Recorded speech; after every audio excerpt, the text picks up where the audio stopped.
They keep speaking on the name like I ain't changed the game. So I had to come through, I had to say the day. Always moving forward and it's at a steady pace. If we go to war, I'ma feel just like I made your They keep speaking on the name like I ain't changed the game. So I had to come through, I had to save the day. We always moving forward and it's at a steady pace. If we go to war, I'ma feel just like I major pain. Like I major pain. Feel just like I major pain. Like I major pain. Feel just like I major pain. I've been through hell and back, I wouldn't change a thing. They tried to hold me down, so I went and spread my wings. Devoted to my craft, cause it's my everything. So if I want it, I'ma get it, that's by any means. We ain't even gotta talk, yeah, just get into it. Started music as a kid, now we started movements. You can't master grind, so tell me who you think you fooling. This passion flowing through my veins, I can never lose it. Cause they keep speaking on the name like I ain't changed the game. So I had to come through, I had to save the day. We always moving forward and it's at a steady pace. If we go to war, I'ma feel just like I major pain. Like I major pain. Feel just like I major pain. Like I major pain. Feel just like I major pain.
I know I'm dope, going hard on the beat, sound unique, going ape with the flow, ain't tryna compete with a fool.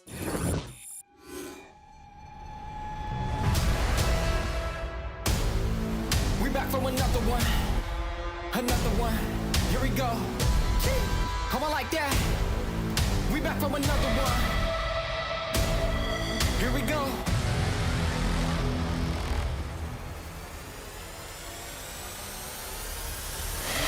We back on the scene like we never left. Time to go put them back on the shelf. No, we do not need permission. We came in alone, now we leaving it by ourselves. Now nobody wanna play me. Everybody think I'm crazy. Guess I gotta live up to it. Nothing but to do it. Hear me out. Let's go. They know we done been there before. They know I done been there before. I think we gon' do it again. I think we gon' do it again. I'm ready to go for the win. Tell them let's do it again. Let's do it again. You know what we doing. Yeah. Do it again. Tell them I'm here for another one. Let's win. Let's do it again. You know what we doing. I want like that. Let's do it again. You know what we doing. I want like that. Do it again. Tell them I'm here for another one. Tell them let's do it again. Franchement, non mais là, j'applaudis pas hein, pour te. Oh, I'm one shot. Top solar Caesar. Weak. He's playing for Lion Man. Oh, We love Lion Mans. Hey, 2-piece with 2 seconds left. Lion Mans! That one slipped, I can't lie. They weren't listening. Imagine.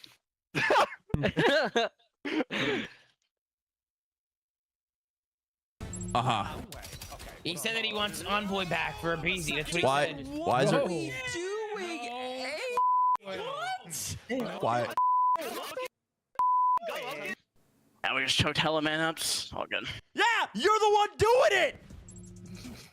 A BZ? Welcome to Call of Duty. Super has sniped the world apart. Oh, he's done it again! No way you find another! He's done it again!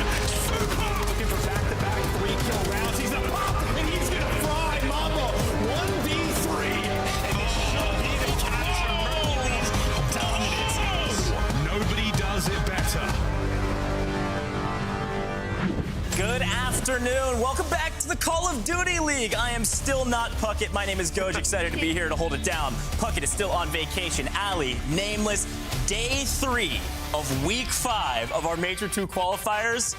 And the tides are tumultuous. That is my phrase for our standings. Things are shifting. We don't know if they're going up, down. It's going to be upside down going into the last week. Nameless, how are you feeling about yesterday? I think that's a great way to describe our leaderboard, the tumultuous tide. We don't know who's going to win. There was at one point in the green room yesterday, we were trying to do predictions. I'm like, nobody's going to win 2 or 3 in a row. It's just not a thing in this stage. And today could be very well the same. Well, let's take a look at our Major 2 standings. Ali, a lot of things going on, but we had some shifts and shakes, and we see Gentlemates on the left side of the page. I don't know what the word tumultuous means, but I'm gonna assume it's like lots of waves. something about Gentlemates being in the 6 spot right now, so they are not in the plan as of current. But again, there's still so many matches to go. I can't believe that we're already in week 5, but the outside looking in has now become Vancouver Surge and Cloud9 once again, sadly. As a reminder, top 6 making it straight to land. We've got our play-in 7, 8, 9, 10. Let's quickly talk Gentlemates. They do win. They get their win finally. They snap a 5-gamer match streak in a row of losses,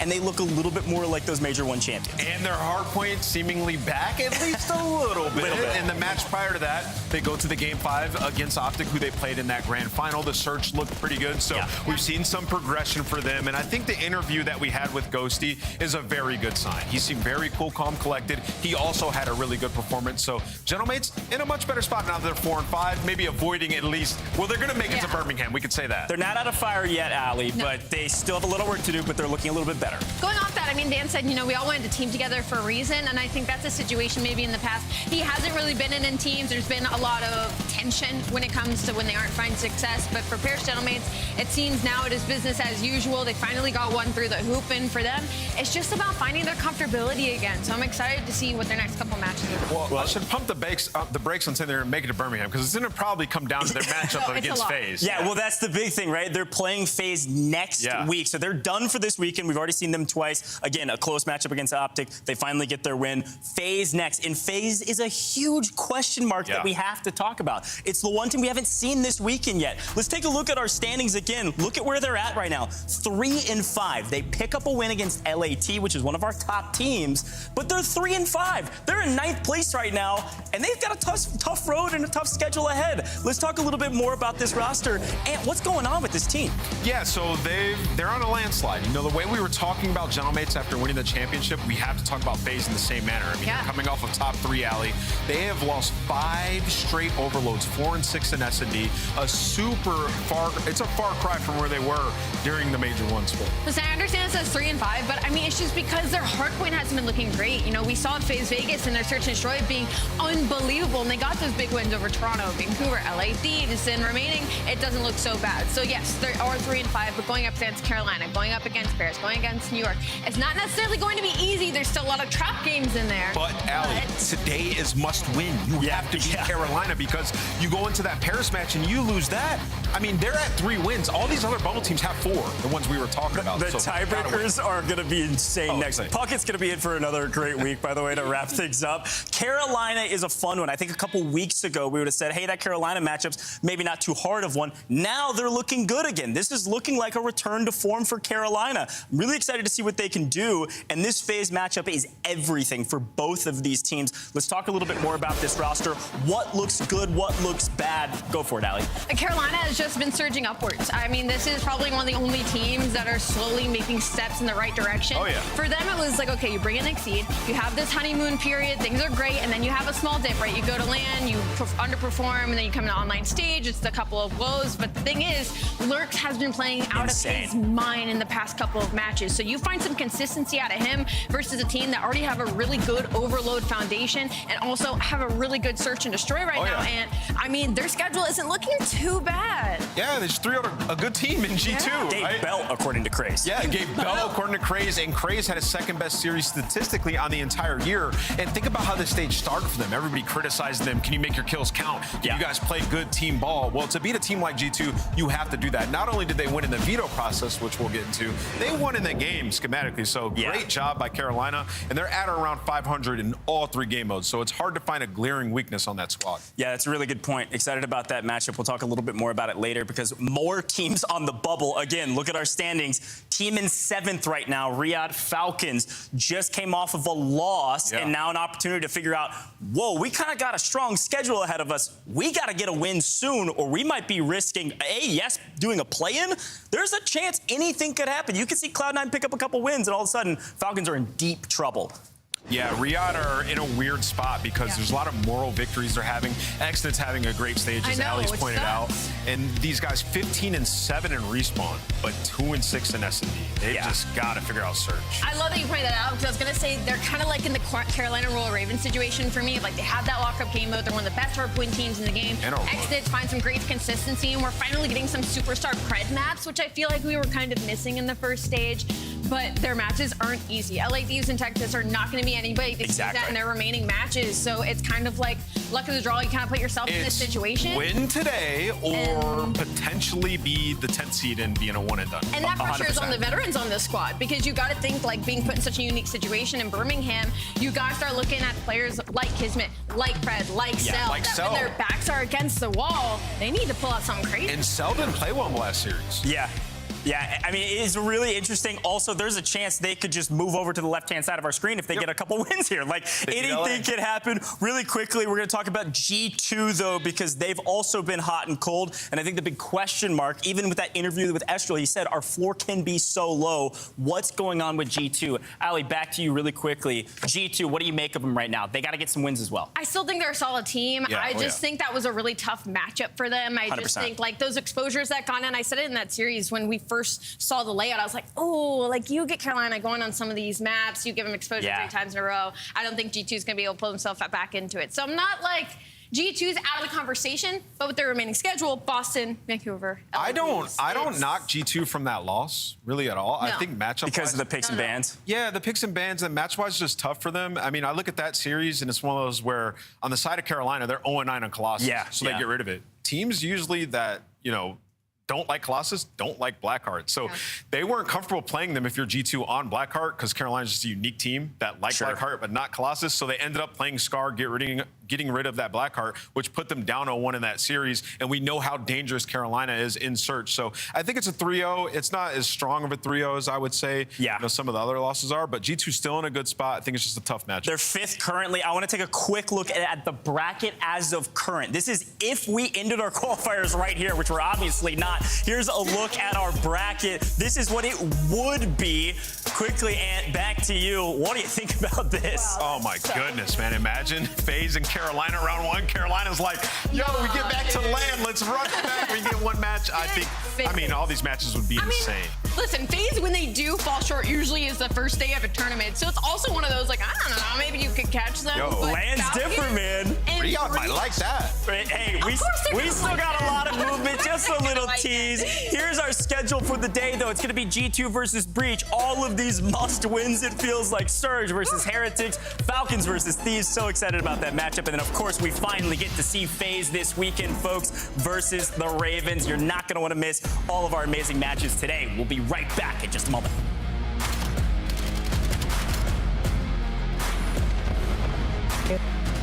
Okay, now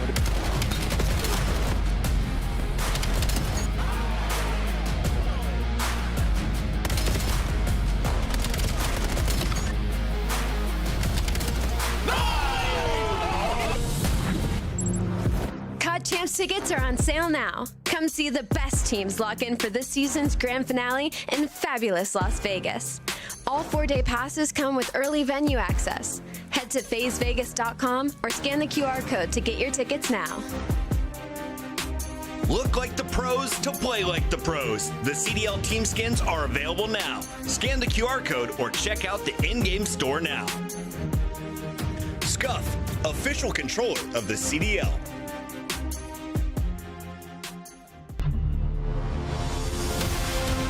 Let's find out who's built for the big save. The Heretics ready to dive in. Thanks to 4 and Snoopy. Wipes them all. But Hydra with the switch impossible. He's making top room. So damn happy. Insights. Down a bruiser. Dominance on the grandest stage.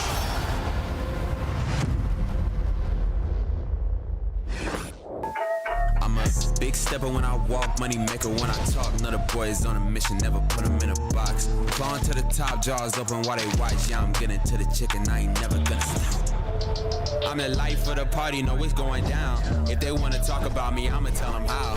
I'ma tell them, I'ma tell them, I'ma tell them, I'ma tell them, Everybody wanna be like me, fast lane, steady whipping 2 doors off speed. Everybody wanna be like me, but that's something that they never gonna be.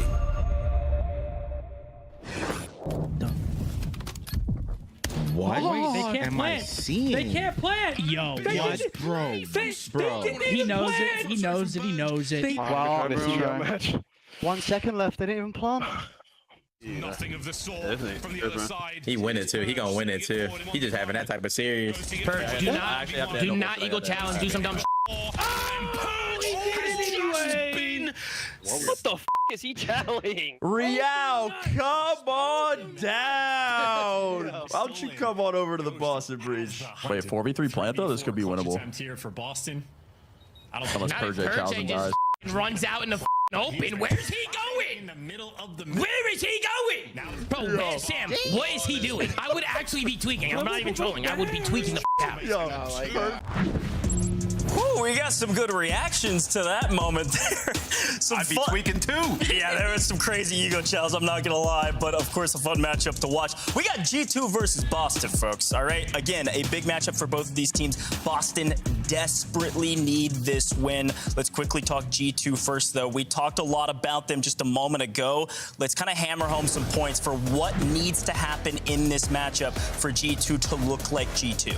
Yeah, coming into the series yesterday, Kremp was top 2 Slayer rating, absolutely insane, lighting it up, finding all the first bloods in SD, and he had an off day. Yeah. I think it's fair to say. Genuinely, yeah. Yeah, he had the lowest damage lobby. He got first blooded like 3 times, and you know, the guy just wasn't playing well. So I don't think you get that Kremp again. No. I think Kremp plays well today, and you know, we talked about stylistically the matchup versus Carolina and the vetoes, how it got away from G2 a bit, just because of what Carolina liked. That's not going to happen today. They're going to get some preferred maps throughout the series from start to finish. So this is G2's game to win. This feels a little bit just like a bounce back series for G2, like an opportunity here. Because like Ann said, I genuinely kind of just felt like an off day, a couple of things not really going the way of G2 versus Carolina this weekend. And so now versus Boston, though, you're in a tight spot not only with standings, but like you two kind of mirror each other stylistically, especially if you're getting the best version of Boston Breach, which you don't get as often as you get the best version of G2. So when I look at Boston, my biggest focus is how are Soupy and Purge going to handle with the pressure from Estrel and Kremp in this series, especially when we get to the map set. And then also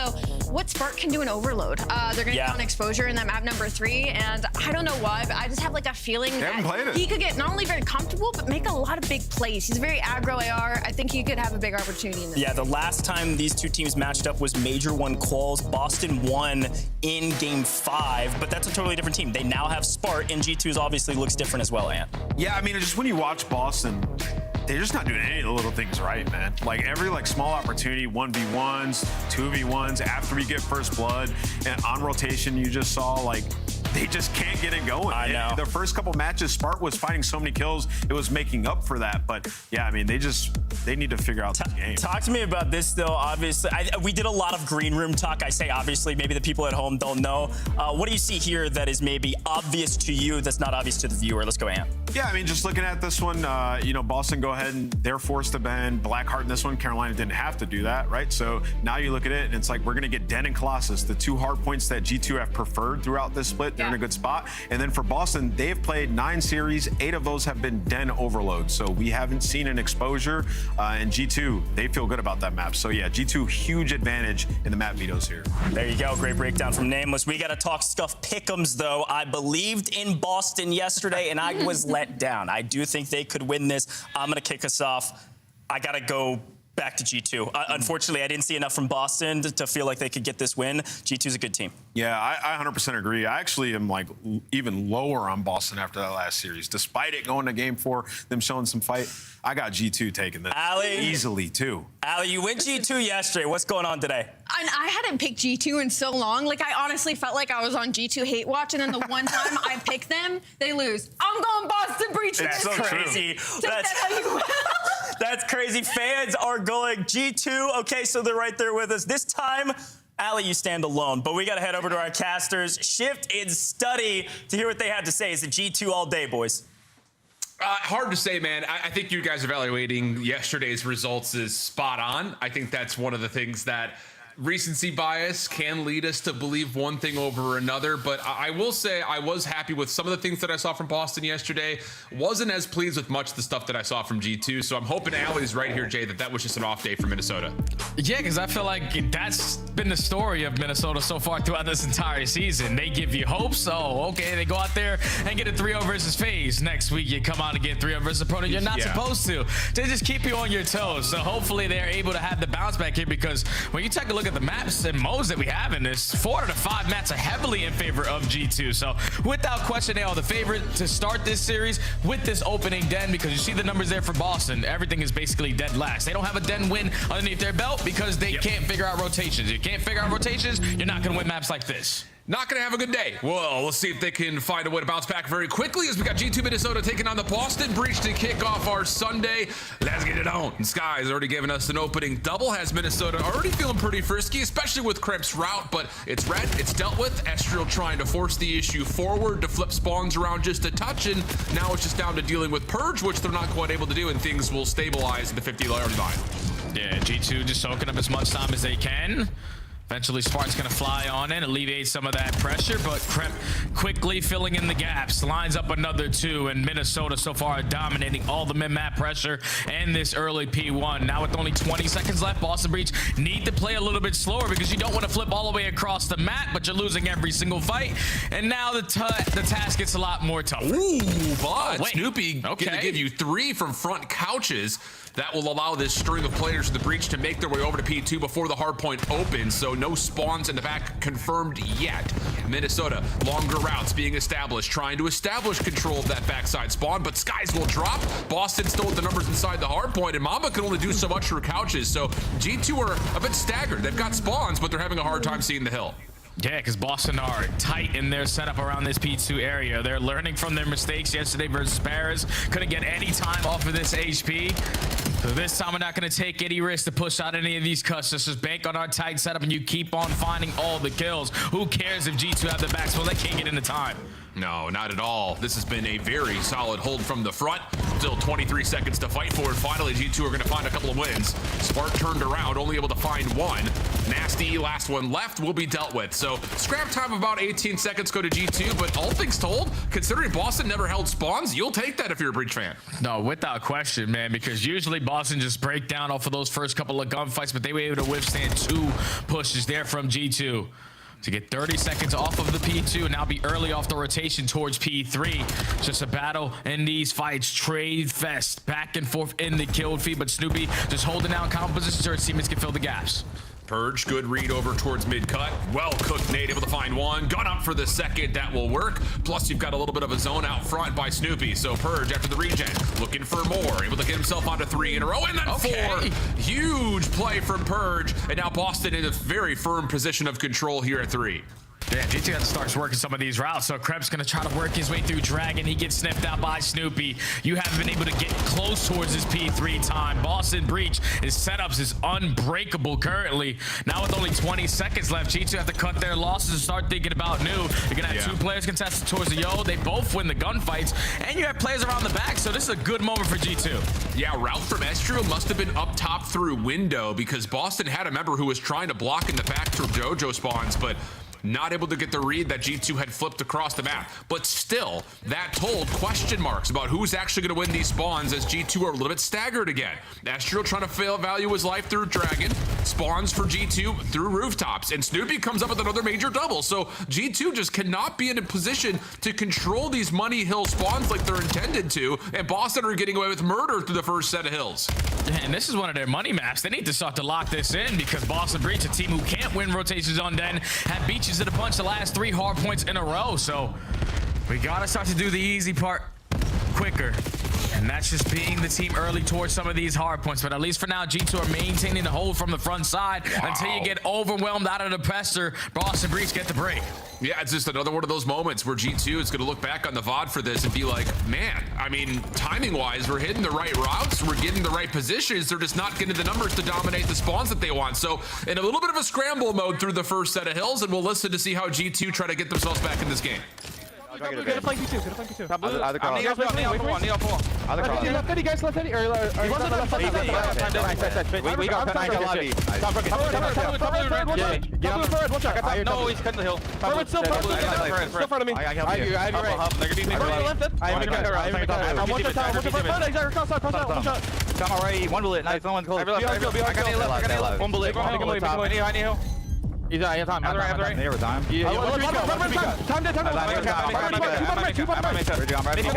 One shot. Make cut. 2 reds. I'm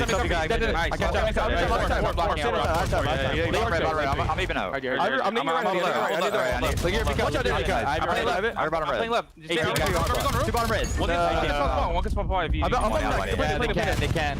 Yeah, you can. I'm playing cut though. Oh, you top blue. Now let's got top blue. We're good. I got wall. I'm front of you. I'm right. Get a trophy. I'll be back. I spawned so far. I have your bag. Yo, enter right now. Time. I'm just be weak. In front of me. One more time.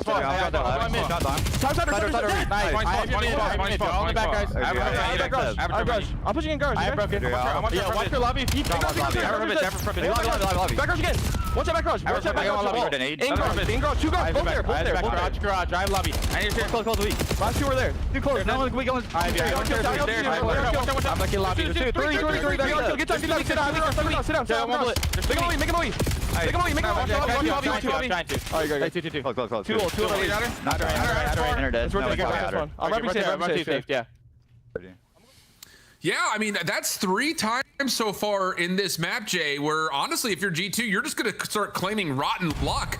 You're right about to get the spawns for P2, but Kremp spawns all the way out in Narnia, and Boston gets away with murder on the rotation back, and G2 just cannot fully get back into this game as we head over to 3, and Snoopy's going to contest with the Hellstorm. Yeah, that's just been a struggle so far throughout this stage, man. You can be the team early to the punch off the rotation, but your setups are easily broken into, and then when you're having to break back in, it requires someone to do something that you're not supposed to do, and that's like multi-kills out of multi-kills.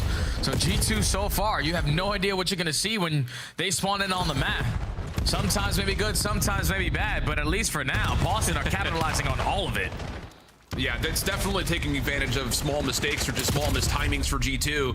And on top of that, the SMGs are playing lights out right now for Boston, mostly because G2 can't get a setup put together. So Nasty on 4, winning over the dojo position of the map. Good read by Purge at mid.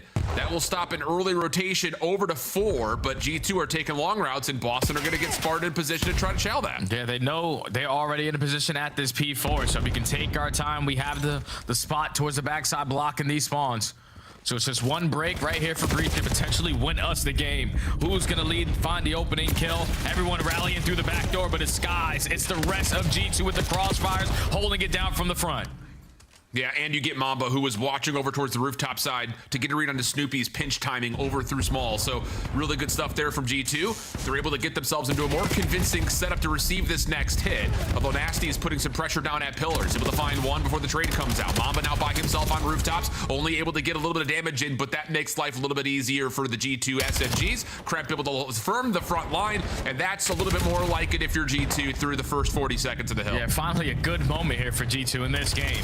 Keep in mind, this is one of their stronger hard points, and finally starting to show why as Mamba lines up a double through the outskirts. Final 15 is going to be contested by Boston, but not for long. So this has been a full 60 hole for G2 to kick themselves into the mix and now take a potential commanding spot in this game because you're already early over towards P1. Yep, and you're going to get a read that there are multiple members for Boston playing through due to the timing of their spawn at rooftops. Purge, Snoopy, Spart, all trying to hit from the front. Mamba up top, dealing with a couple. Last one to grab would be Spart off the reload. Not able to get the regen nor the reload. He will drop, leaving Nasty by himself. A couple of the members for G2 trying to chase, but Nasty able to punish. Pistol! Nasty able to get the better of 2.5. Purge credit for the third, and he's not done, as now couches will belong to Boston here on P1. Yeah, that's unbelievable finesse right there out of Nasty. Stall sign for the teammates to get into the play, and you also have players early off the rotation. Snoopy was sitting here with about 35 seconds left in towards the P2. Now they are in control of the map, but G2 do have an opportunity here with 2 players spawning in that point, putting the backside of the overload. So you're still trying to contest for these P2 spawns, but Boston have soaked up all of that P1 time, still have a 50-point lead. Yeah, and Snoopy's gotten lost. G2 were searching for him, not able to find it. G2 spawning from the front side of rooftops, meaning Estriel was gonna have to pop off inside the hard point with Kremp. Already one of the 2 contestants have fallen, but Mamba gets there to reinforce just in the nick of time. Snoopy spawning up, holding his life, waiting for his teammates to join him. Nice first win from Snoop. Nade over into the hard point, not denied by a trophy, leading to Boston. Now opportunities to try to work their way in from multiple angles. But late trophies will get through, and G2 are still holding 30-point differential in favor of Boston, but it's being cut into nicely by G2. Man, Skies has valued his life so well in that corner, and all of G2 are just funneling their way back into this P2 hard point. to keep the numbers on their side. But here comes Mr. Purge. He's been the playmaker so far for Boston in map number 1. Can only take down 2. Try to stall out time for your team as get into play. But Mamba strikes for 3. And we're going blow for blow right now. Tie game as we head over to P3. Yeah, Purge trying to hold off the rotation. Will only grab 1. Nasty playing inside a 10. Good damage comes through. Sky's in some trouble. Caught on the reload as Snoopy once again keeps Boston forward. It's forcing G2 to have to consider long routes. And that doesn't feel great considering the current score. Keep an eye on number 4 in red. Kremp wins the gunfight onto Purge. Now an opportunity to pinch. Snoopy caught in the corner. Able to get the trades. RG2. Last player up close and personal. Kremp gets the double and G2 are in the time. And spawns now flip. So now if you are Boston Breach, you know that you cannot allow G2 to beat you off of this P3 time. So we have to start thinking about that new HP. You're going to contest from middle. You're going to contest from Cabo. And nades are going to be the reason why you find yourself in the number situation. Nasty and Spark combined for all 4. Boston can still win it here. Split spawn situation though for G2. What a round. Boston, good timing from Snoopy. Oh, turned on though by Kremp. And that's huge. Nasty is now up creek without a paddle. 220 to 236. Boston not in a position to get to 4 first. Can Nasty open up the spawns? He's already been seen. Shots from behind. Kremp able to find the win and G2 are in first. G2 just got to have a hold here, Al. But they're already losing gunfights around the back end. You have one player who does get a close spawn, so Astral gonna spawn right into another gunfight. And unfortunately for Nasty, you lose the numbers through the front. G2 still here and pushing. Nasty falling off the map could be critical. All of G2 will spawn into pillars largely due to that and Purge having to value his life. But from the front, Spartan Snoop able to at least get some sort of a contest building. Mamba in the corner able to find 1, but it's Nasty for 2. 240 to 240. Nasty still holding the angle but shut down by Skies. G2 spawning close. It's a mad dash. A foot race to see who can win the gunfights on top of the time. Spartan able to open things up for 1, but not getting that Shriel is huge. Snoopy in the corner. One more over the top! Snoopy saves the game! 244 to 249! Minnesota still in! And the last gunfight gets them over the hurdle for map 1. Why do we continue to have maps like this, Al? Where at the ending of it, I am just at a loss for words. Boston Breach were outclassing G2 a majority of that game. But without question, it's that final moment where I thought Snoopy hit such a great route and is just not able to finish that second kill onto Kremp. Because you called it to perfection, my friend. Kremp stays alive, blocks the back spawns. Boston are all the way across the map. They have to go through the front side of P4 to try to contest. And the entire time, G2 were able to maintain Dragon side to close out the map number 1. Not how they wanted to get it done, but no. G2 take the opening den. I mean, legitimately, the first 3 money hills that we get, 2 P2s in the first P4, G2 are looking at their setup and their situation saying, this is just rotten luck. The timing is miserable. We're in a position to win rotation and win spawns for new. But one player spawns all the way out, and all of a sudden, someone pops off. It's Snoopy the first time in that P2. He walks away with 3 through couches. You go back over to P4. You get a couple of members who sneak past the Boston setup, but then you lose a gunfight at the wrong time. You spawn all the way out across the map, and all of a sudden, Boston were able to kind of reap the reward of fighting from inside the hill and eventually winning spawns. But then when we get back to P4 the second time around, that's where it feels like G2 are like, all right, let's just make sure we're really crossing our T's, dotting our I's. We have to hold from the front initially, but then we get the reads, we get the wins, we affirm control of the spawns that leads to that full 60 for the first time. So it's the ideas are there, it's just rotten luck and some bad COD timing, and a 1v1 that doesn't go your way has G2 maybe a little bit more out of control of this map than you would have figured. But here at the end, rotten luck gets sent the other way. Nasty falls off the map at the worst possible time as they start to play for the rotation to 4, and G2 are able to read largely thanks to the SMGs again. Man, it's just with the numbers, with the close spawns that they had, and the opportunities with the stuns and nades to make those useful on that push. That's what G2 are hoping that they can get to close out that end, because it wasn't pretty like you said, my friend. Take a look at the graph. Like, the first couple of hills are uncontested. Like Boston get beat up at the early P1, make up for it at the P2. Then for some reason you beat them to the punch at P3 as well. Like G2 are a team who so far throughout this stage are 4th overall in rotation. And on that map, you almost let Boston, who are 12th overall, beat you through the majority of those hills. That cannot happen, but you make the adjustments towards the very end. And thankfully, Kremp had that gunny on him to secure those spawns for the ending P4. Because that is a photo finish and hella momentum that you gain off of that going into map 2 now.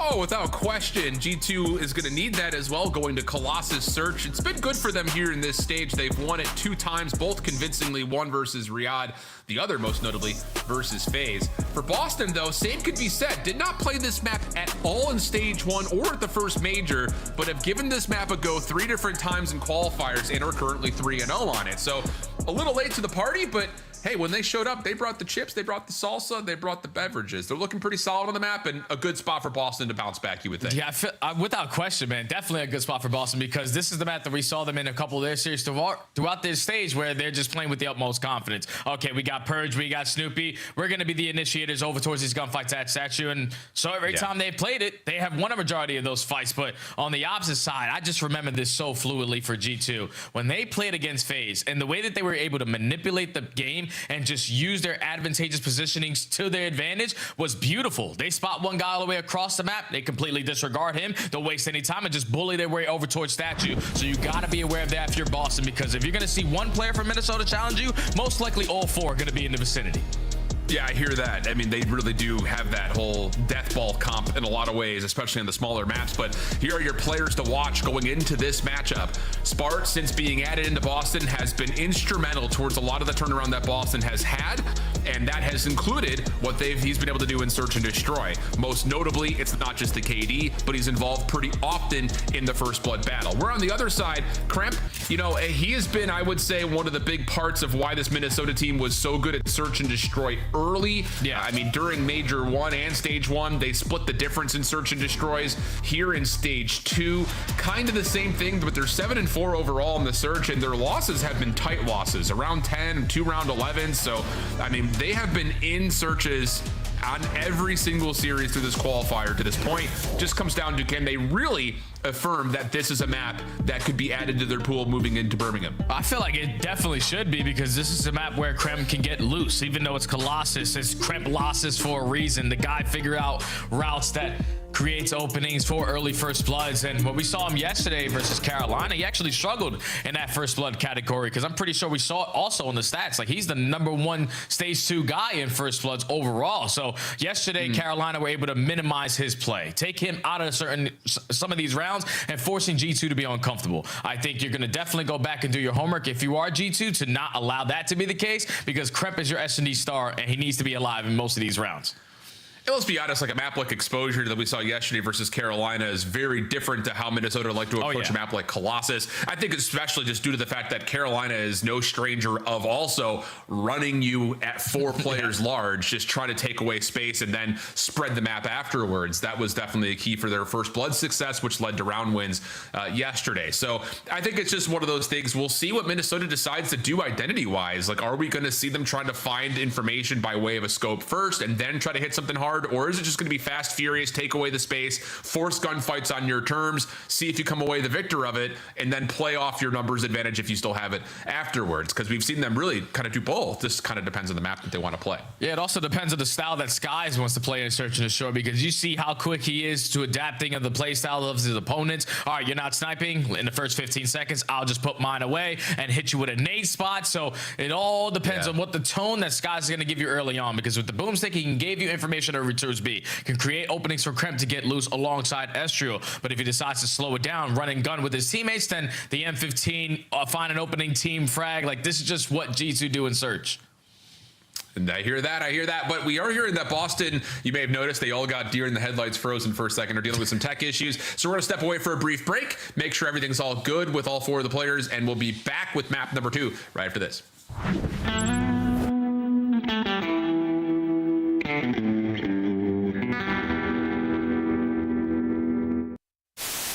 Big GG. The guild took the hard point. Oh, those roll for bears. Aw. Got the hard point. Hard point contested. Oh my god! Goodness. Oh no. Hello? Are we good? Hello? Show me the play again. Watch it again. We play that. It's in red. It's in red. It's red everywhere. It's red everywhere. Oh my god. We're just running at him. But now Chiz is in a great spot to find a first blood. That was insane. Oh my god, why did he just do that? Joe's face was comedy in here. Welcome back to the CDL.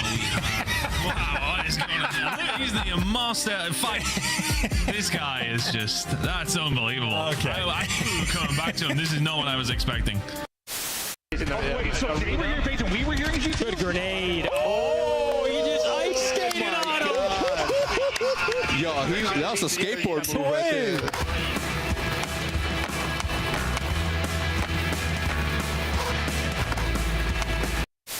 Tyler's getting back. He might have infiltrated the house. He's out in the back. They actually find Brandon 3v2. The issue is Brandon is out of the play. Johnson finds another 3v1. Neptune last alive. Versus 3. Wait, lost man. Come on! What a f***ing clutch. Come on! Let's f***ing go. There's hope. Miraculous last second capture of fourth sudden death.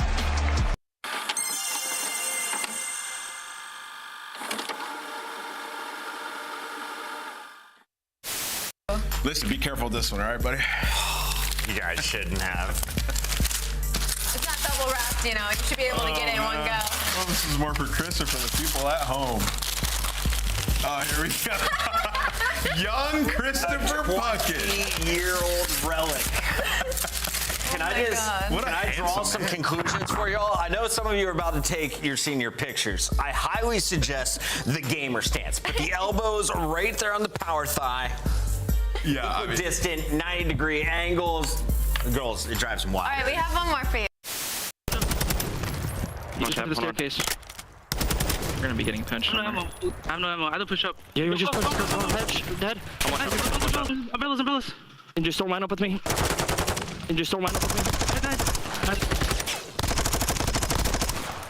I have no ammo, bro. Dude, that's so tough, bro. I have no ammo, bro. You're better. You're f***ing better, bro. I went to like Vault Door, I think. I've seen this, bro. Oh my god. He's in Vault. Hey, Meadows. You're so much better. Bomb. Oh my god. Holy shit. Hello? Let's go. You're the best. Them real quick. Holy Yo! Yobi!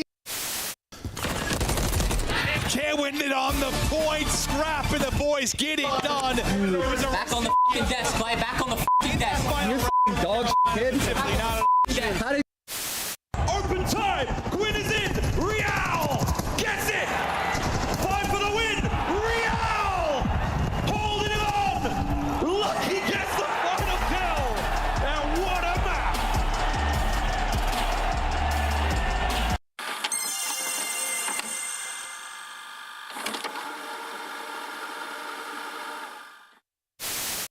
We're gonna be really good. I like your trophies. Which one's your favorite? Yeah. Honestly, I don't know. This one seems like insane. Look at this one too. Like this is crazy. Like the golden nut, baby. The diamond nut. Excuse me. You know what I'm saying? How could I not be like? How could I not feel like I'm not gonna lose? You know what I'm saying? Like, come on. Yeah, and that's what I was gonna ask you. Is like, Sib, you're coming into a winning culture. These guys won champs. We obviously. One shot. You want front time. Time. One shot. What? Oh. That looked like horse manure. 2 on time. Cutting through with our boy through dojo. What a rotate. Oh my god. Take notes, everybody. Mine. Yep, box. Oh my god. Oh my god.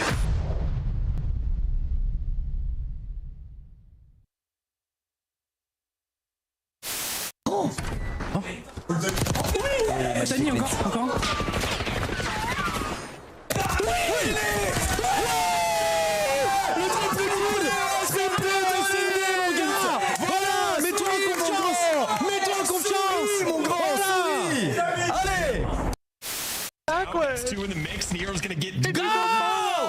Go! Holy shit! I mean, Oh, hold on. They're actually Big making win. plays. Wait, there's only one guy. Wait, they got it. Bro, what the f? What are they? What the f is Carolina doing? bro.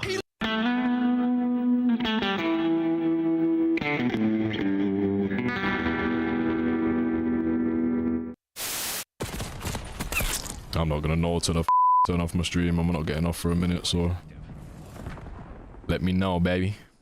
Hostiles have the hard point. Hard point locked down. Ugh.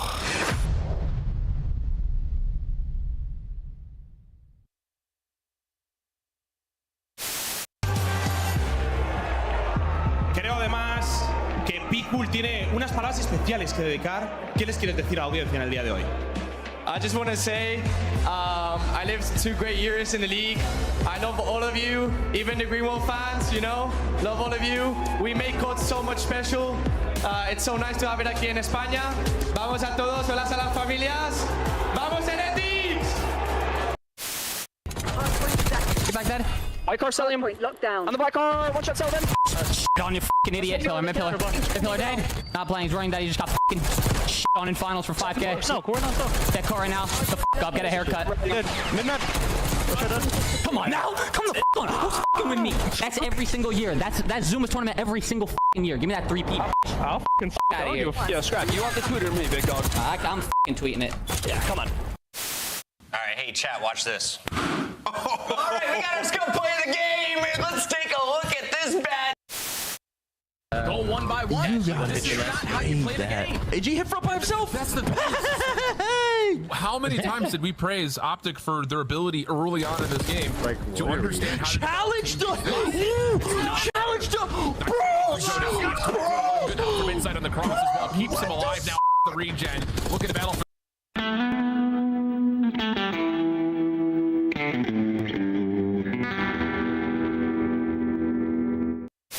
Play sound with a very quick listen in. Last one. Wishing Zach. P3. Wishing Zach. Two boxes. I got you. He told me. He take it. Last guy. My bad if I need you. You're good. Go, copy. There's 3 Short steps.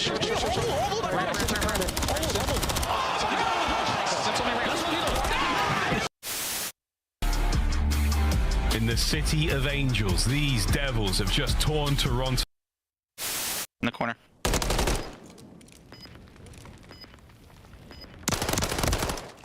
Nice, bro. I would have killed him. I just ammo. This is ugly, bro. What are they doing on the map? Vickle now.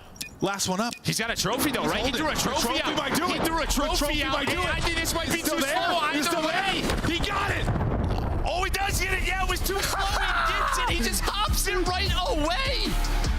Nobody checks the bomb. That's the problem. You gave them all the time in the world, and now Ultra have set themselves up perfectly for the barbershop hardpoint. The apartments, the alleyways, all the nooks and crannies are now full of Canadians. And you have a BZ at 9 and 22, and this is only a 20-point game. You're looking at big plays in the final moments, but Envoy takes down 2. Envoy the front line.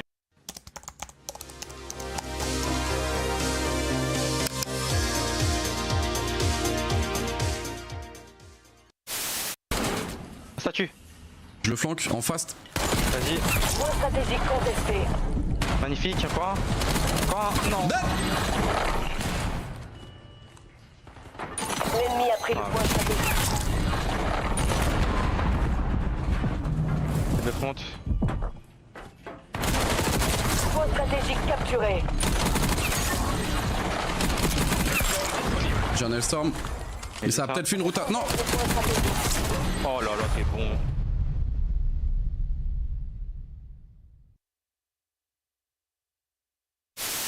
Map number 1, I'm leaning towards Toronto. Oh, Oh, Joe, I think we have a gift for you. Oh, it's early Christmas. I missed out on the whole Christmas moment. Do you guys send that one back? Do you need a receipt? I got the receipt over here. Yeah, receipt. If you need it. What's the return policy on this thing? I think 24 hours. Do I have to open this? Yeah, you have to open it I first. do? Okay. Hello. This is weird. You look great. It's a brand new Maven. Merry Christmas! Yeah. They really got that on tight, huh? He's in our solar. I went left. Pinch left. Yeah, this one, I'm waiting. Rank out it, super good. Nice, 3-2. I'll try. Yeah, nice. Go. Go. For the game. Boom. Holy what exposure. 8-0. It's not going to be 8-0, right? We're not going to lose 8-0, are we? Look at the pitch! Look at the pitch! Look at the pitch! It's 8-0! I promise you it's 8-0! I promise you it's 8-0! It's a world record overload! Now that will seal it. Golazo! Goal! That is Toronto Koi. Have they played the game mode before? It's the Emmy-nominated Esports Engine crew.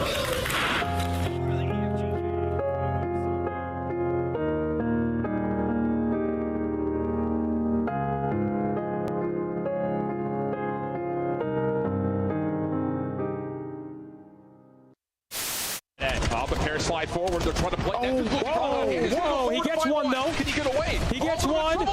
Neptune is doing it all. It's another 1v2 for Neptune. Can he do it? He gets one. Neptune!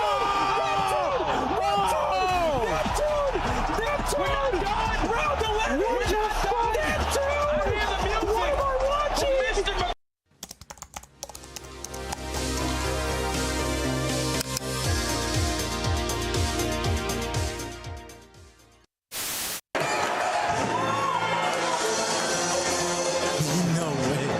CDL song. No way. Are we about to get started? Yeah. Are we about to get started?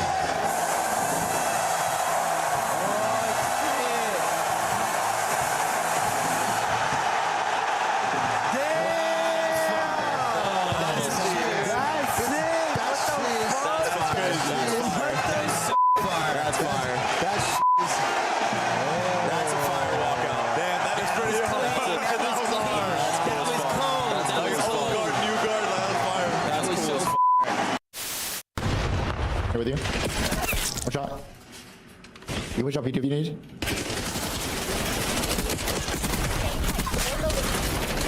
Hurt for you. Actually hurt, nice. All time. Balcony. Nice. Hardpoint contested.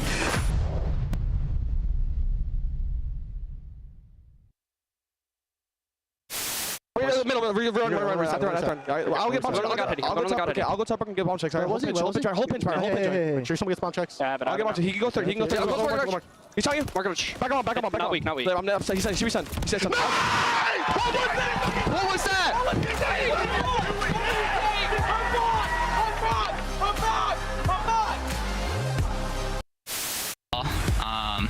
We knew we were going to come in and handle business. They're a pretty team. I don't know what all the hype is around this match. I mean, look at the scores. I did. That will be the game. Just get into P2. Get the final second. 250 to 110. Are you kidding? And you got the Bulldog already out his chair. You know when he's in that mode. He usually gets it done with the SMG, but his AR was simply uncontested.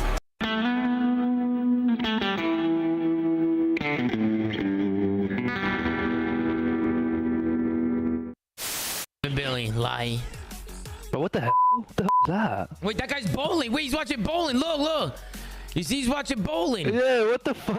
I gotta throw, bro. Wait, is he trolling? Wait, is he trolling? Wait, he has to be trolling. Wait, is he trolling? He's gotta be trolling, right? Wait, he's gotta be trolling, right? No. That's not right. That's an Easter egg from the CDL. Nice, I have eight. Guarantee that kill. Oh my god! Let's go. They got one tick on B. You suck, dude. Let's get it, bro. We gotta win this out. Oh my gosh. Subplay? Try and work someone on the flank. He's able to find by Criminelli. The Craigs, they're able to get 2 headshots. They know that Formal is gone. Vivid. Ooh, I think that's a bit of an over challenge. Envoy, he goes to the defensive side. Nobody able to check the bomb. Crim ready for it. Nice shots. Or Criminelli now gonna find all 4 kills. This is Formal for the ace. Third. 4. Illy wraps back and it's Formal with the ace.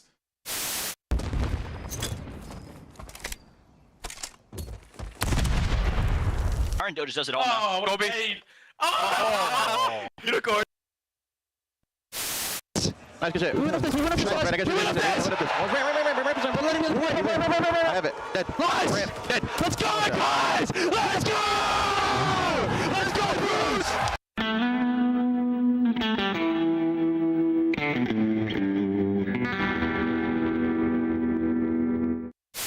Scrap follows up with another one.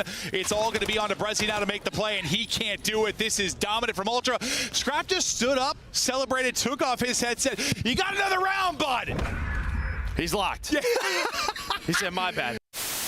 Hello, everybody. Welcome to this week's show. This weekend, we saw the top Call of Duty teams compete at the U.S. Championship held at Full Sail University. In a surprising turn of events, strictly business, the 9 seed came out of nowhere to dominate the bracket, defeating 9-time champions Complexity twice to secure the #1 seed at the Call of Duty World Championship. I have the cross. Crossing Joe dead. Other one hit. Nice. I had 65. So you have 60 for the outcome! Joe! What are you doing, Joe? That's a dog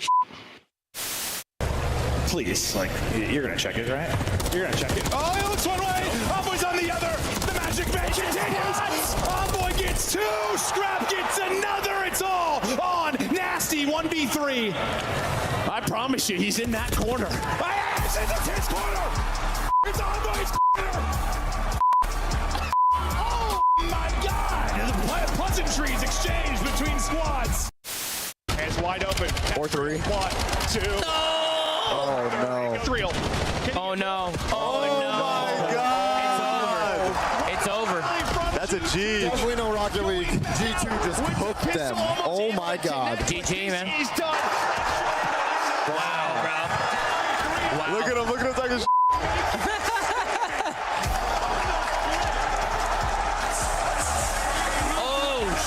He said, I run you motherfuckers. That's it. Oh, God. Oh. That was a breakdown.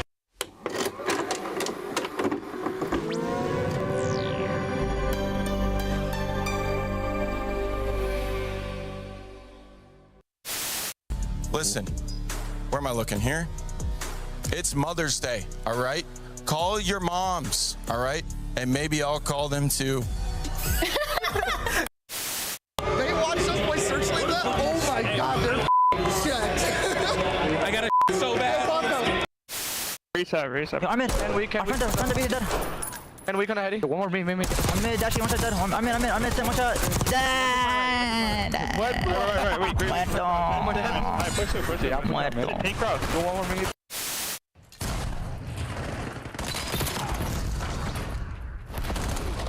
So do. Encore, il est mort. Nice. Statue, ça spawn statue.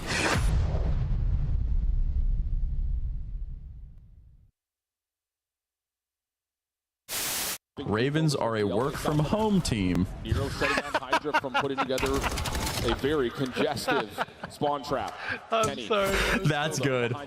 That is good. That right there is good content. We're using that one. That is good content. That is the best way to call it. That is good content. Help me jack off, Prime. Absolutely. You know ball, buddy. Calling them a work-from-home team is so disrespectful, dude.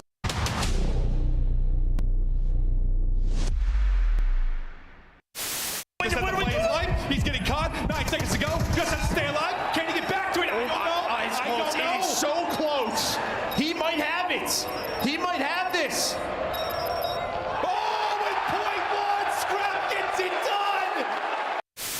you both just died to it. It was awesome.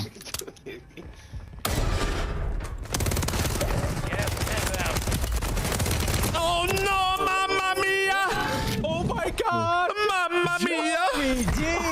Oh my God! Oh no! Wow! You are him. Oh no! How about you both? Yeah, perfect. Record that you and Karma and crew at the top are feeling safe with 3 rings. Karma, Crim, 6, and Clay all with 3. Eggs, JCap, Apathy, and Arsities, as well as Simpa and Beezy with 2. And that list should stay the same. We're safe for now. Nobody's catching us this champ, so I'm happy about that. We do have quite a few world champions up on that stage. We got 4 of them up there. I had to bust the rings out. I had to bring them out back to their natural habitat. They were forged in arenas like this at Call of Duty Champs. I just wanted to use it. Nice. Go, bro. Go. Come on. Yo. All right. Reset. Oh, yo. Yo. Reset. Come on. Jump on 3. I'm in the time. I'm legit in the hill.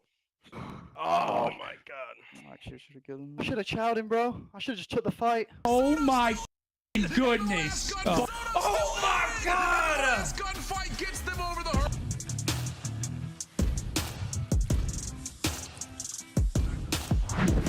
Well, we find ourselves in a little bit of a lull, but Boston have gotten back and connected and are ready to go. And maybe that little bit of an extra breath, Jay, is good for the mental to try to reset, because we were in a position where if they were going to continue to have tech issues, wow, the mental would have been completely chalked. Oh yeah, so thankfully, like you said, they're able to fix everything on their end and be ready to lock back in for this matchup, because at this moment where Boston Breach desperately need a chance at this 10 points or a chance at this W, you don't want to get that potentially stripped away from you when it's out of your way. So you're still down 0-1. You've been able to, have a little bit of time to think about the ending of that map number 1, because realistically, Boston Breach should feel like they threw map number 1 away. Should have had their first 10 hard point win underneath their belt, but GT were able to capitalize on it. But as we take a look at the map symbols again, for everybody who took a little break, got a little snack or something, reel you back in. Colossus Search and Destroy coming up next, where both of these teams on this stage undefeated going into this map. Yeah, that's the big reset point for sure. The Search and Destroy generally across both of these two teams has been, I would say, improved. Hard to say for Boston because they came out of Major 1 not looking particularly great. And this stage, they've won 4 Search and Destroys. I think most importantly to note is a lot of their losses have been heartbreakers. 2 round 11s, you had a round 10 loss. So they are trying to get over the hurdle still on a couple of maps that have been maybe more recently added, talking about maps like Raid, talking about maps like Colossus. So there are some things to be desired for Boston overall, but like you mentioned, getting onto this map in this stage, both teams have been looking really solid, and it does feel like they do kind of have similar identities, and I think it'll just be down to how quickly does Minnesota want to try to burst at Boston here, because we've seen Boston finesse and try to get a little cute at times, whereas Minnesota is just sometimes all aggression with all gas, no brakes. Yeah, and then when you take a look at these standings, look at how important this matchup is. Boston sitting at 10th overall with a 3-6 record. They only have 2 matches. This one's on our hands in the final one going against Miami. So just looking at these standings, the only head-to-head that Boston are looking forward to having is the one over FaZe, because Vancouver get 1 win, they jump right above them, because unfortunately for them, you lost that matchup. And your other win was versus Falcons, but they're already sitting at 4 wins. So you have no opportunity to potentially jump above them if you don't get 4 yourself. So a big match still on the cards here for Boston Breach. Need to show fight. Yeah, and it does feel like with 2 matches remaining, to guarantee yourself even a play-in spot, you need to at least win one of the next 2 to try to really affirm that you've got a chance at Birmingham and maybe even avoid the play-in spot. You would have to win both just to give yourself a chance at potential tiebreakers, it feels like, just based on not only their schedule that remains, but also looking at the teams that are around them and the schedules that remain for them. Talking about like a FaZe Vegas, they've got Carolina and Cloud9 still on before they have to play, Paris in between that. So, I mean, that feels like they should be able to take probably 2 of the 3, if not maybe all 3 of them. And you look at a team like Vancouver, they've got a little bit more wiggle room because of the amount of matches that are still remaining for them, including the head-to-head versus G2. So lots of stuff there in terms of, kind of figuring out what our 10 teams are going to look like in terms of either play-ins or confirmed as being part of the bracket. But I mean, I don't know. Do you think for Boston, looking back at this road, you know, have you seen enough out of them to sit there and say, obviously Spart has, I think, affirmed that he is going to be a guaranteed spot of this roster, but do you feel solid enough about the other three, or do you feel like there could still potentially be considerations for changes in the future no matter what happens? Oh yeah, I think regardless there's going to be changes to this Boston Breach squad, especially if you don't make it to Birmingham, because we know that ever since Sparks has entered the building for that first match versus Carolina, unfortunately you fall short in the game number 5, but he was outstanding. You beat the likes of FaZe, you get your next W there versus C9, but just, I don't know. It's like one day you just get up and you watch Boston Breach, like in that FaZe series, Purge and Snoopy were outstanding. And then in the series that they lose versus some of the lower echelon teams, they're getting ran over. I don't know. It's just like Boston Breach, you never know what you're going to get. And the same thing can be said for G2 on the other side. It's just the other squad in G2 at least have search and destroy is always in the back pocket. That's what Boston need to figure out at least one game mode if they want to try to stick together as a unit. Well, and on top of that, keep in mind that it's exposure for the overload, and Boston have been riding the Den horse pretty much all the way throughout this qualifier, to some success, some failure, but they have played 12 instances of Den, and they've only played 5 maps of the other 2 that are available between exposure and scars. So that's something to kind of keep in mind as a foreshadowing point. And as we jump on into round number 1, you talked about Skies kind of not getting contested, swapping to an AR. Same for Nasty. Pulls out the scope early, switches over, and he finds the benefit of getting first blood onto Skies, who did try to snipe his way through B. Yeah, Skies is getting super aggressive up to that side of the map, and now Purge is getting active on the opposite. He's able to spot Kremp, and he should be able to finish out this kill, because Kremp is going to be isolated, but he's finessing, he's dancing, and somehow, some way he's still alive, but Spark finds one. Yeah, that elimination from Spark keeps the numbers in favor of Boston. And even though it was a little bit sloppy outside of Tunnel, you're able to use the numbers to come back to the fight and clean it up pretty quickly. So first blood for Nasty turns out to a round win, and Boston are up early. Yeah, that's when Skies is using a sniper to put Kremp in a position towards Olive Green Tunnel. But I guess Skies just rolling with confidence, decided to commit on that late pinch with the snipe, and was just caught off guard there by Nasty. Then once he gets first blood, you see what it does to Kremp's arrow on the mini-map. He's just forced to look between Tunnel and the OE. So just couldn't predict correctly. And then you also are a man down, and that allows Boston to cover more ground. So get the first blood, convert on it, Boston take the opening. Sky's gonna snipe, similar position that Nasty was just in. And that may have been a moment where Sky switches the loadout as the aggression through top mid works out for first blood. Smoke down, Sky's in some trouble. He did swap over to the AR, gives himself a fighting chance, but Snoopy's able to find the beatdown, and then one more behind that. And yeah, how about it? You can see it. Purge and Snoop looking over the monitors of one another saying, hey, that works. Let's add that to the playbook. Yeah, you see Spark, he's not silent because he had no idea what happened around that side of the map. All he did was close out this final kill. But Snoopy and Purge smoke through top mid, run right through it after the first blood.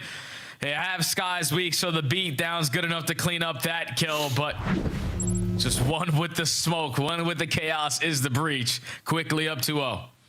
Yeah, I love this tempo from Boston as well. I mean, we talk a lot about how if Minnesota can get a feel out of the map, they will be very quick to join together and just try to brute force something, and Boston are not giving them the chance to do that yet.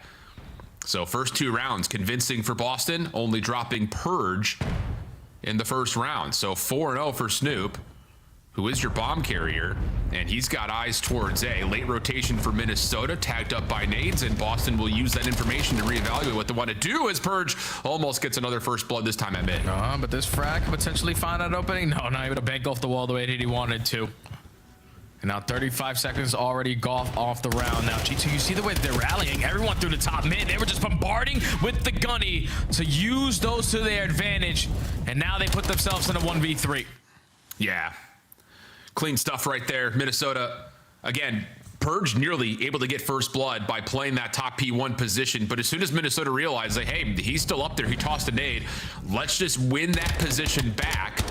With the numbers, it works out not just for the first, but the second and third kills on top of that. So great commitment there for G2 to keep control of the map. And that's what you said, my friend, is when you give Minnesota time to understand what your setup is looking like, they use that information and instantly capitalize on it. So don't waste any time.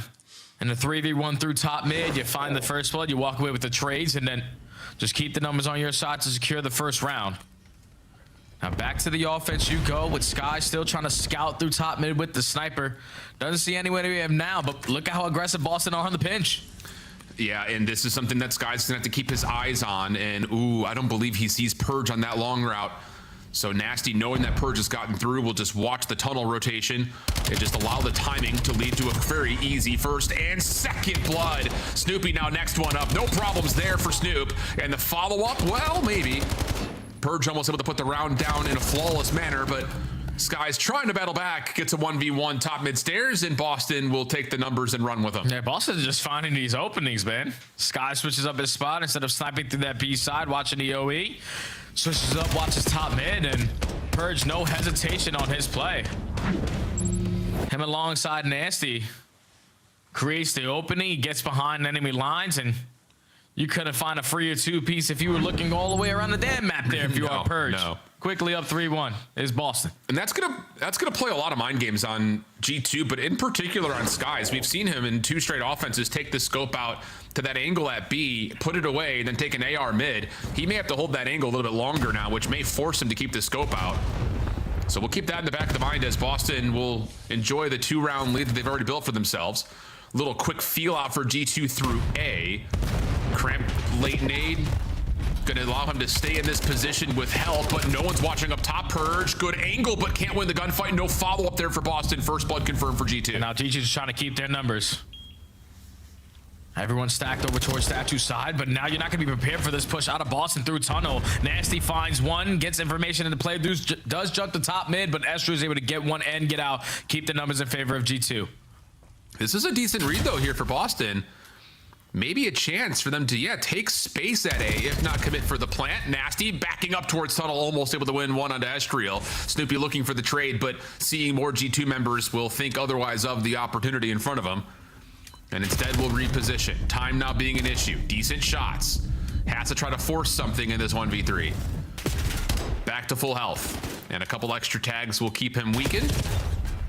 And yeah, that's just full send, time ticking, not able to win out the first battle, and G2 back to within 1. Yeah, it's been the story so far of this game is the first bloods. And that time Purge just tries to take it into his own hands from top mid. To guarantee at least that first kill onto Kremp to start off the trade fights, but once he loses it, he was the only one in that position. Not a single one of your teammates in the spot to play the trade, so they're forced to back on down, and then when they try to re-engage, just G2's numbers able to outclass them there. So 2 defenses so far for G2. Back to the offense they go.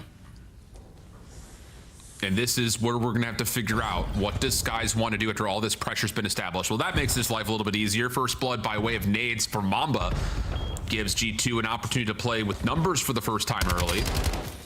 Cramp, damage into Purge. Not going to bother trying to chase that one down, and instead will take the free space given top mid as the bomb is leaning A. Yeah, he just backs them down off of the site, gives the information to my teammates. Okay, the only way that they're playing this is from their side, so we can use some trophies potentially to find an opening, but Nasty, you're not expecting that angle through bottom green, is able to make it a 3v3. And Purge almost able to slip underneath Kremp, but the shots from Nasty's pistol still gets the trade. So the 2v2 we go, 40 on the clock. And G2 have gotten cold feet at A, mostly just to try to give Nasty a weapon. So he's now in full fighting form, not having just to use the scope. Pardon me, Skies, misspoke. Estriel will go for the plant. And Nasty and Spart will have to play the retake 2v2. You're not going to be able to spot them on the exit, but the information you gain is that they're either sitting top mid or backside their spawn. So can Nasty spot someone with the sniper cross, gets really bad timing, and that sets up Estriel for the first kill, 1v2. Well, Nasty has found himself a Dravik to play with. This route is going to take a lot of time, so he's going to have to really go from one to the other quickly. Skies watching on the left-hand side will see it. No problems there for the easy follow-up in G2. Get away with their post plant. Yeah, it's good stuff out of G2 once they get that bomb down. Just because Boston were in a position, they were thinking, all right, it's been very quiet over on this A side, so they have to be going towards B. Once the bomb gets planted, you don't spot them on the exit. Forced to play the mind games. And Esther is able to get the better there of Spart. Not really give Nasty an opportunity there for the clutch, but it's all off the back of that opening frag onto Snoopy. You get early first bloods, You're able to slow down the map, realize what Boston to throw at you, and then close up the round with a beautifully played post plant. Uh-oh, what just happened to Mamba? That's not ideal. This round's over. Mamba died somewhere bottom B2. And Nasty hitting that snipe gives Boston just a world to play with 4v2. G2 has to force something. Yep, gotta go. Gotta be very quick and efficient on this pinch, or just quick and efficient on the decision that you're gonna make. As both players now split up, they're gonna run right into Estriel.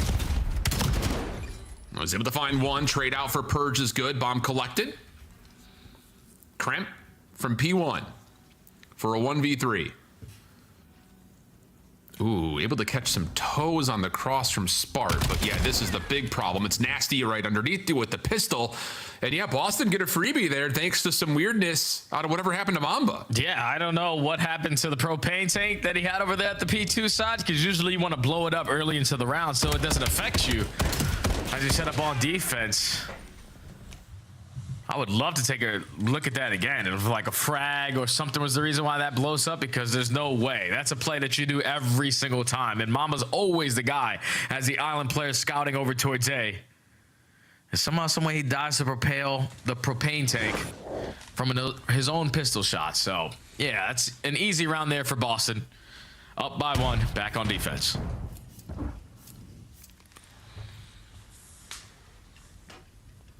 4-3 the count.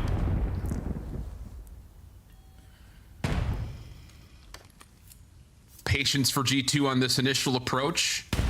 And Skies will once again be responsible for the flank. Boston, no craziness here, just kind of setting themselves up for what very well may be a very heavy contest from the front. That nade landing has Kremp in a weird spot. Snoopy's going to walk away with the first 2.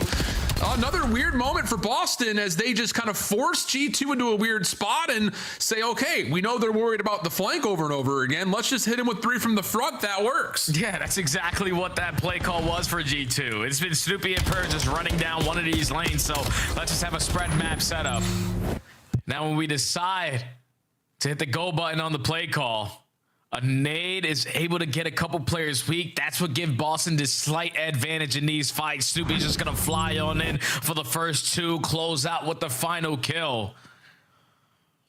And Boston, quick on their decision making, now at game point.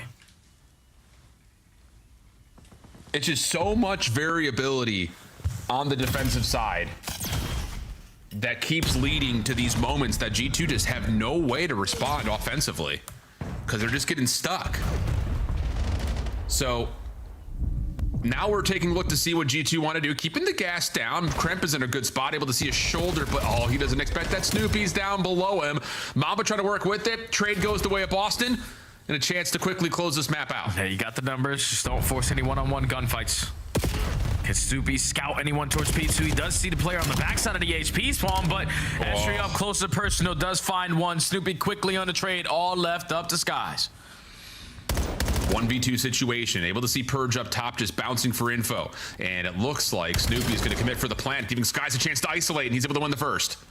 Takes the Dravik, thank you very much. Snoopy off the plant, first couple of shots are in. Oh, Skies, he's got him down to a bullet, knows it, and will take the shell easily.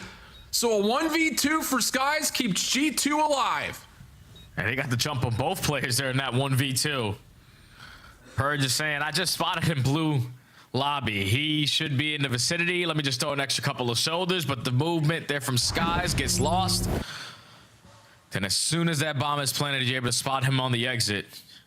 Just Purge in this situation. I'm thinking like he's guaranteed with that information out of those shoulders, but still caught off guard.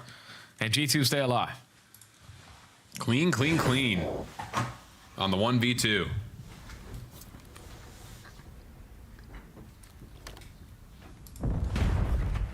Skies pulling the AR this time. And it looks like G2 are just done with Boston playing with this aggression. Yeah, dude, there's like, let's just get the bomb down and play our post plant. Or let's just take the fight to them. First blood good for Kremp. Spart on the response. Astral weakened up makes it easy for Spart to double down. Mamba keeps things level though. Sky's now trying to join, but the bomb being down means you have to commit for these gunfights. Pistol works out. Nasty now to the 1v1. Sky's once again for a clutch. And he only has a pistol. Oh no, he has M15. And Nasty's gonna get back to the reset. Tags are in. Still a fighting four. Nasty takes the 1v1 little jump slide. He hits the comms of the let's go. And Boston will close out map number 2 to level up the series. Man, that was just way too late of an adjustment there for G2, because finally you made the play call I would have made, because Boston every single time on their defense is just taking away space when they shouldn't be. Playing with the utmost confidence. You decide on your final round to finally use all your guns to your advantage, and you're just not able to get a trade onto Spart. What a play out of Boston. Just have all their numbers on the backside of that A site ready for the trades. Even when the first blood goes down, you were in the vicinity with the crossfires to walk out on top in the numbers. And then in a 1v1, I thought Nasty had a sniper pistol. No, he had an M15. And is able to readjust, reposition, and secure the one-on-one for Boston to take the search and destroy. A big one at that, my friend. Tie the series up. Huge, huge, huge, huge. Much needed for Boston, especially considering the storyline that we hit you with earlier.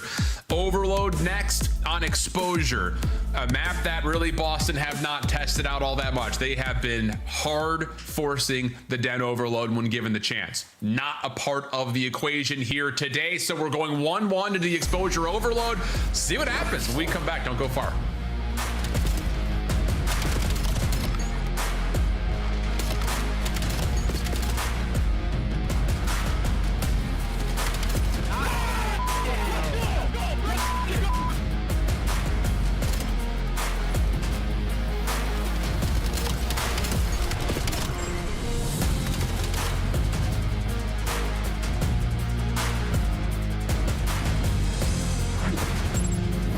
Scuff, official controller of the CDL.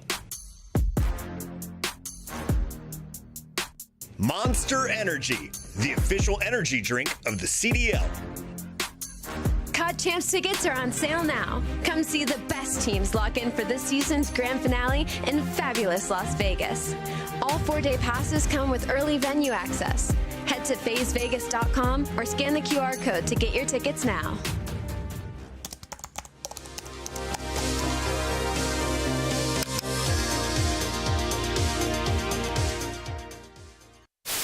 Wait, hold up. Was he the greatest sniper in this? Oh my God. He was hella good. It all comes down to this. Nation running it down. He's trying to no-scope him. Ricky trying to no-scope. Oh my God. Oh no. Oh my God. Didn't even hit him. Oh. GG. God, he got f***ing slammed. And it's face bakes. Oh my God.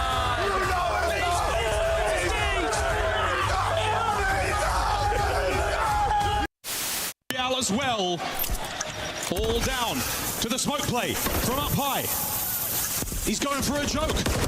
Johnny down, 1v1. And Real singing across the stage. 4v1, I think it was, the clutch, something like that. And we were just, you know, playing the round out, and I hear, oh, cat, you know, he's pushing up. I'm thinking, oh, he's dead, okay, so let's play it nice. And then I just hear a roar behind me, an absolute roar. And then he's like, watch it. And then the kill cam wasn't running, so I was doing the roll the tape. I want to see this. And luckily, it came up, and yeah, he's blown him away and left a bit of a little doo-doo in his pants, I think.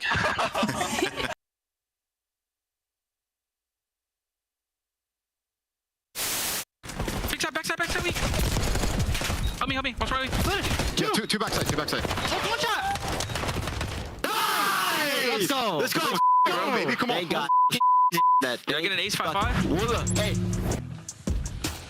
Welcome back, everybody. We are in a 1-1 map count as we consider what comes up next with this overload on Exposure. Boston, quick work of the search and destroy after drama in map number 1 has the series completely level, and I would say most importantly, coming off all the tech issues that Boston were having, hey, that resets the mental on top of that, Jay. But the problem is you're going into Exposure for this overload, a map that Boston has not played a whole heck of a lot of this year, and the issues in overload, well, I think mostly just comes down to the fact that their map flexibility has been pretty poor. Yeah, and like you said, for this stage alone, every single series has been Den besides one. So just throwing a new map into the mix might be the perfect recipe for success, because even on their den where they're sitting at 4-4, it's like they're really good in one category, and that's barely getting any scores, and also really bad in one category, allowing the other team to dominate the time of possession. Exposure plays a little bit different. You got more opportunities with the spawns that you get to quickly get counters and not always be off the back foot. And I know if you are G2, this is a map you are desperately wanting to spawn back into, because you played this yesterday versus Carolina and got destroyed, got outclassed, got outslayed. When you got players of this caliber who are fantastic at winning those one-on-one gunfights, Krep is the guy who, without question, I'm looking for, who didn't have the best series yesterday, to have a completely turnaround here on this Overload today. Yeah, and I think a lot of this map right now for both these two teams is just getting a good start into the first minute and a half of this, because let's be candid, like we've often seen, I think especially thinking back to when Boston had played this in Major 1 quals, that was in the middle of a lot of the game being determined of first point, spawn up point for the EMP, it turns into TDM for 3 minutes of the first 5. And it's just low scoring overall, which to be fair has kind of been a byproduct of a lot of Boston overloads. They don't score a ton, and that's perfect timing because you see it here in stage 2. They rank 12th in goals per game. But I think in particular, it's just the fact that they don't get much of a chance to even see an offensive front, mostly because they're looking for those perfect situations. And we've talked about that a lot when they were playing on Den. The same, I'm sure, will be a problem, or at least a question, as we look at the exposure. Just got to be able to capitalize on those moments where you get those close spawns and you have the numbers advantage. Because losing track of players is going to give you nothing but headaches, especially on a map like Exposure. So a break off is going to be key. Boston uses stuns and nades to try to get some kind of information over the top, but Kremp is getting the better of Purge through mid connector. You find the opening kill, and now it's just, can we find the rest of mid map?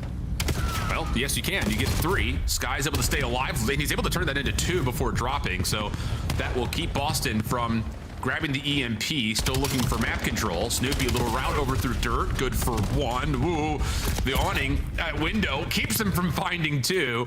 And Kremp comes back to the battle to keep things again relatively slow here in the first minute. Yeah, both teams just want to find kills in sync before they retrieve the EMP, and now Krep and Mamba find 2 at the perfect moment. Purge gonna get the trade on at least the first and onto the second, so another individual player just slows down the push. It was Skies for G2, this time it's Purge. A minute already wiped away from the game clock. Yeah, 3 eliminations now for Purge in a row. Nasty going to join him at mid, not able to collect the EMP before it resets, so some work to be done here, especially with the EMP not just being reset, but also the gunfight being reset. Purge back to the fight though, now on 4 in a row. Skies wants to give that a go, but he gets naded as he takes the peaks, and all it takes is a bullet from Purge, who's looking for everything, and now he's on 6. He's gonna grab the EMP and try to join Snoopy over to this A point, and he's completely alleviated the pressure as he gets a win, but from mid-connector, Mamba comes up from behind, finds the kill, and will instantly grab and reset the EMP over to the other side of the map. He has 2 players with him as well, so off the respawn, Boston better be prepared for this push, because you're gonna get overwhelmed over towards B. Krep with the frag, Escher with the gunny, only 1 player here on the defense, and it's gonna be Sparty Supreme. Lines up a double, goal line stop there for Boston. Yeah, Skies does get that kill, so maybe a little bit too quick on the action there was Mamba. Skies in trouble, or is he? Shuts down Snoopy up close and personal. So Boston possessing the EMP for now, but not much that they can do with it. And yeah, we're down to about halfway to this first half, and we're gonna get a pretty static start as we're gonna take a look to see how Boston are dealing with these kills from G2. We'll go to the breach, listen in. He's weak, go circle. Ball beside. He's still under circle somewhere. He's still there. One's right. Maybe like corner or top. You can top. Ace in me. Kremp, Ace in the long. That's him. Our gap. Our gap in the long. I don't want to ready. Wait for 30. Back right, guys. Already attack. You guys should hit the right together. I'm going. They can be short behind you guys. We have it now. I'm gonna go to a circle. Right deep left, someone. We're missing one. He could have pushed up left. How long? No one's left to me. P2 tank. I'm coming left. Yo, Lombok is going long. P2 tank on me. He's gonna be above me top. I'm looking low right. I'll repeat for a sec. Let me have here. I'll get.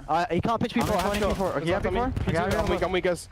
I'm wrapping a kit. You're wrapping a kit. Yeah, inner. Two more. Inner with ball dead. One more, you got it or something. Ball, he's me mid, Mamba, bro. He's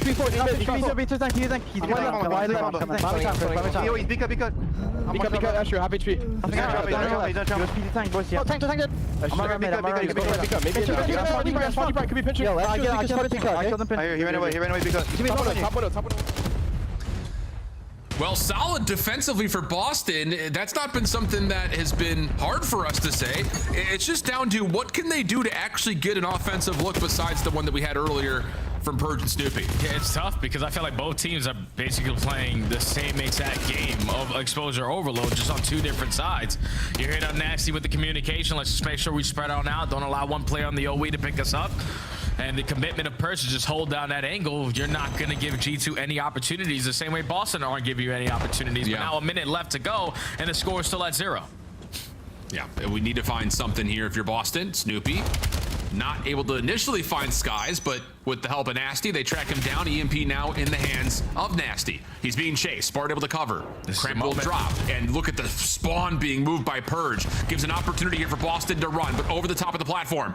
Astriel able to find one before dropping. Pistol out. Nasty gets the kill, but can't find the win to get it over the finish line. Snoopy trying, but the movement puts him in line of sight of Mamba, who holds 30 seconds on the clock. G2 now holding the EMP. Yeah, now they just need some kills so they can potentially get their own score on the board, but you lose the 2 fights. Now you got to finesse with the EMP right back to your players coming off the respawn. And Boston still have an opportunity to get one on the board. They just need fights to go their way. They don't find the first. Yeah, you need to find those kills in the next 10 seconds and reclaim the EMP as well. So Boston are going quickly. And hold on a second. If you lose Snoopy here, there may be a chance for Astriel to run. Overtime gonna come through. Astriel wins one with the pistol, slips out over towards panels, has a 1v1 pistol out, wins it versus Spart. Now you've got numbers starting to build for G2, but under 20 seconds to fight. G2 trying to set themselves up. You got Mamba working on a long route back, trying to pivot to A. Mamba's gonna be the lead blocker. They're waiting off the information he's gonna play with, but he doesn't clear out towards low dirt. And that allows one player from Boston to just fly on up, win a gunfight versus a guy with the pistol, and close it out the round. As we take a look at the highlights, it's just nothing but gunfights all across the map because we didn't get a single score for an entire half. True. Yeah. That might be the first time so far this year, Al, that we don't have a score for the first entire half. Well, if it's happened before, it probably came with Boston in the mix because, again, they just are so slow to find opportunities. And there was another moment in there in the middle of the Boston listen-in where it felt like G2 just got a little, like, tired of sitting around and waiting. They had the EMP over towards panel side and are like, let's just try to force it. I'm just tired of trying to find these perfect situations, and they kind of throw away an offensive look in their own right. But you're absolutely right. We're coming off that listen, both teams was playing resound defense and playing the same game, although again, that's the big stat line for now. G2 time of possession has been convincing. But if time of possession is going to be 75-25 and the score is still 0-0, you will happily take it if you are breached. I'm just hoping you can continue on that hot streak here in the second half, but this is a good break off for G2. Have a lot of mid-map control, just can't get the trade onto Nasty. Neither can Crep onto Purge. So 3 go down in favor of Boston. You could just take this right to B. Yeah, you sure could. G2 coming off spawn realized that, hey, we're spawning A. We got to make sure we clear out this side of the map. Purge going to call in the Hellstorm as Spart finds first blood, Snoopy a second. That should lead to a chance to score here. Mamba's able to find one. Defense rotating over as fast as they possibly can. And there's really not a lot of help here for Nasty thanks to those kills from Mamba. Snoopy's trying to open something up over towards A. The re-pivot back to B.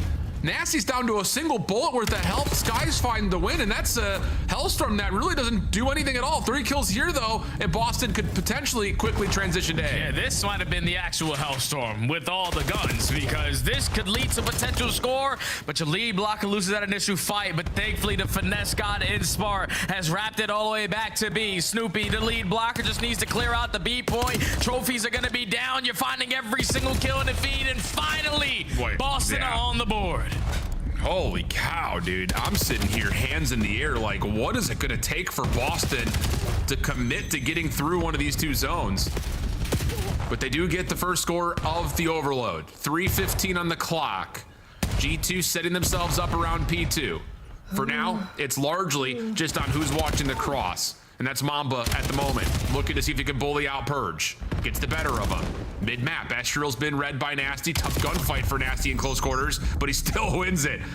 Finds himself an SMG and will join the defense on the B side of the map while G2 are trying to flip things around. Yeah, Mamba, he actually gets really good timing on this pinch, but you have one player come off the respawn and he's holding down the proper angle. So the push gets shut down there from G2.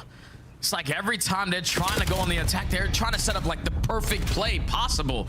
We need to add a little bit more finesse to our gameplay to give ourselves more chances, because now Boston are just parking the bus. 2:30 on the clock. And it looks like for Boston, it's a very tactical park the bus of, we're not just holding this back. We're going to try to send one player on an overextension to see if we can open up space. But everyone for Boston will drop now. You have to play reserved in your spawn. Spart, up and over. Misses the timing initially, but is able to find Mamba quickly. Now back up top. Estriel turns that into a double. Now all three members for G2 are here. Spawns for Boston are going to be out in Narnia. And I think you just have to play to try to make your way back over towards the A side of the map as quickly as possible for the 30 MP location, because G2 are going to get the score and they still hold the bottom side of the minimap. Yeah, there's still 2 minutes left to work with, and Estriel still slaying them to bits on 4 in a row. Couple more kills, he could earn himself the Hellstorm. Try not to commit to that one-on-one, but eventually you get trapped on out. Snoopy pops a double. So now it's a battle again for the mid-map control. 1 minute and 30 left to go. It's still a tie game.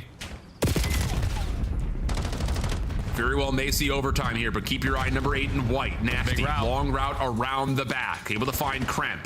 Really, nobody from G2 can turn to deal with him right now, but a little bit of finesse has Mamba trying to track it down. Win does not come through. Astro following up on low health pools will get himself 2. Snoopy now on his turn through mid.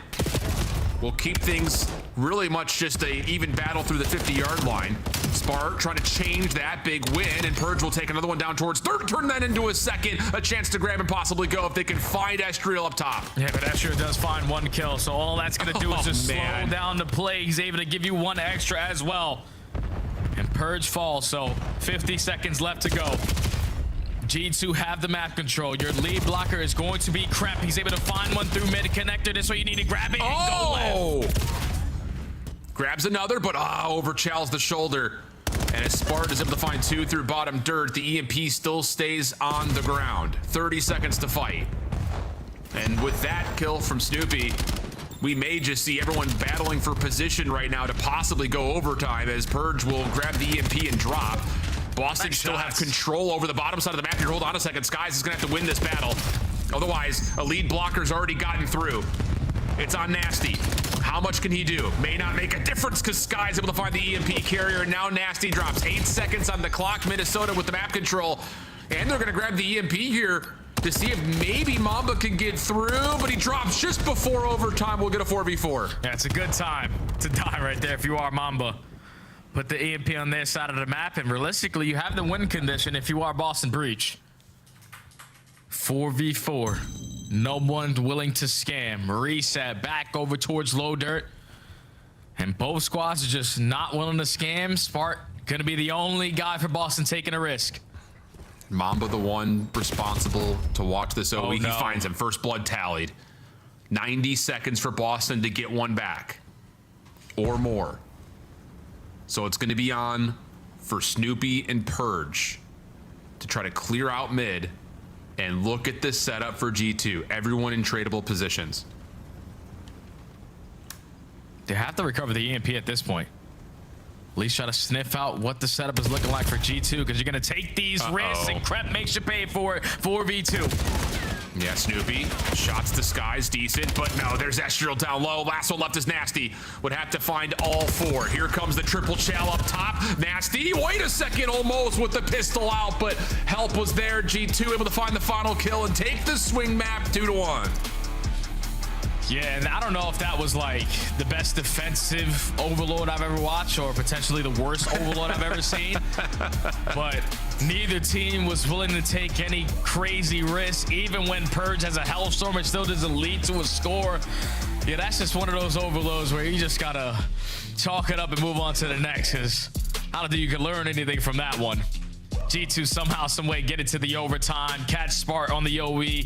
scamming the hell out of that final play and then just forcing the hand of Boston Breach to try to make up for the numbers. They don't, and G2 capitalized on the map. 2-1 now in the series. Yeah, great map from Estriel in particular. A number of moments where Boston are starting to get things going, either to win back the map or to, in particular, try to find some offensive success. And Estriel comes away with a couple of key doubles, if not more than that, to shut everything down. He goes 30 and 25, top Slayer in the lobby. Also had the overload. And honestly, Jay, I kind of want to go back a little bit here and talk about Boston. The Hellstorm doesn't really turn into the success that you would have figured. They eventually get the score off of the back end of the play, but it's not because of the Hellstorm necessarily. Do you feel like Boston just didn't read the map as well as they possibly should have, considering not only they didn't have that many offensive looks, but also that Hellstorm volley? Yeah, I think both teams didn't read the map as they should have. It's like they spawned in on it for the very first time, potentially in rank play, with some of the plays, setups that they were trying to execute around the map. It's just like you need to have a lead blocker clearing out a lane, stop going through the middle of the map. I don't know. It was just an awful display of overload, to be honest there, Al. And I mean, we're just going to have to move on from that one because, like I said, it's both teams who struggle in the mode, and for both teams who struggle in the mode, you can see why, because it wasn't easy for either team to walk away with the win. Yeah, I mean, we're in the middle of March, and both teams have only played the map twice until this meeting, so there's also a factor in that. And yeah, it may not have been the craziest exposure overload, but Jay, you got to remember, we also casted the Miami-Vancouver Clown Fiesta that was on this map in stage 1. Yeah, that was a 1v3 overtime win, though. Super gave us some kind of highlight. That's something. It just took us 6 minutes to do it. Now we go into Colossus, Kremplossus for map number 4. And to be fair, I mean, Boston, they've played this map quite often as well and have found, I would say, just a number of also dramatic wins and just dramatic finishes, generally speaking, on the map. But for Minnesota, you feel good about your chances of closing this thing out in 4 and avoiding having to go back to another search and destroy. Oh, yeah, without question you do, because this is supposed to be your map, right? You've been doing the fundamental part correctly, at least beating the teams to the punch. But so far throughout stage 2, where you need to increase your hold percentage and your breaking percentage, that's where it can come back to bite you on a map like Colossus. Because you saw what Boston did on the search and destroy. They are just running at you on this map. So you got to be prepared for the aggression that they're going to throw at you, because Boston, this is their best hard point on this stage with the new player, with Purge and Snoopy having consistency between each other. This is where they feel most comfortable. Yeah, and that's good news for Boston on the other side. Again, it just feels like a very even battleground between both of these two teams. And to be fair, when they had played this map between these two teams before, it was a 3-point game. It was early in the season.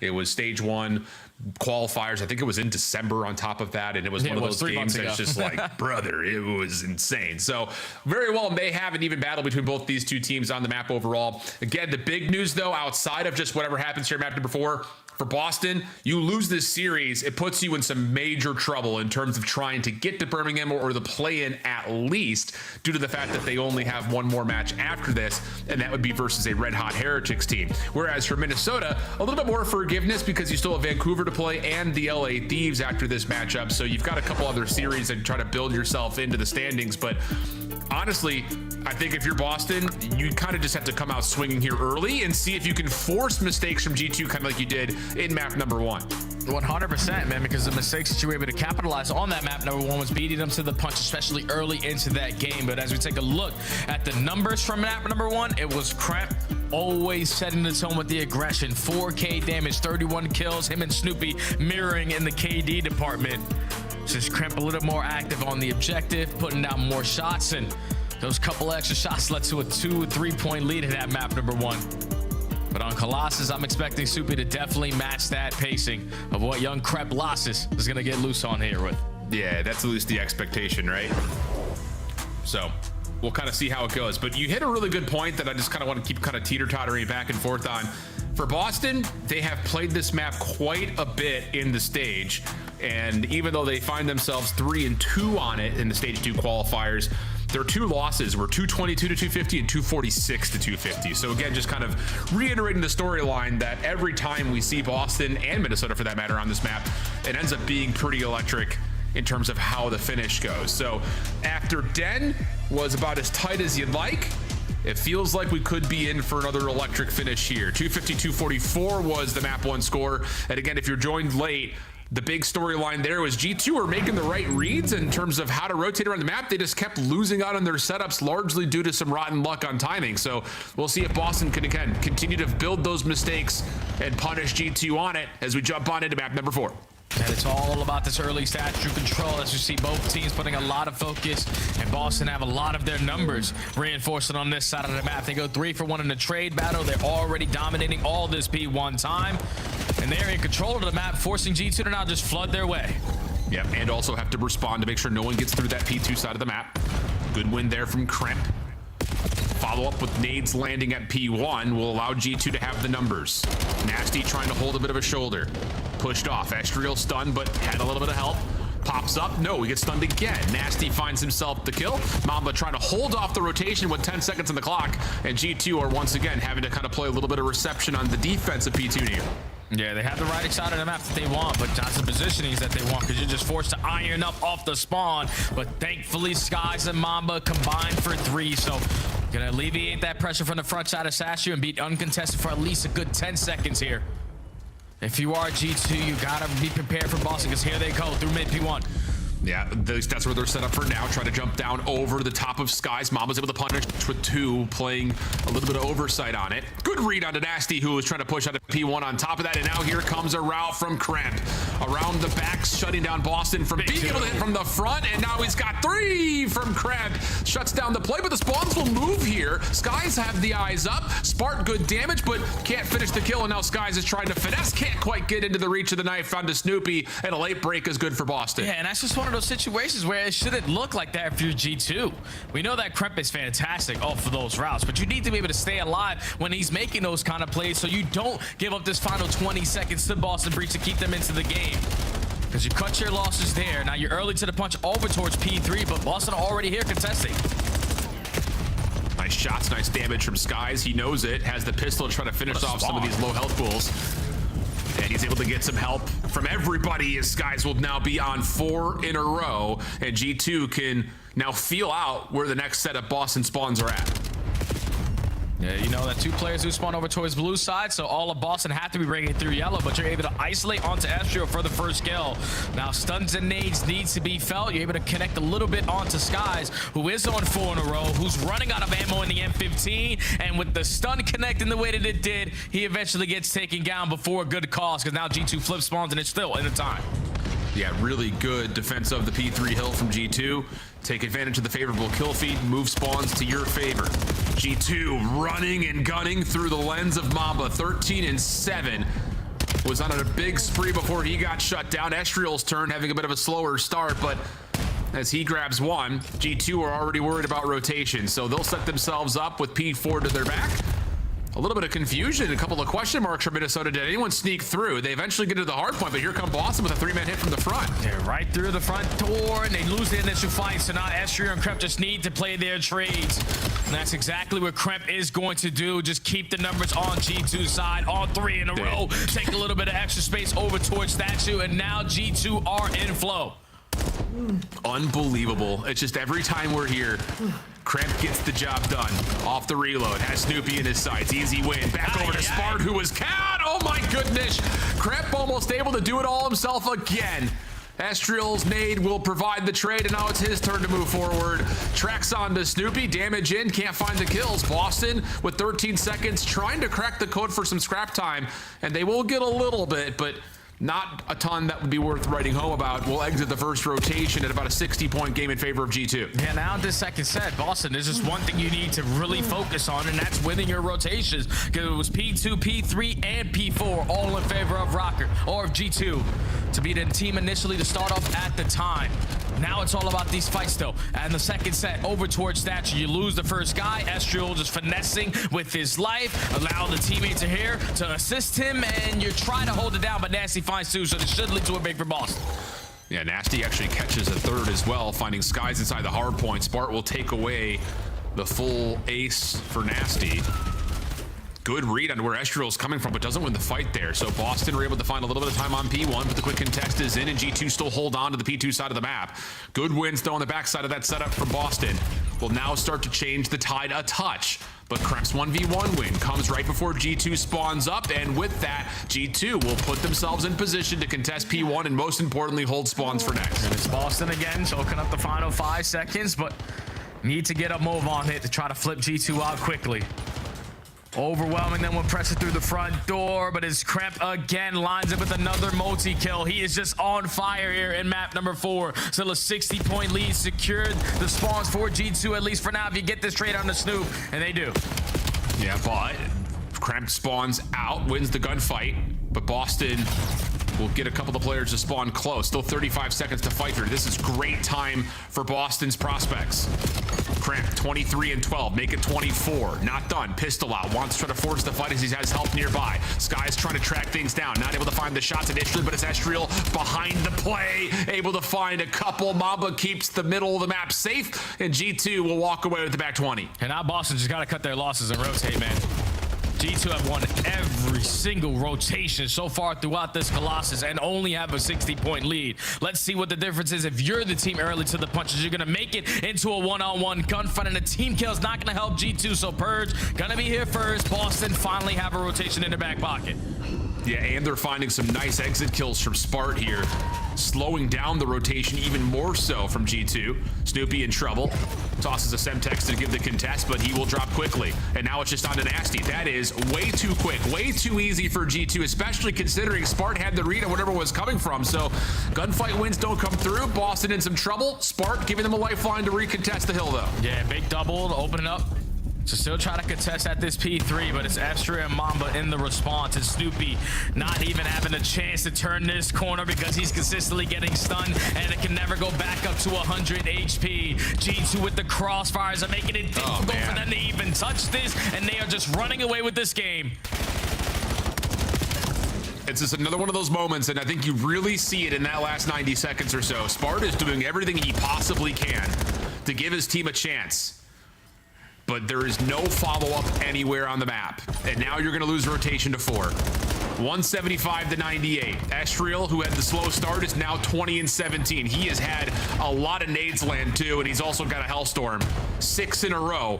Has a read that Snoopy's somewhere along the back, and he's got his head in a swivel, able to help out from the front on top of that. Snoopy's pinch eventually coming through. Mamba a little bit of damage, has Kremp now looking for the 1v1 win, but waits for Skies, and Kremp will now bump the hard point, create some space, and likely put this game out of reach. Yep, Kremp just doing Kremp things. Over towards the statue, hitting the wall, bounces, finds another kill in the feed. Didn't have the best performance yesterday in this series, but is quickly making up for it here. 34 and 19. Doesn't even need to be in the hill with all the pace he is setting on the map. Final 15 seconds of the P4. Boston are going to go for it and most likely get it, because that's what they've been doing all of this Colossus. Yeah, they just have to. There's just no other way about it. You have to fight for every single second down 100 with G2 over the 200-point threshold. And Mamba still is going to challenge everything. Boston able to get the rotation over to 1. Oh my! Clean shots for Mamba. Kremp now trying to set up a pinch. Purge. Oh man, if he loses that gunfight, that just may be a shattering effect that leads to Boston exiting the series with a loss. But instead, they hold ground on P1, but G2 with the leader's advantage can pretty much do whatever they want. And they're going to play for the P2 rotation. Yeah, spawns on both ends of the map there for G2. So they find those pinch gunfights very quickly. And now still able to maintain the right side of the map that they want for that P2.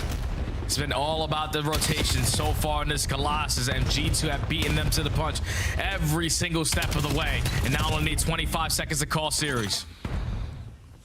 Boston have to put the pressure on right here, right now. They need to move spawns in this exact moment, and still, we're just hanging out inside of P1. They're finding a couple of the kills to give them the time, but yeah, man, I mean, we're done. We're stuck. Estriel, shoulders, damage out. Snoopy is able to give you the first. Sky's in some trouble, has to back away. He has got help though, and it's none other than Kremp in the picture. And that's all you need.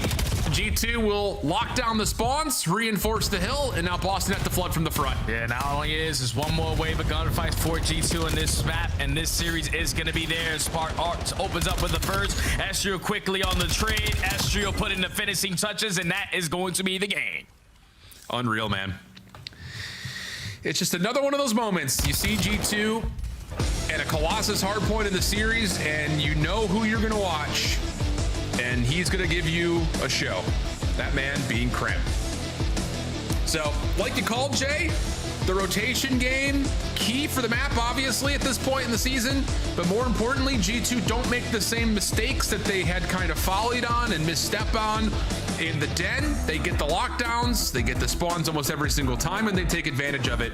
And I just think it's really revealing to Boston in that last P1 to P2. It's like we get 3 dead and we're all just in tunnel or top P1. We're not trying to push out the spawns at all. I'm like, I get it, we're down 70, 80 points. You don't want to lose more time, but you've got to get to P2 if you want to have a chance to make the comeback happen. Yeah, it's actually crazy because Boston and map number 1 compared to map number 4 were 2 totally different teams. They were doing the fundamental aspect a lot better early into that opening den, and then G2 started to take it away, especially at the P4. But when you get to this map, like, how do you expect to even have a chance at a comeback on Colossus if you're not the team initially towards some of these money hills? Every single P2, G2 got back blue. Every single P3 besides 1, you lose those spawns. And then by the time you win it on the first attempt, your setup is so spread that they win gunfights all the way around the map and purchase the last man standing on the hard point. It's like Boston are not in sync on their team play, and they definitely didn't show it on that overload either, man. I don't know what's going on with this roster because the search and destroy was great. Like, teamwork was out of this world. But then the respawns, at least the last 2, was out of the window. And G2 capitalized on it to take the series. And Boston, that's a tough loss, man, because what? That's 3-7 now, and your only matchup left is going to be Miami. You might have just lost your chances for Birmingham with this loss. That's exactly right. I think especially considering who around them still have matches to play. Some of them have some very favorable matches indeed. So Boston backs against the wall. And with that, Minnesota, a little bit more comfort in terms of their position on the standings. A long series to the tech issues, but Minnesota come away the victors to kick off our Sunday as we head back to Goj in the desk. Thank you so much. Shift study, great cast, great analytical work there towards the end, too. Took the words right out of my mouth. I feel like Breach just played it a little slow. Had a decent S&D, ended up getting the win there. Everything else was utter chaos. Nameless, I'm going to you first because you had some choice words for Boston. We got to talk about G2, though, and the success they did find. Yeah, absolutely. I mean, G2 got going. You know, after they win that overload, which was super chaotic, Boston had so many opportunities, which we'll talk about when the tape starts rolling. But we get to that game 4, and, you know, Boston just hitting the front over and over and over again on P2 and on P4 just kind of made it easy for them. And, you know, off the rip, there were some good things happening for Boston there in this game. And, you know, as soon as we get to, you know, the P4 on the first rotation, it's over with. As soon as Kremp goes on, like, I think it was 5 streak he went on. By the way, this was also played by Skies. He repositioned Finds too. And this is kind of where it begins. They get the last chunk of P3 and instantly get into P4. And Boston said, you know what? Screw it. We're down 50 points. Everybody, let's just fly front. Somebody make a play. That's legitimately what happened in their mindset. And from the rest of the game, they had the same play style. Something fun about me, I've always wanted to be a coach. And looking at this, I wish I could be a temp coach for Boston for one day. Just sit them down about Colossus Hardpoint and be like, the one time you guys found success on this map was when one of your SMGs, namely it was Purge at the time, was hitting routes. He was going bottom. He was trying to get top mid control. He was trying to pinch them constantly. I saw nothing. I saw none of that. I didn't see any rotations out of Boston. We lost every important gunfight. We didn't try to do anything creative. Nobody tried to hit a route. And on top of that, we were too slow to set up the team pushes. When we did set up the team pushes, you were still sending one person in by themselves. And I know what they're worried about. Like, they're worried about when they take the slow developing route, that Cramp or Estriel is going to get super aggressive, get positioning up front, and then you just kind of get left on an island in the back. Well, guess what, guys? That's just the risk that you have to take in Call of Duty. So I hope they learn from it and grow from it. On the flip side of that, though, G2 winning this with being iced after map 1, incredibly impressive out of them. Yeah, and also Crimp was just winning every gunfight. I mean, the guy was going insane, and welcome back, right? I mean, obviously had a tough series last time. Today looked amazing across the board. So I actually think we're going to be talking with Crimp. Makes a lot of sense. Monster Energy Spotlight, he's ready to rock and roll. Crimp, how you feeling, man? Crushed it on that last map. That's got to feel good. Feel fantastic. Got a little bounce back after losing to fucking randoms yesterday. So, I mean, it feels good right now. Yeah, it feels good. We needed that. Yeah, talk to me. You know, I saw your tweet where you said, like, it was just a terrible performance out of you. What happened yesterday, and what did you change coming into today to where you look like the normal Crimp once again?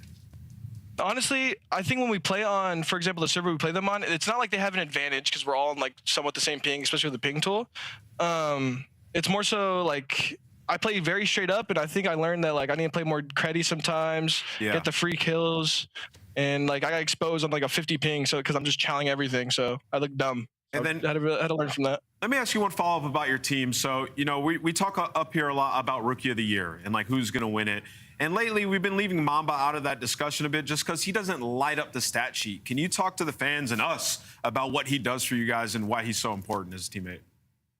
Yeah, honestly, I feel like he should be front runner. In my opinion, I feel like he's a fantastic player, great teammate, and is knowledgeable about the game. But I also feel like he's one of the more aggressive ARs, so his stats don't depict actually how he's performing. You know what I mean? Like you can have a 0.9 AR, for example, Kenny some other years, but he was still a fantastic AR. Yeah. You know what I mean? It's just a pressure player. He's playing for the win. Not a lot of people are.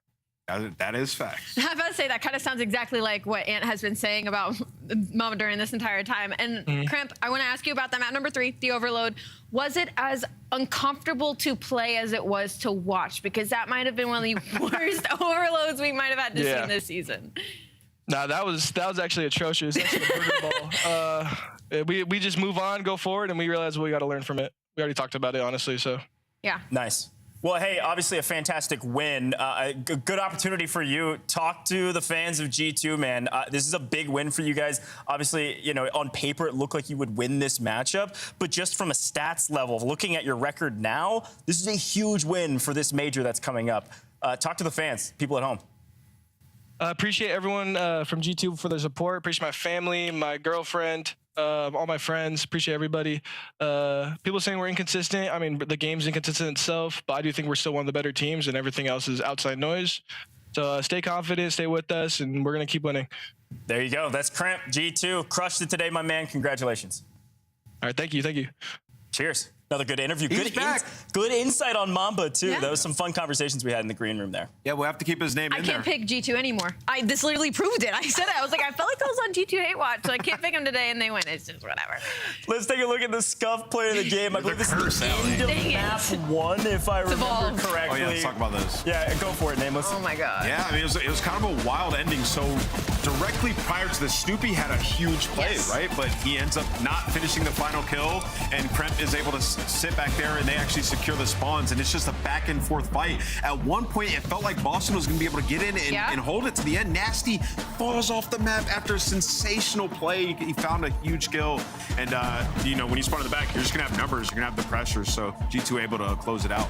Yeah, it was a little awkward. I mean, like Ant already kind of hit on it. It was just trades back and forth and back and forth. Who's going to find the two? You know, first it was Crump, then it was Nasty, and then Snoopy's coming from the back line. They end up getting this final kill if you're Boston Breach, but it's a contest for like that last millisecond. It's insane. Yeah, it just gets absolutely crazy here. Boston actually get back in the fight. Estrio finds two. The trade comes in, right? It's back and forth. It's Skies versus Snoop. He's dead, and now what do we do? Kremp gets in, and they're just not able to. They just need 1 second, yeah. So unlucky, man. So if that guy didn't jump, he would have contested. I think the cons from Boston. I think we heard the cons. They're like, we should have just chowed. We should have just chowed all. It was so close, man. I think it was like the last tick.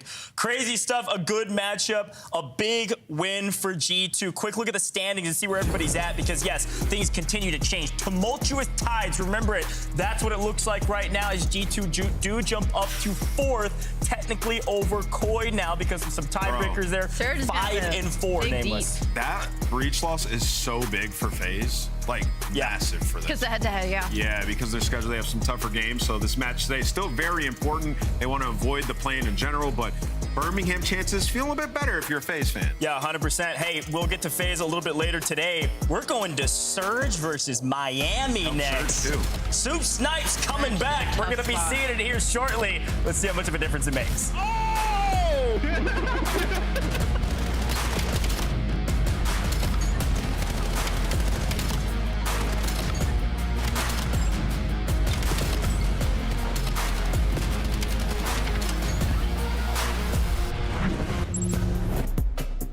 Major 3 is going to be a classic. 4 challenger teams are taking on the 12 pro teams, bringing non-stop action to the ATL. Get your tickets before they sell out at DreamHack.com/Atlanta.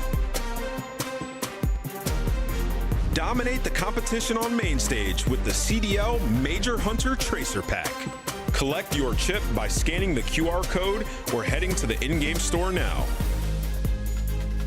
Monster Energy, the official energy drink of the CDL.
We get it? Yeah. That's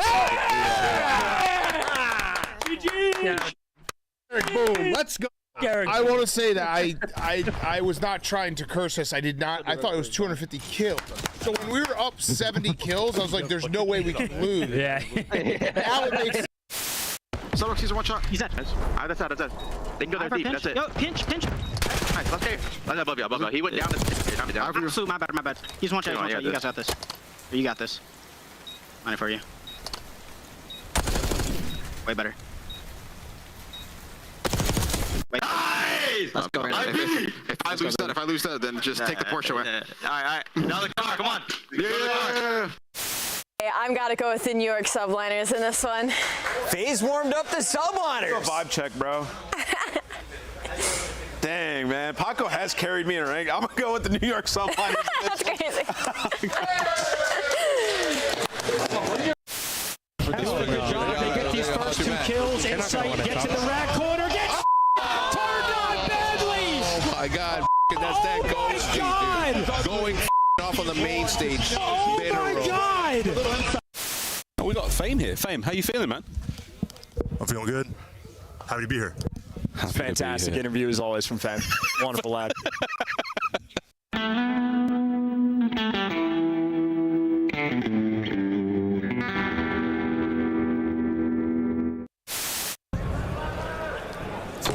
In game 5. Oh, no!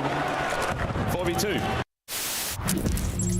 Welcome back to the Call of Duty League. We got Miami Heretics back in the house. They got to take down Surge. Looking good on paper for Miami. They've got a lot of momentum. They got a lot of wins under their belt in a row. Nameless, talk to me about Miami. Why is this team so different? Yeah, they're one of the best teams to watch right now, man. They're super well-rounded. They're the best search team that we have in the game. They've had improvements basically everywhere. Hardpoint's cleaner.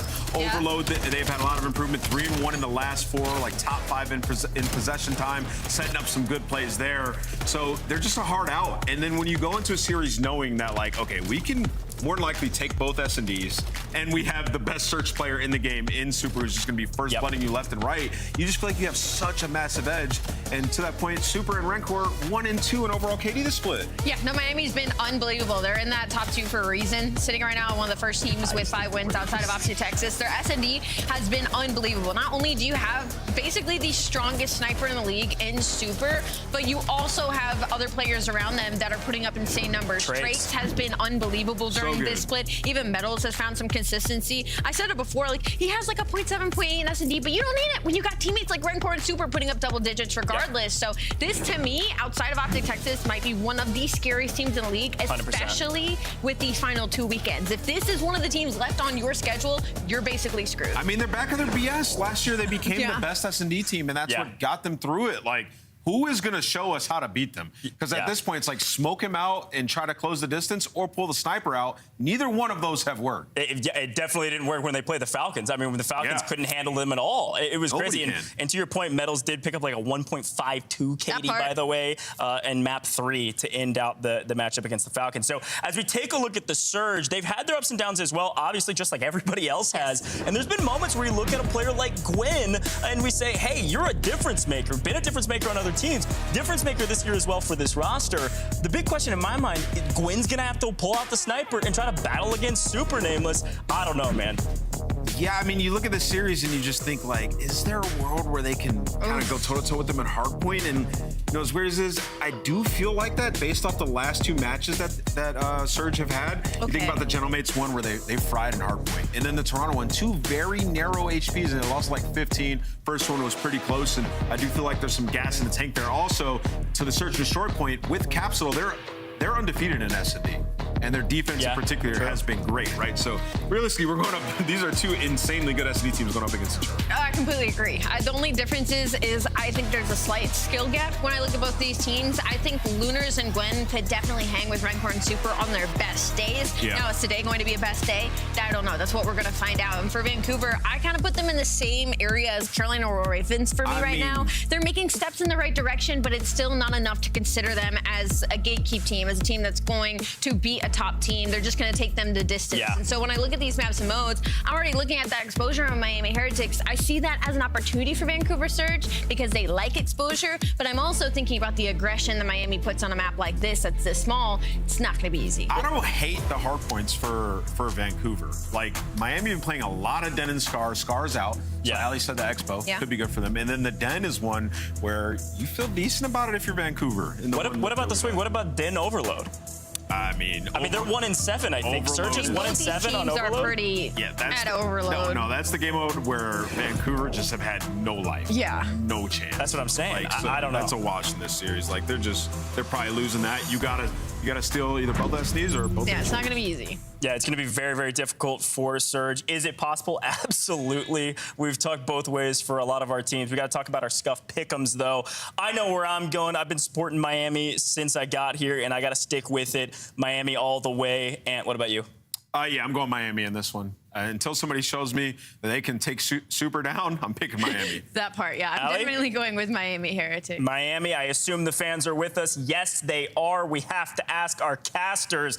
They're going to have a lot of fun with this one. I can only assume. Miles and Chance in the house. My fellas, take it away. It has been taken. Thank you, Goj.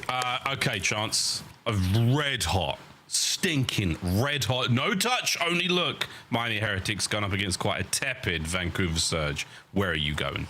Nowhere. I'm here at work. I'm at home. Have nothing going on other than casting the beautiful series today. Where are you going? That's the right answer. I'm not going anywhere. I was just checking to make sure that you weren't going anywhere. Probably going to go to the game in a moment, but I'm worried, mate. I'm worried about Surge. I'm worried because, good God, it's going to be a spicy opportunity for them.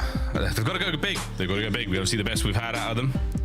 But for the lot of them, it's going to be a difficult matchup against a team that has, quite frankly, run the hearts and minds of CDL fans for a long, long time. Can't wait to see them play in Birmingham. That is, of course, the Miami Heretics. I'm slightly biased. I do have a jersey. I'm a big fan. What can I say? I'm excited to see them play today. This is cracking me up. Miles, so, obviously we have producers in our ear when we're working and whatnot. And I just got hit with it's like a LeBron James stat of here's his numbers with a headband, without a headband on Wednesdays. They just got the whisper in my ear. TJ is playing with his lights off. I repeat, he has turned the lights off. I'm like, all right, well, maybe TJ is going to fry. He gets the first one in the lobby. Apparently he's going to be on one today. And we'll find out if Tej and the lights make the difference today. Well, so far, it's not a bad start whatsoever. A couple of kills going their way. Heretics will be the last players up in time, and only for now. On board with Metals, a player who loves to have a hot start in these games, and so far, gunfights like that are a slight indicator of one of those Metals match. See you later, Super. Well, not a superhero, not able to fly, no Superman, no nothing falling off the map, but Metals controlling the pace of the game. At a certain point, it was basically him on an island waiting for his teammates to show up, but hey, decimates him, picks him apart, and now his team ignoring the P1 time. You don't really need it. They care about this rotation, though. Metals, he'll be soaking first. Yeah, it's he's on a 6 now. It might be a Metals map. Nope, thank God Luna's put that one to bed. Gwyn joins him in the feed.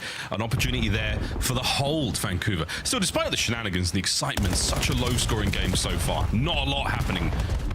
The Super dances with the Devil, and the Devil comes out on top. Lovely work there for Trakes in the damage department. Metals and Wrinkle pick him up and get on time. Super clearly having fun in this series while Metals is frying 8-2, going for cheeky knife kills, jumping off the map. And hey, doesn't matter, you got a lead for the moment, but yes, a very low scoring game. There's already been a minute burned off of the game clock, and we're only halfway through P2. Yeah, quite strange. Just over, well, not a typical game of exposure here. Or Expo, no him or Matt. Well, Gwyn on the attack towards P3 here. Capsule, could he keep these members of the Heretics at the old time or keep them away from it as best he can? The answer is no. Metals is going to find a hole, punch his way through. Gwyn, up close and personal, down and out. Trakes is in, and we are going to see the Heretics first in on time. A sneaky TJ from the shadows can't strike. Yeah, the darkness out helping him there. I feel like in the kills column, Heretics have been pretty on point, but nonetheless, only a 10-point gap between these two teams. Heretics players, though, soaring and flying around the hill. Certainly, the teamwork for Miami is going going a little bit better. Of course, though, TJ, well, he gets the nade kill. One more guy on time. TJ playing for the spawners, and maybe that's a mistake because In Time Metals continues to deliver two to the grave, and now Gwyn has to fight the rest of the Heretics team. Yeah, it's a Metals map. It's one of those, folks. He's at 13-5. He held that hard point alone against 3 players and took the last man to bring him down. So it's starting to feel that way. Vancouver, yeah, they've been drowned so far in the first 3. Next hard point's coming up momentarily, and again, the Heretics in position to cut the rotation. No one there from Surge in a position to really get forward. Gwyn's got to go big. Good stuff. Finds one. Metals in the back, over towards Nu. Oh, and an unfortunate spawn moment there. For the rest of the Heretics. Good luck, Metals. It's all on you. Yeah, it is him versus the world. It looks like Surge, yep, take care of him immediately. Nice slide chow there from Lunars, and okay, every single Heretics player now going to be spawning across the map. This is Surge's opportunity to get into the game. And make no mistake, this team is 3-5. They are on the bubble from not making it to land. They better be bringing the intensity. This is the do or die. Great work, Tej on the back. Traded out eventually, but that is enough now to cause some damage. Trakes 1v1 on time versus Capsule, and it's all his. Spawn still in the back. And an awkward split moment right now for Surge. Can he make something of this? Trakes on the hunt, gets his quarry. Out of Rencor in time, and again an onslaught attack here from Vancouver Surge, and it's working out so far. An unfortunate van explosion takes care of Rencor. And the trades are fantastic, and the damage is good, but it looks like Surge are still finding it, and that is it. Last man up. Good job, Vancouver. For the time being, within spitting distance of pulling it back. I mean, you're very polite. I think I look at that hill where they had the full rotation. 3 players for Heretics die and spawn all the way across it old. They even had a team kill in the mix in Vancouver. I mean, only get maybe like 30 points off of it. So ultimately good, but man, I think if you're a Surge fan, you want that to be a lot better. Well, they have a chance now in the second set to right those wrongs. So far, all Heretics. One flank taken care of, the other one, they're working on it as well. Renkor's on a wrap. Capsule not going to get much more done there. Another phalanx, another split here for Vancouver.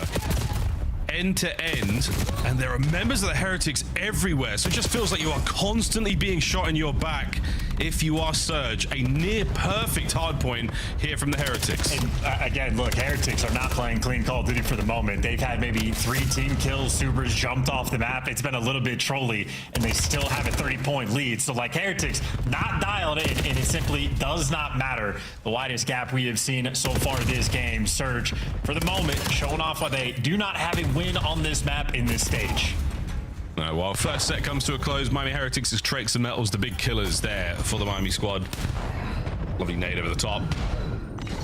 Hellstorm in the back pocket here for Trakes once again, as you have just smothered the map, but a nice bounce back here from Surge. Now, it's always the P1 of the second set where you do see major separation. Historically and statistically, this is where we could see Surge find some success here and exposure. Well, doing what they can. Lunars, well, creeps up in time, wins a nice gunfight. You got the pinch taken care of. Gwyn has that under lock and key, even blocking the spawn. So a great looking setup here on P1. In the meantime, TJ delivering. He's on a 5. Yeah, hold. These lights are out, and he is absolutely home. Good shots into the first man. Attention on the Metals for the second. Good work there from Lunas to join him in the feed. It's a 5 from Lunas, 7 from Tej right now. And again, second set P1. So far, treating them well. Over to P2 we go. Lovely work from Lunas. The spree comes to an end. Do they have the numbers now to break? Super goes high. Super ends Tej, and the trades continue. Mid-maps are bang out as well. Yeah, and I don't think TJ ended up getting that Hellstorm, or at least he was going to be close to it. But on a 7 spree, he just slides straight out through mid-cut. So Surge finally able to get a semblance of control of the game. Well, they've tossed it right back, and now it's Heretics' turn. Rancor contesting all of this time, has a little bit of support. Everybody you're expecting to be weak, and his Trakes goes in. Wow. Well, the bodies start falling. Capsule takes him down, and the coverage is good. Surge holding on to P2. Gorgeous gameplay from Trakes there. Wonderful tight angles to be played. Damage in, kills, you name it. A break here on P2 with this Hellstorm. That is the name of the game. Big route from Super, trying to play the long moment here. Lunas and Gwyn gone, wiped off the face of the map. Tej's last man, and he's going out swinging. Good stuff there on the Hellstorm. Yeah, they're just holding hands into the great demise there, joining each other in Valhalla. But hey, they respawn across the map and rotate over towards Nu. Surge now going to be testing their breaks, and Heretics testing their window side hold. 2 players in time, 1 out front, 1 in the back. First attempt. Great work from Metals. Can't get better than that. Next man on the back door, cleaned up as well. Teach wins his fight through the middle of the map, but it'll be all for naught. 45 seconds remaining. How much can you get in here? Vancouver. Oh, you got the trophy. Now Metals here repositioning, and now they're going to be giving up the back spawns. But if Metals dies first, he'll spawn at the back time, so you got to know it's guns forward if you're Heretics, but might be a little bit tricky. Capsule in the back, but hey, Super reads it, and look at how those spawns flip. This is exactly how Heretics want to handle this hill.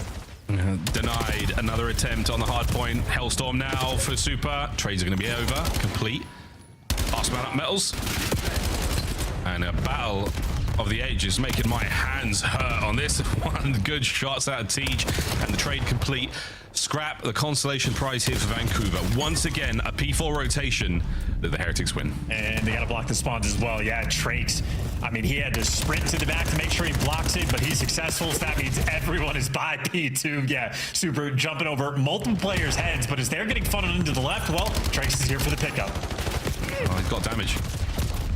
Might not work out here. Lovely work, staying alive. Squirty kills there from the Surge boys, keeping themselves well alive and kicking, but Super in the back line. Oh my goodness, Capsule. Nice work from the hip on the Metals. And over to the back once again. Luna's on the cleanup, Diligent on the approach, and shots from Renkor. A bullet difference would have been absolutely massive. Teej on this 5 again, as his kills have been good. And it's still a close hard point. This is a much better look from Surge. Can they survive this next wave? They've warmed up quite a bit, so already success on this P4. Had the break to make it happen, and hey, TJ, maybe clean up crew. A 1v1 gunfight to win for time. He's leaving that for his teammates and going for the rotation. Heads up here, played by Tej. And the more cutoff kills he can get, the better. And they were utterly useless on the last time here. Surge didn't get anything going, and now, good timing on the Hellstorm from Super. The Heretics looking to clean this point once again. Sending the cleanup crew. The first usage of the Hellstorm was so good. This time round, not nearly as effective, but they have the hard points. You can call it a mission complete. Oh, nice one. And that'll be the instant break. Nice try from Tej, but ultimately to no avail. And now Super's got the window. Heretics pushed out the other side, and this is just such an annoying setup to deal with. You're so concerned about Super, and now he's just juking people out over on the top side of the map, and his teammates know it is one direction to look. They got the funnel system going. Unreal. Well, good stuff there from Surge. Throw everybody they possibly had at it, but the Heretics have held. Unfortunate timing there for Renkor. Not a problem with the kills. He's going to get another one. Capsule over the top. Work with the kills there. Again, Capsule shooting hot. Metals continuing the spree here from inside of time. Another Hellstorm on the cards for he. Oh, and Super. He finally got his knife kill. That is so quick as well. Relentless pace there, and they're getting the cutoff kills as well. Yeah, I feel like Heretics has leveled up their game. They had a full-on quadrant going around this P1. All those orange arrows just surrounding every single cut you could possibly take if you're Surge. This is not a fun deal. Of course, team kill number 5 comes through, so might be Surge's opportunity for the break. Trying, and so far not bad. Can't account for Renkor by the P. Ooh, my brother bomb site makes his way up into P1 again. Super hit and run, playing the wall jumps very effectively. A 3-man hit now from the Heretics to the left side of the minimap, waiting for Super to now make his moment. And there it is. There's the strike. Catches the toes of the next man, and how Capsule let him kill him there. 20 seconds to go on P1. And the Heretics are looking to take it all. Yeah, I want to say Capsule, I think, got the receiving end of a well-placed stun grenade, so not ideal. The kill certainly looked bad, but now the kill feed for Vancouver Surge looks a little bit better. 3 kills before the rotation pops. Of course, it is a 60-point deficit they're working for. You have no other options. You have to perfectly hold P2 and win this rotation. Trake's already trying to break that down. He, Metals, and Renkor gone. Surge are in. This is it, boys. No more chances here on exposure. Capsule to the front line. Can only deal with so much. The Heretics swarm his already damaged player. Tej on time. He does have Gwyn to back him up on the inside. Shots from Tej, not good enough. The big dive, go over the top. Gwyn can't get the second man. Reinforcements from Capsule, sharp, ineffective. Renkor alive on time, and 10 for the win. Yeah, and they flipped out, so Heretics just want to win this here. Super surging forward. That's a 4-spree form, and he gets to be the cutoff man. Surge, last-ditch effort to go towards the time. It might be food for fodder, or maybe enough for the break. Metals versus the world. The contest is finally in. Surge, bringing the fight. Whoa, bringing the fight nearly over. What a nade over the top. You have to stay alive. The next few seconds paramount for Tej. And that could be it, folks. The tick, it's in. Miami Heretics take map 1. Unlucky as well. I mean, they would have had their rotation just a single second, and the fight would have continued. Maybe a little bit of exuberance, a little bit of stress there on the side of the Heretics. An interesting play map one. I feel like first half, neither team was really dialed in. A couple botched moments, missed opportunities, and I'd say ultimately for Heretics, that's a map where they had maybe 16 kills rolling through. Super falling off the map, and in the end, a 50-point win. So the unwinnable map there for Vancouver Surge. Their record extends to 0-6. Yeah, well, not a tremendous surprise. Heretics incredibly strong. Real good look so far. 251.99 final score. Again, great work all across the board there. Rancor a little slow there in the kills department, 23-32. Nothing major. Lots of hill time as well. But Metals, he had one of those maps, folks. 27 untraded. 2 minutes and 15 in the hill. GG's. Little bit of magic from Surge, but Chance, I mean, where did it go wrong for them? Maybe giving away 2 Hellstorms is not ideal. I think Metals used his to great effect. We might be able to catch it in the highlights where he got the double kill with the Hellstorm, and Trace also had a pretty monstrous performance. Not quite the hot start that Metals had, but he caught up and even gained ground towards the end, and also had Hellstorm to help break that P5. So again, I think Heretics, at least in the second half, really started to play some good Call of Duty, especially that secondary P3. They locked it down, flipped the spawns, did all the little things right. We did see a couple of hills which were nearly perfect from the Heretics here. Very, very strong setups. Playing spawns perfectly, great control, and of course the comms and the teamwork got good chem, and it's very, very difficult to find them. As soon as you feel like you've taken damage, and we watched Capsule's POV a few times here where he'll make the initial kill, never got away with his life after that. Speaking of Capsule, a tough loss and a perfect stun grenade again there. Gives Super that kill. Great stuff. GG's. Go next. The Miami Heretics feeling incredibly confident, and the trust levels at an all-time high for this roster. Absolutely, and trying to build out that map pool as well, try to figure some things out, because all the talk about Super and his snipes and how good they've been in S&D, Den has still been a problem for him. They have a 2-5 record overall, so Heretics trying to make improvements there. On the flip side for Surge, maybe the pick and band's the biggest problem for the team, right? You're going into the series almost expecting them to lose at least one hard point, so I think the exposure, Surge fans, not shocked to see an L there.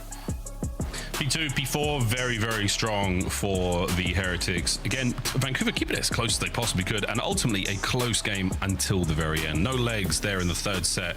You'll take it though if you're a Heretics fan. Happy for that. In the Den we now go, a triple dose of Den. Chance, Search and Destroy, Overload, and Hardpoint. How are we feeling about the Search and Destroy for both our squads? Well, for Vancouver Surge, a must-win map. They got to win map number 2. Probably have to win map number 4. And honestly, if it goes to a game 5, they'd have to win that too. But this middle section of the series, really the only opportunity for Surge to make that impact and see if they can bring the goods. Because again, 2-5 record on Den S&D right now for Miami Heretics. As good as the snipes have been, as on point as they have been in the first blood category, all the things going right, they have not found the success here. So like the desk has talked about, is going to get a counter snipe. Do you want to break out the smokes? Well, this is a map where maybe you could just play your standard game. Don't have to necessarily do anything too fancy. If you already find success on the map, you can be worried about Super.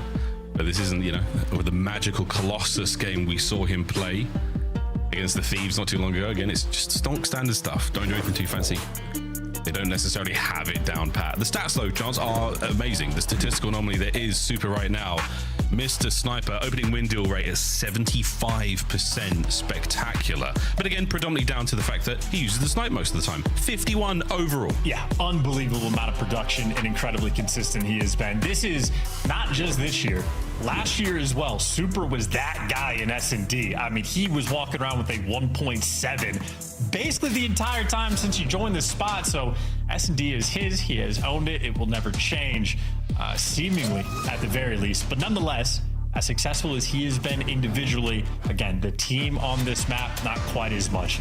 You're going to be seeing some new routes. Trace, loves to try to hit top window on the attack, likes to get that control of the middle of the map. Different ideas the Heretics are going to be playing with. They need to find success. Try something new, because as you said, the record not great. And Triple Den, in the run up to Birmingham, they want to make sure that the map record and the map pools are as squeaky clean and as diverse as possible, because you don't want to be running into trouble at the LAN. Gwyn, sniper in hand, and they've taken quite a lot of space towards A. Metal's already on the bench. Metal's already dead. So beautiful stuff there from Lunars. And hey, already you're feeling great. You get this bomb down. You got the flank under lock and key. And you got Gwen on the front line with the snipe, but 2 players in front. Got to hit the shots. Unfortunate time. Oh my goodness, what a shot on a Renkor's thigh. The man couldn't escape with his life. An outstanding start here, but Trake's now on a bit of a flank, and he's getting very dangerous here on the inside with the bomb. Capsule can't hit the broadside of a barn door. My good God, could he get in there and find some damage? Cap going with a pistol. Second man, not good enough. And what an ugly finish.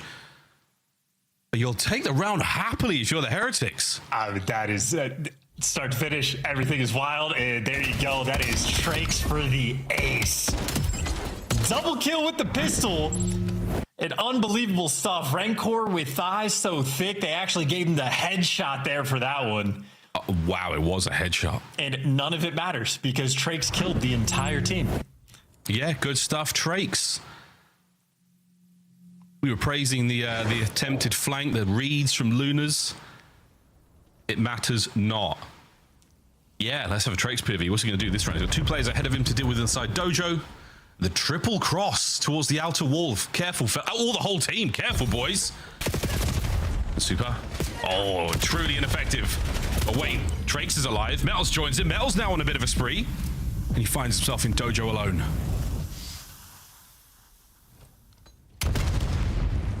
Connection. Capsule are now in trouble. Are we on for an ace? We are indeed! Metals! Special stuff from the Miami Heretics in the first 2 rounds. The Tiny Terrors have fallen, and Trakes and Metals here to pick them up. I mean, just taking turns, teeing off right now on Vancouver Surge. Map 1, they were the dynamic duo, and I mean, hey, an ace from Trakes and now an ace from Metals. And Gwyn calling out all 4 of them in the conga line. How about that for some team cam? Just to make Metals a happy lad. We'd love to see it. Not the pequeño terror, not the pequeño terror indeed. 4 on the round from Metals as well. Back to back for the Heretics. Goodness. Well, another round up. Another Halo gunfire. Capsule's going to get himself closer. Good shots into the first. Catches him on that transition out of tin. Pressure now on. Renkor's on a bit of a flank. And Gwyn, oh, what unfortunate. Can't hit the next man. Renkor does. And now Trakes overwhelms the bomb site. TJ down. An effective retake of the bomb site there from the Heretics. I mean, listen, if you have round 1 where like your strat pays off of your surge, you pick up the flank kill, Gwyn hits the snipes, everything going right, and you get aced and double killed with a pistol for the final kill cam, and you follow that up with round 2 of getting all of the information in the world and you get aced again, I have no faith in Vancouver Surge right now. There's a lethality to the Heretics gameplay that is only matched by the fun they seem to be having. Again, in all our years of the COD League, my Spanish hasn't improved that much. But they are definitely enjoying themselves right now. 3 towards A, 1 on the attack towards B. It's going to be Trakes here. He's got 2 defenders to deal with. And they're looking at each other. Back over towards A, they now go. I mean, whatever setup that Capsule and Gwyn just had, confusing looking on the minimap. Either way, entirely controlling the A bomb site now, but without the bomb in hand, and Heretics wrapping this out. So they're keeping the front line position, but it's a bit of a trick play. And well, Metals is going to fall. So very aggressive positioning, and you are dying all over the map. Now it's the AR player's turn to clutch. No good. 1v4 for Renkor. Makes it a quick 3. They're going to fan out through lobby, over by the bomb site as well. And Renkor now with a single chance to pull this off. Tej hits him on the double dip. An ambitious strat called there by the Heretics does not pay off at all. There you go. Yeah, very interesting minimap now that I think about it. Maybe too creative for their own good. If you're knowing you're wrapping the bomb out, you can make some noise, you can be involved, but putting yourself in the tiny room is like putting yourself in the darkness with Tej. Maybe for one lucky person, that's a fun thing, but in the world of Call of Duty, that's a nightmare.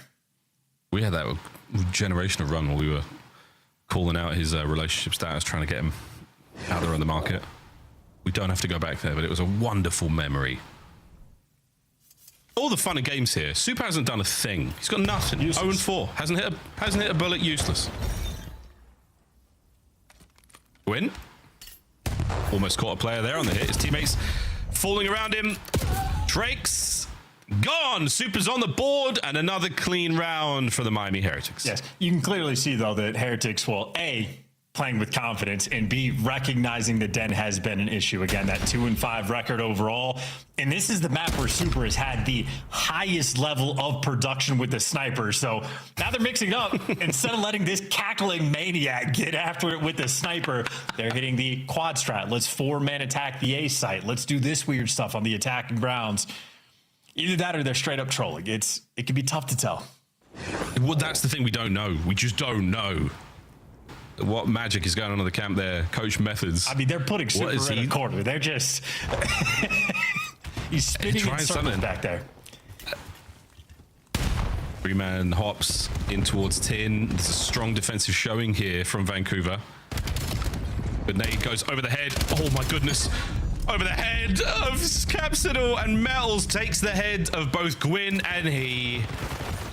Trakes finds himself with a snipe. Can he get anything here? Tees through mid. Keeping this a little bit uncomfortable right now for the Miami Heretics. They are not safe yet. Bomb plant. Mid-map challenge from Rencor as he hunts down Tej. Luna's now at a 1v2, and this is doable. Eyes on one. Not anymore, it's not. Not anymore, it's not. Whoa! Rencor, right time, right place. Hop on the intel, and look at the comms. They are having a huge amount of fun right now against Vancouver Surge. And I'm curious too. Super's been showing off some nice spots lately. Whatever corner he put himself in by like back square, he was doing something on the minimap. Might be an interesting look.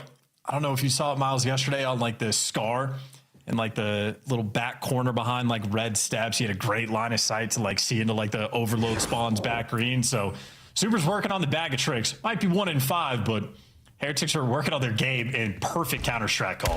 Yeah, they're 5-1. Don't worry about it. Trakes. Yes, right. Trakes will get damage on everyone. Luna's. Oh my good God! It's a bang out.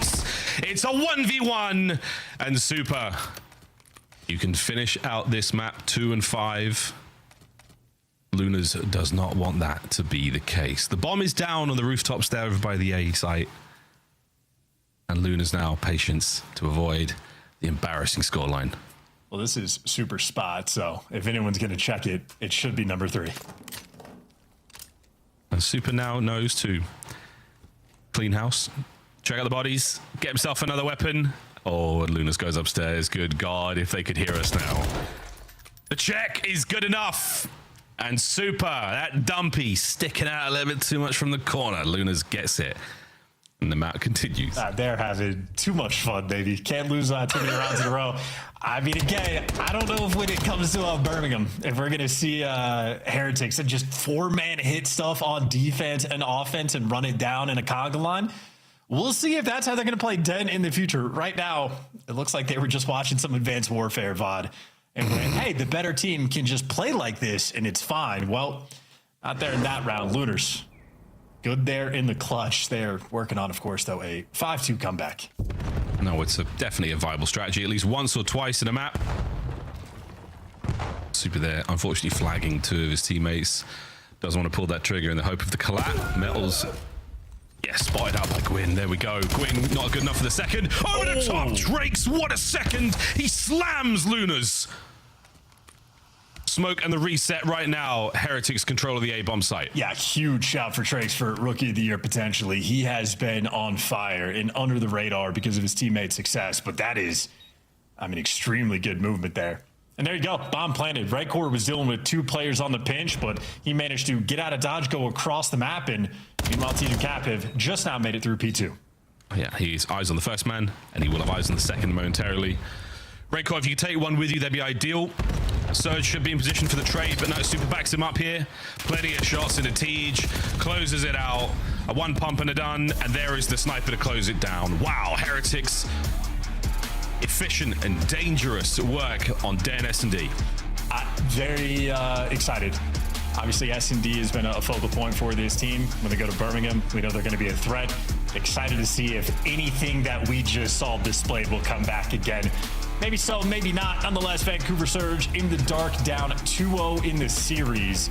And still, of course, only 3 wins so far this stage. In a very tough spot, but hey, Heretics look good, stats look great. Didn't need the first bloods. They could clutch anything they want. Shout out to Trace, not just an ace he collected, but 11-3 overall. Him and Metals really enjoying themselves today. Oh yeah, very much. When you are given the moment, you must rise to it, and they both back-to-back maps, back-to-back aces, back-to-back whatever you want, back-to-back dens now.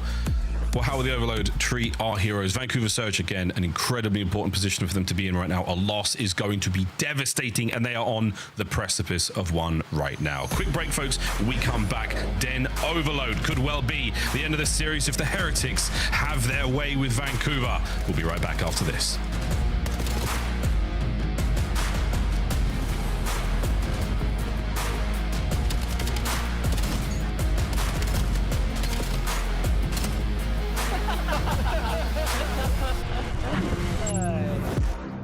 Black Ops 7 returns to the Esports World Cup in Riyadh this summer. Scan the QR code to be notified when tickets go live later this month.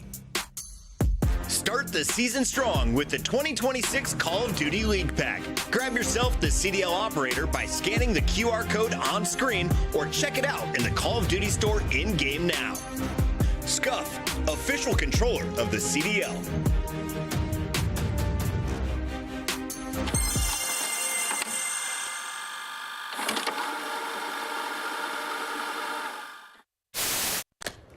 Arriba izquierda. Buena, queda uno. Sí, dale, sí, debe. Solo. Sí, ese puede ser que te pase por la espalda. Qué buena, escucha. Buena, súper, qué buena. Qué buena, niño.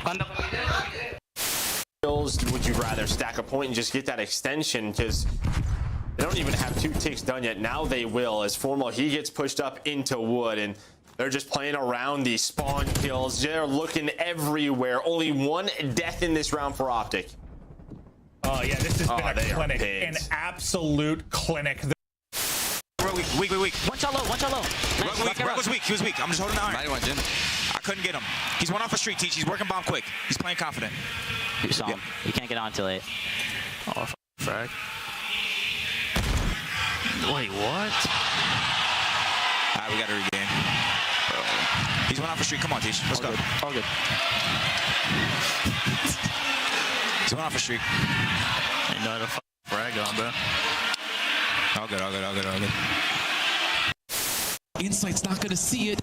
Kleenex going to get caught off guard. Or is he? He gets one. That's a decent 1-for-1 trade. Insight right back over, looking for a little bit of help from Scrap. 2v3, selling the cross, dealt with by Scrap. Sip also seen on the cross. 22 seconds. Draza trying to work this with Scrap able to turn this down to a 2v1. Just down to Sip. Not gonna happen.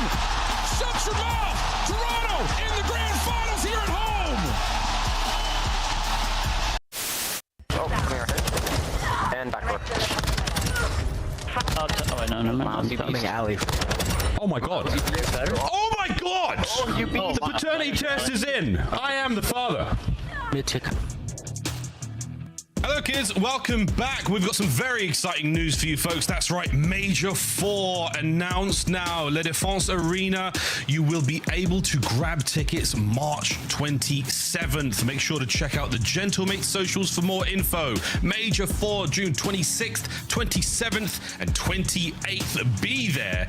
It will be a historic time at La Défense Arena in Paris. We will see you there, and we will see a lot of our teams there. It's going to be a good time. Tickets available on the 27th of March once again, and you'll see these teams there in some form, because you never know, by then team changes. That sort of stuff happens all the time in the Call of Duty League. Gentlemates socials for more info, folks.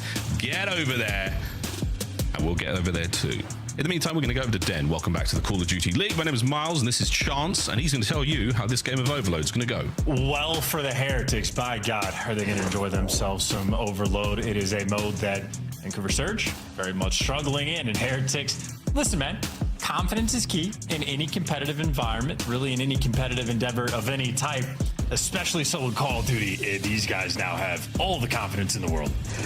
Yeah, it's one of those games where that intangible trait is an incredibly strong one, and it is going a long way for those boys. Right now, Surge, I mean, we've seen the player cams time and time again. They're very frustrated. They are struggling massively, and Search and Destroy was a must-win for them because this mode has treated them so poorly thus far in Stage 2. Dead last, 1-7. And once you get into the nitty-gritty of the stats, it doesn't get much better. They are being handled. They are being battered and bruised by their competition here in the league. You can lick your lips, Heretics. This is going to be good. I mean, the player cam's telling quite the story as well. You see that lovely fist bump coordination from Heretics? They look like an actual team, and Vancouver Surge, I mean, like, they have tiebreakers against some of the teams at the bottom. So in a sense, they're in a good spot to qualify for Birmingham. They just do not look like a team that is playing with any degree of fire or competitive intensity.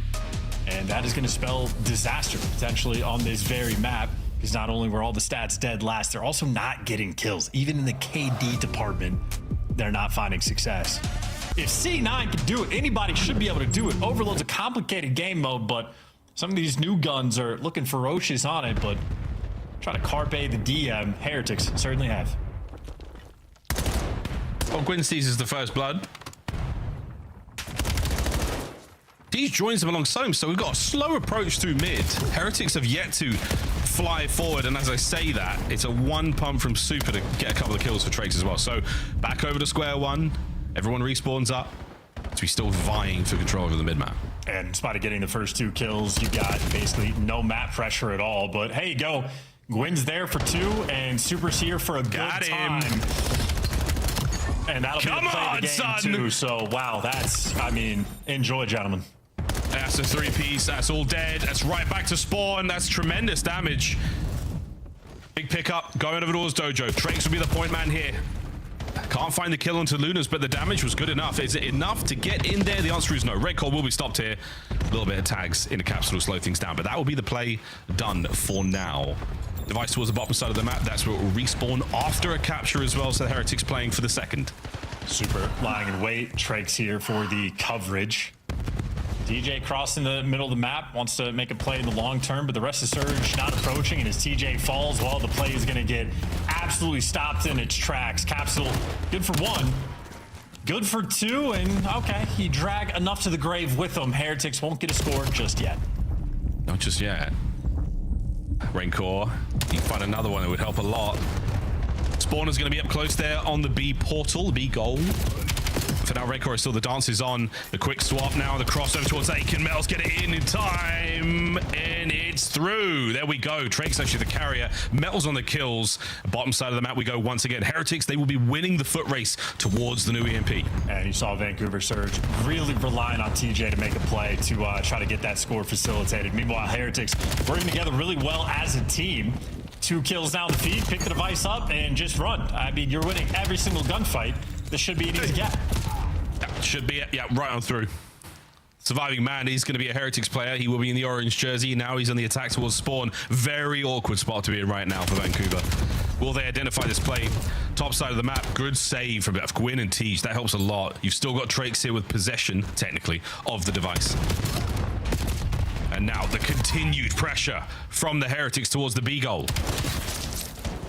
Capsule just immediately out of the window. No regard for his own life. And, well, Heretics now plenty of pressure. Metals gets 1, gets traded. Super trying to cook the nade, and, hey, successful. Heretics doing just enough to keep this train moving. Still rolling. All aboard.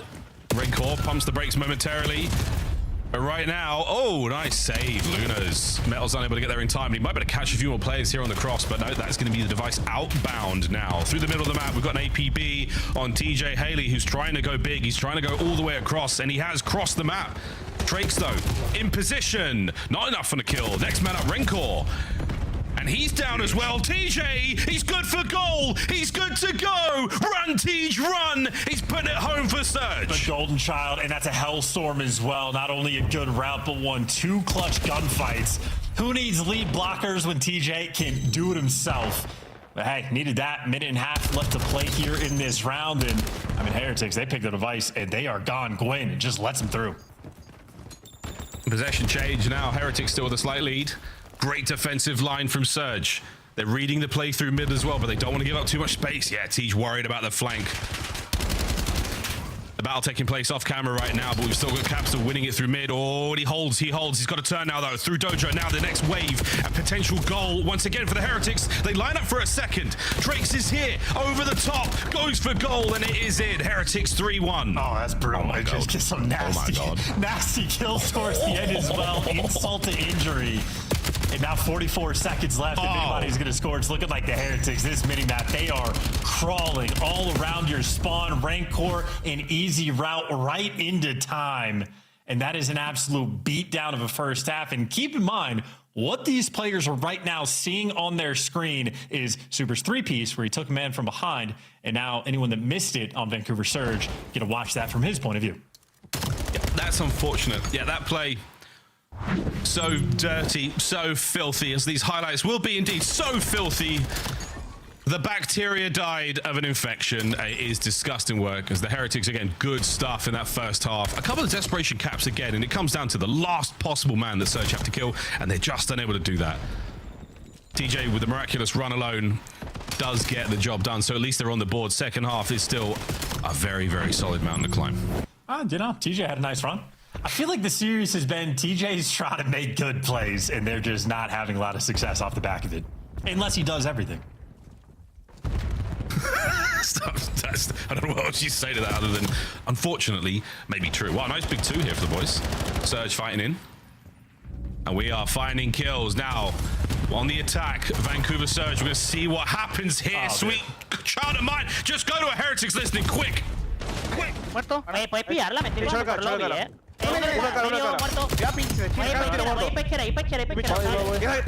Lo mato yo de taquilla, dame un segundo. Estamos tocados. Un tiro muy tocado, metal. Estoy pinchando a la derecha. No hay prisa.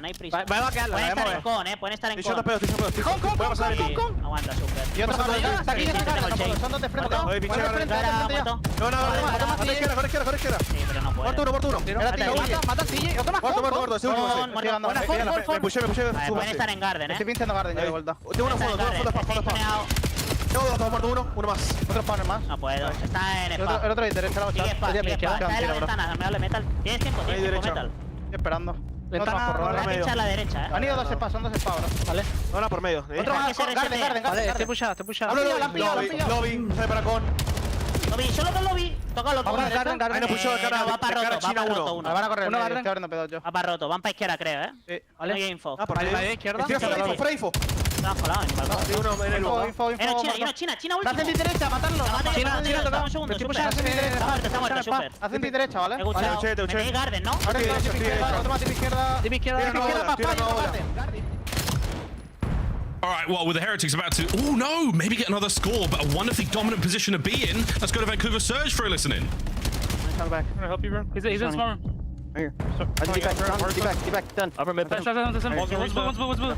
blue, weak. Two there. Still alive. Have your tail. Two there. As in flank me. Arch. Push out right. Try to down ball. Try down ball. Spawning. Nice. Nice. You cut. Be cut weak, bro. Yeah, our back spawn. I hear you.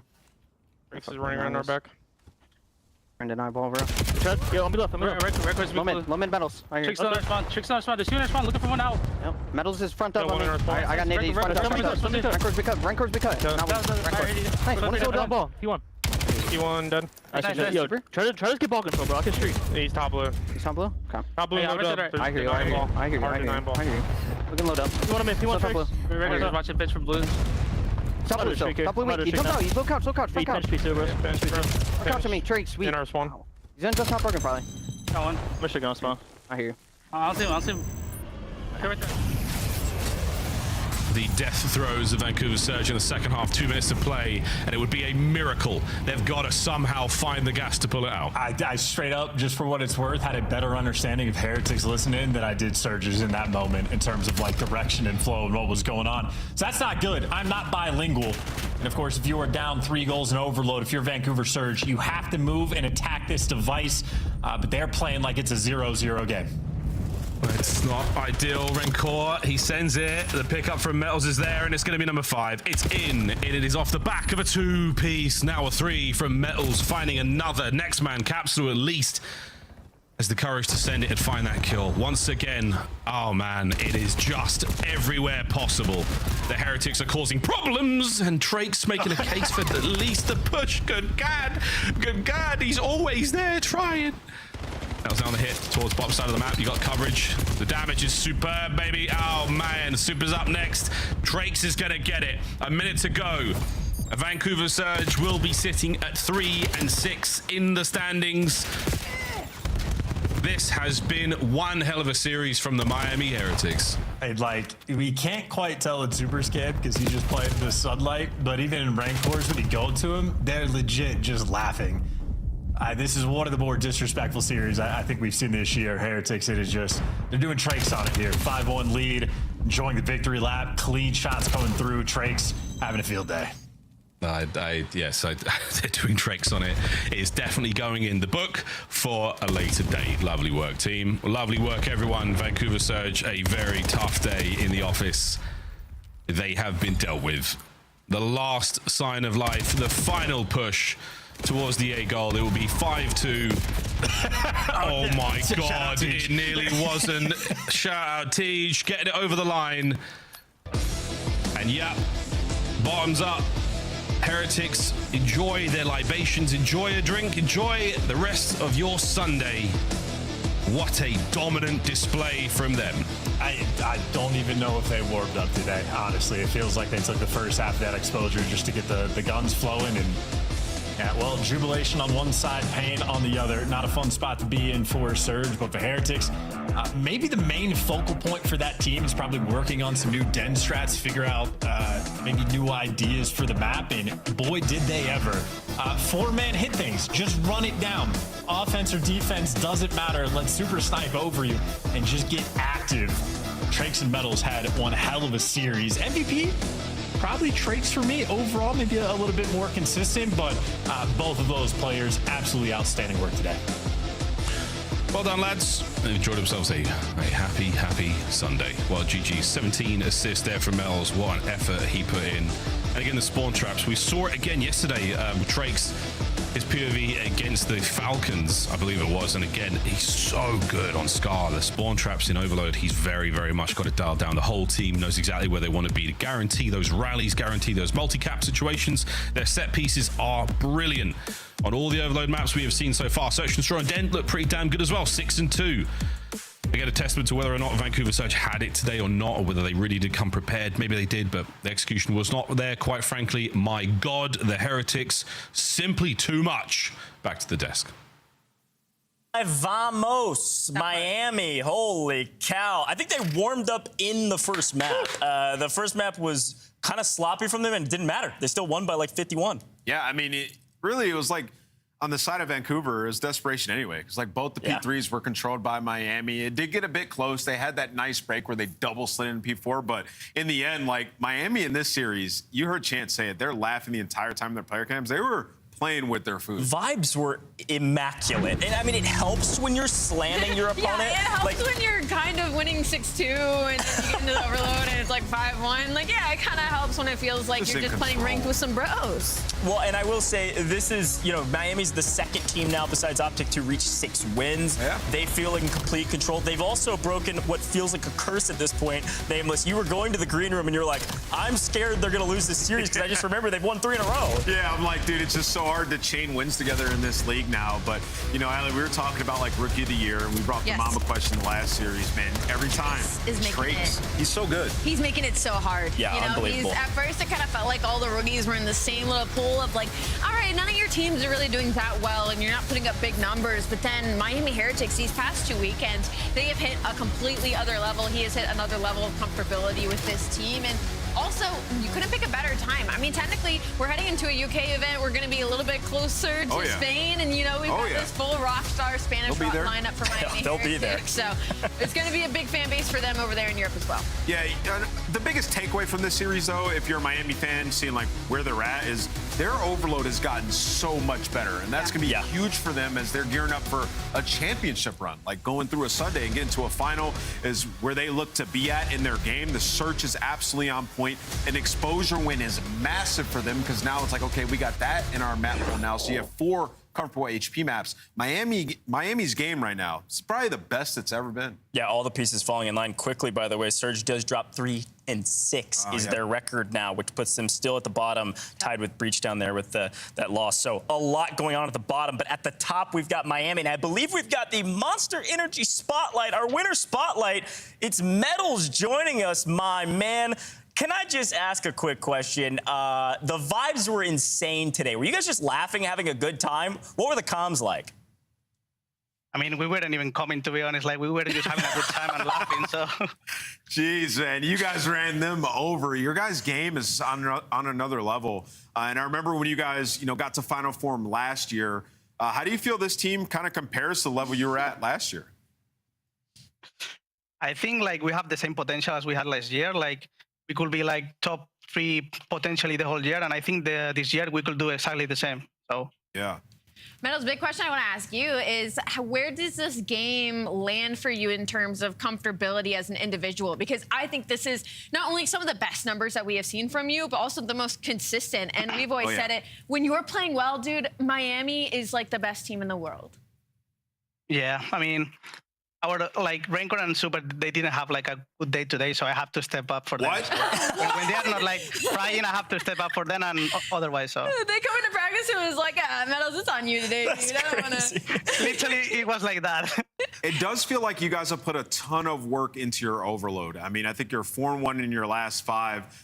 For Overload, what was it in particular that clicked for you guys, where the switch went off?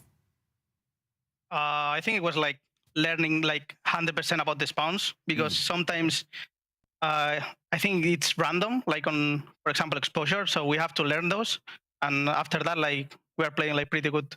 Oh, yeah. Chaotic. Playing really good. Hey, listen, man, and congratulations again. Quick shout out to the fans. I'm sure Miami was going crazy for that one. Heretics on top, man. Thank you. Cheers. All right, that's Metals. Yeah. Great interview as always. It was exactly what we expected.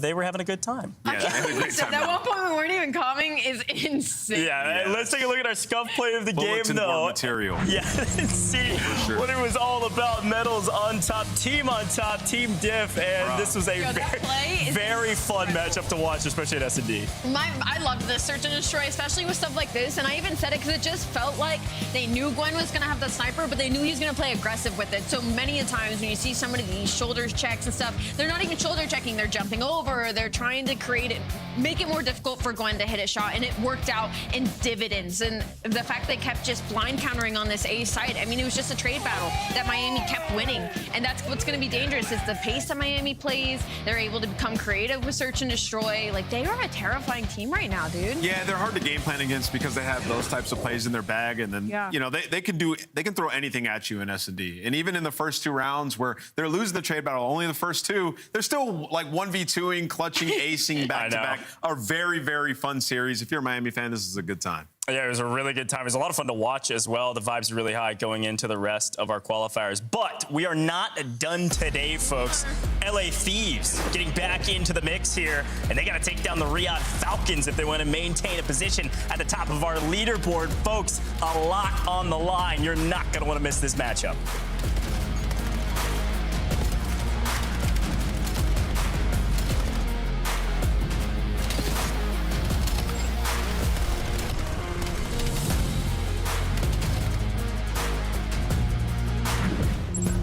Champs tickets are on sale now. Come see the best teams lock in for this season's grand finale in fabulous Las Vegas. All 4-day passes come with early venue access. Head to phasevegas.com or scan the QR code to get your tickets now. Look like the pros to play like the pros. The CDL team skins are available now. Scan the QR code or check out the in-game store now.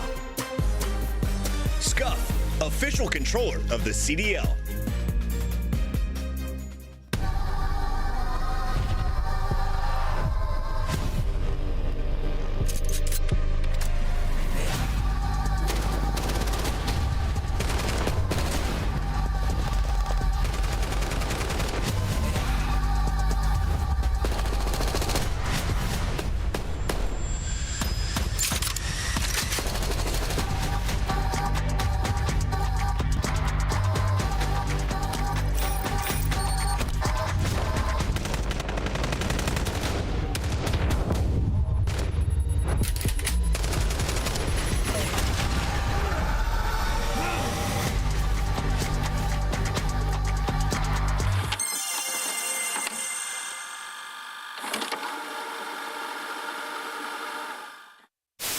Jump all mid. Two left. Yo, another one. Broken. One shot. Nice. Let's just run around mid. That's right. Yeah, that's just. I think we just trolled at the beginning. We brought the ball to them to like relay it on the A side, and then we. Good job. No. Top window. One shot there back mid. Exit. It's. He wants this guy so bad. Like. They just scammed it. Like when. It's our first dub. Go, baby. I pitched that we should give one to Boston. Okay. Okay. Boston, let's get nasty long time. Oh! I like that. Yeah, put them on. Oh, and here's mine. Yes. Who's your Look at these favorite two. duo? Oh, Joe. Oh. Joe, you might want to get tested after that one, buddy. You're going to see that dynamic duo take it. Oh my God. GG. Nah, this is GG, bro. GG's over with. It's not GG till GG. It's not GG till GG. GG's over. Not GG till GG, Tom. Oh my God!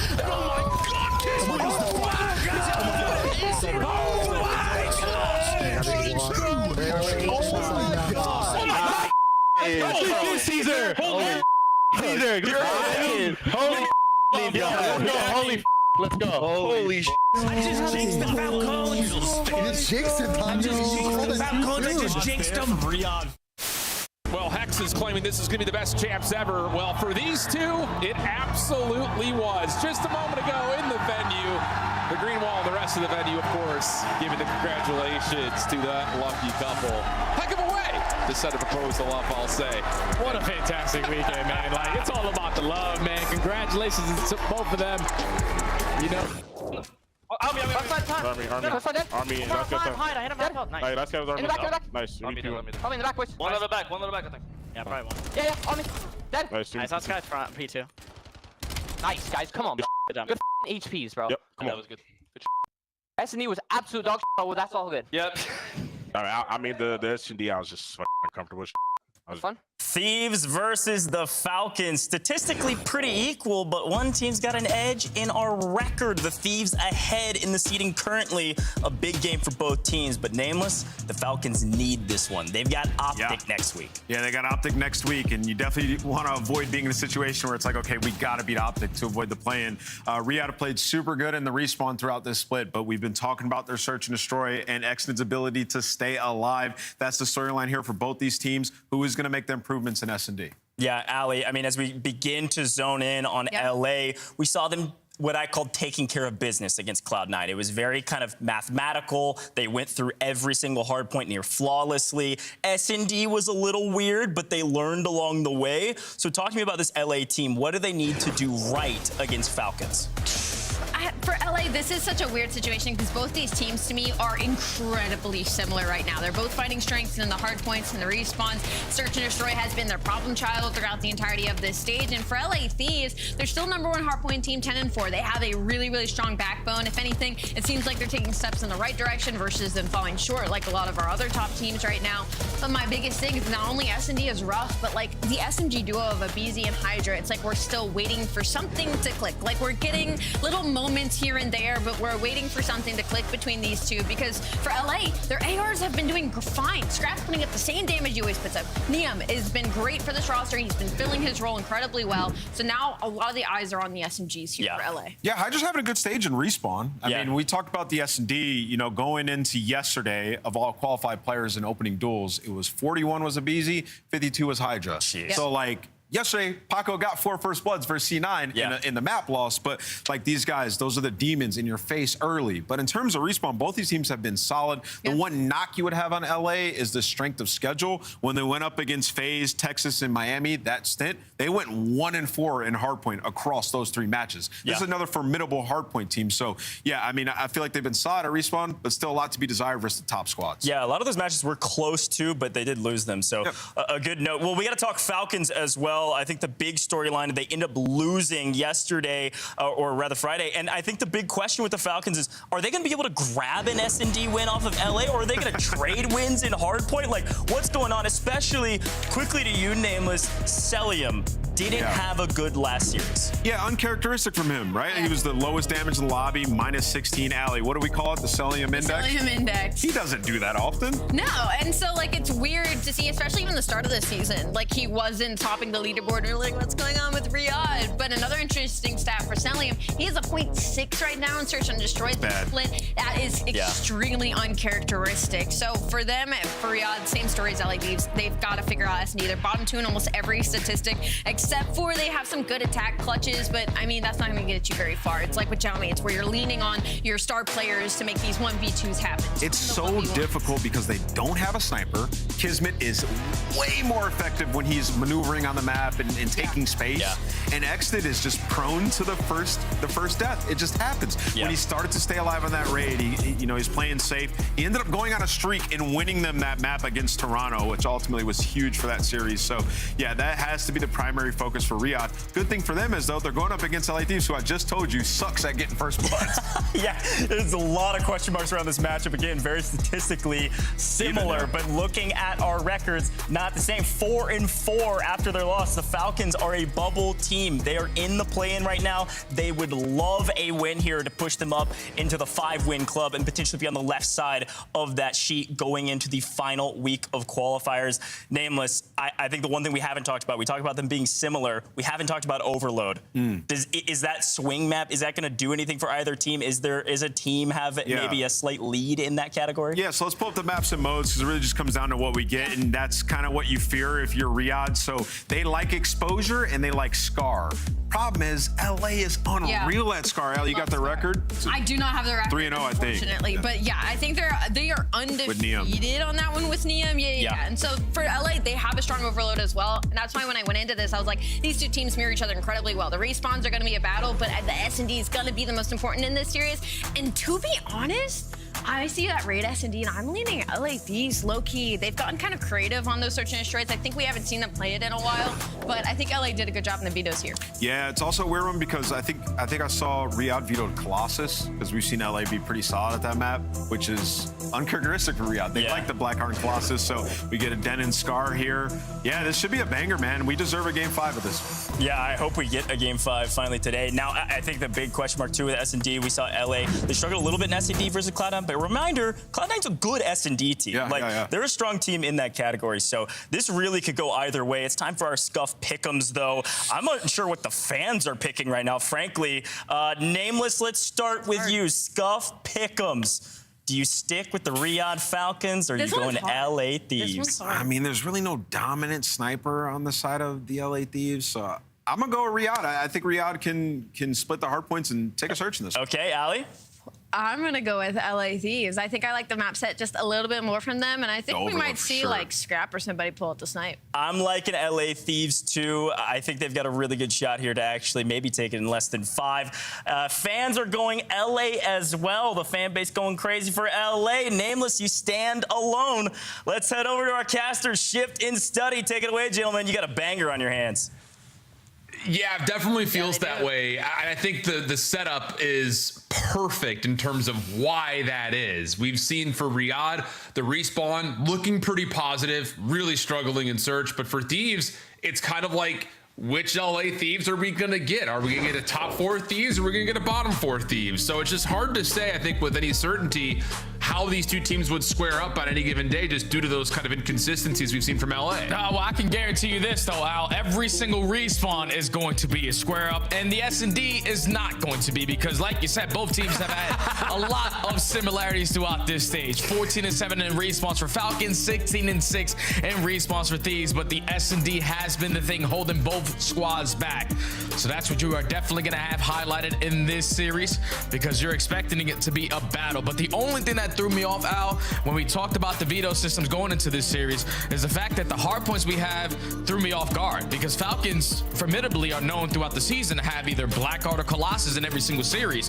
They had the opportunity to choose Colossus in this series, but they actually decided to pick Den. I don't know if they put this in the map because of the way that they were able to handle C9, but yeah, we're going into a map that they don't really find themselves having a lot of success in versus a different team in Thieves. Yeah, it's just one of those situations, like, for LA, I mean, I don't know, Jay, like, this might sound a little crazy, but, like, they're just, I think a lot of the numbers we're seeing right there on the screen are byproducts of them beating up on the lower teams. Yeah, easy schedule in the beginning.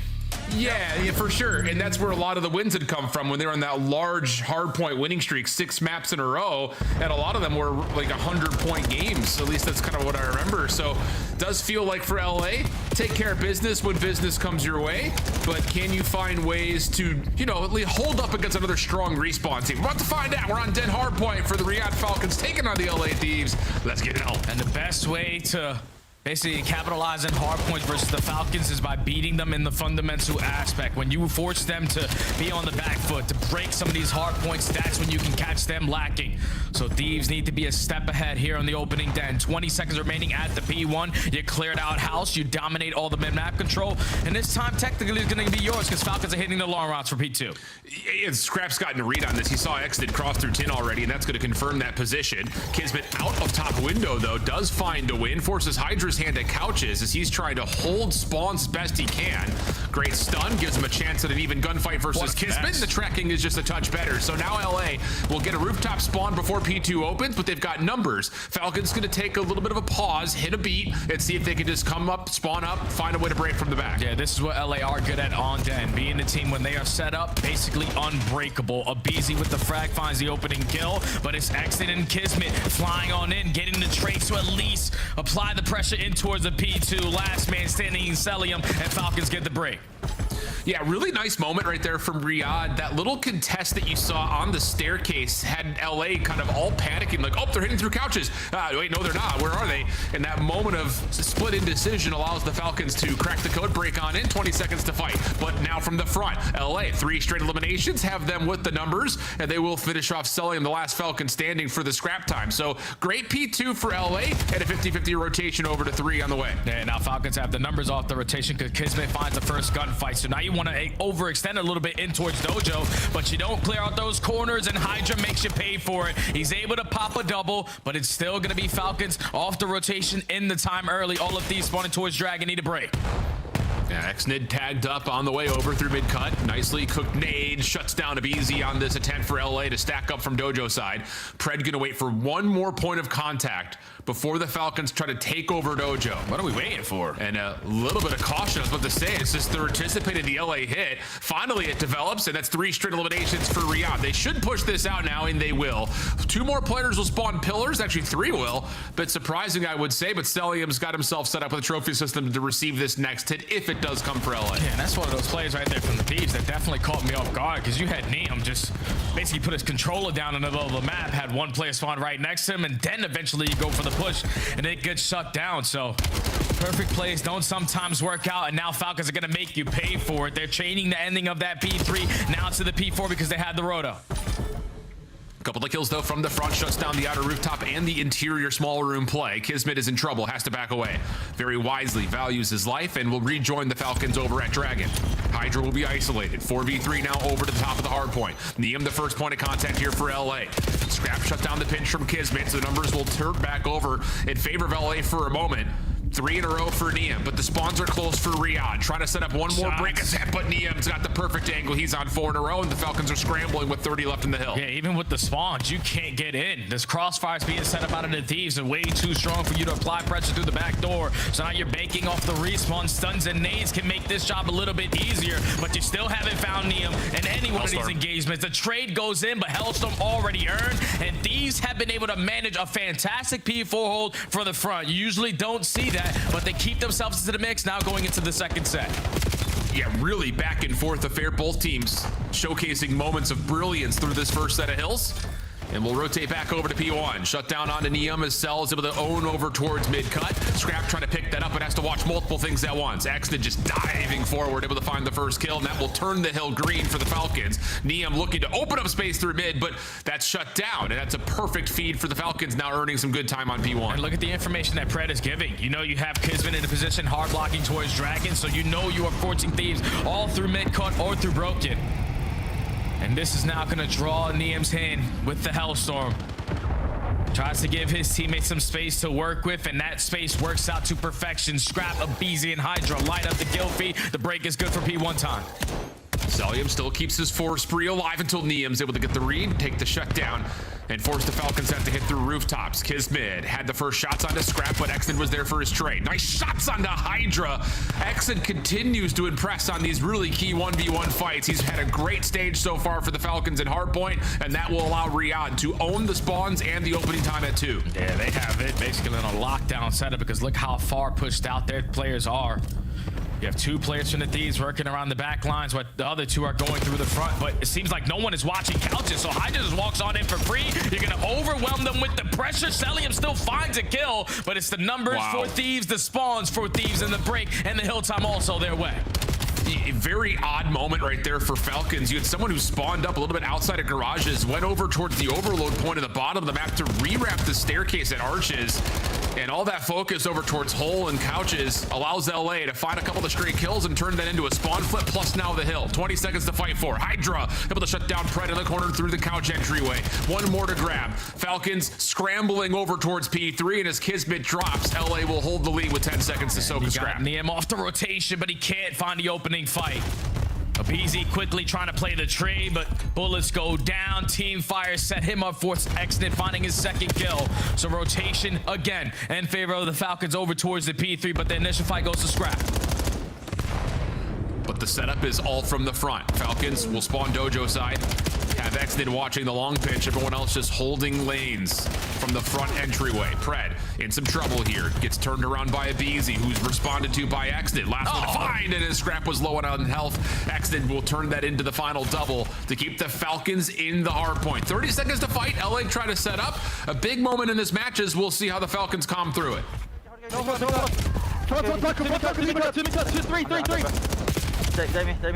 Maintain these spawns. Maintain the spawns.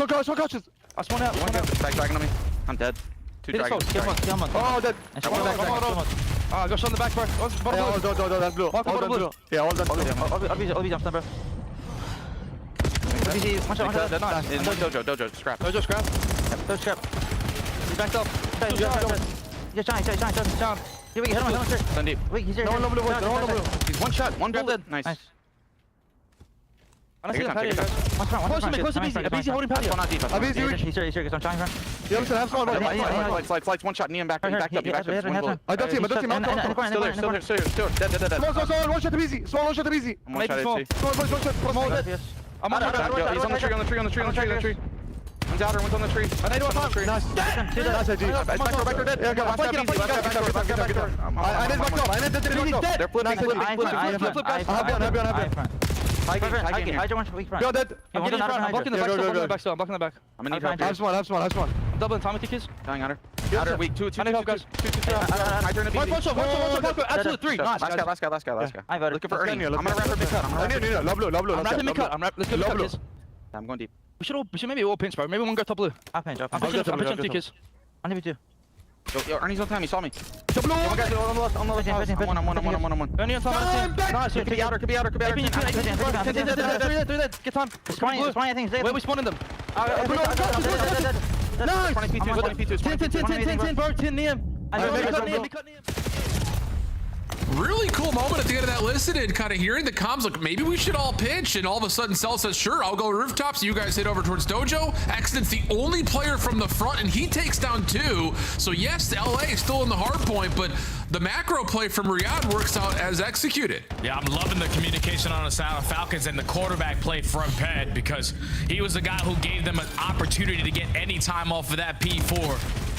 And now with just the communication flowing, Falcons are keeping themselves into the mix. Only 15 seconds remaining at the P1 exit. Continues to shine in this mode. And now you have the rotation that you want over towards P2. You just need one more fight to go your way, and Pred finds it. Oh, but wait, quick contest on the way from the rooftops as LA are on their way with 3. Cellium in some trouble, looking for help from the couches play. That's Kismet who is there. Kismet will give you the double. Final shutdown was there as Cellium takes care of his former compatriot in Abizi, and everything stabilizes for a moment. LA, though, with the win around the back, starting to develop possibly a move for spawns, but Kismet from the fronts on 4 to the pistol, doesn't need it. Exit and Cellium locking everything down, and Riyadh now grow early with 35 seconds to fight. What a beautiful play right there from Kismet, because he knows his teammate just lost the back spawn, so let me be the aggressor and potentially catch him off guard towards the front, and that now leads to the rest of this time in favor of the Falcons. playmakers making big time plays, and that's not going to help the situation with the team nade, because that leads to a break for the Thieves for the final 20. But Xnid still comes away with 2. Great cook nade. Follow up on Nobizi. Perfect. Last one left alive inside the hard point is Hydra, and he will find a couple to slow down the rotation for Riyadh to 3. Although, to be fair, it really is just Neum versus Xnid here for now. And Xnid will sit and wait for help. And on top of that, call on the Hellstorm to open up this rotation. So 218, 192. LA looking to try to put some pressure down before this Hellstorm can land, but they will lose the members in and around the hill. Leads to the Falcons flooding from the front. Yeah, but you're still in a position to hold this down, because Falcons didn't have the spots that they wanted to instantly come off the respawn as soon as that Hellstorm gets invested to try to hold this one down. LA Thieves off the back of Hydra, locking down mid-map, able to secure 3, and now Falcons forced to find a break, but they know they can't lose here. So you can see Pred on your mini-map developing on some routes. He's able to find a kill, put himself back into the play. Wow, and he gets himself a second onto Scrap, but Hydra has been the bailout for Thieves. 36 and 26. 5 in a row. Give him number 6, and the hardpoint time may give him a late Hellstorm here as well. Kismet trying to work with Exit down mid. You have to win this fight if you're Hydra, and he's able to. 7 in a row. Hellstorm now earned. Scrap time being pushed through for the Falcons as we rotate over to 4, and we've got essentially a tie game. Dan Abizi has to switch up from the M15 to the Drab. They tuck yourself in the corner towards top plat, because this is where the pressure's coming from. Stun reveals his position, but Abizi still able to find 1+ damage onto another. Hydra, he's been so key for the team to get shut down, and you see it. Falcons will spawn right up into position, so they're going to find an opportunity to get the guns up and break from behind. Abizi, he's had a slow map, but he's able to open up some space for 1.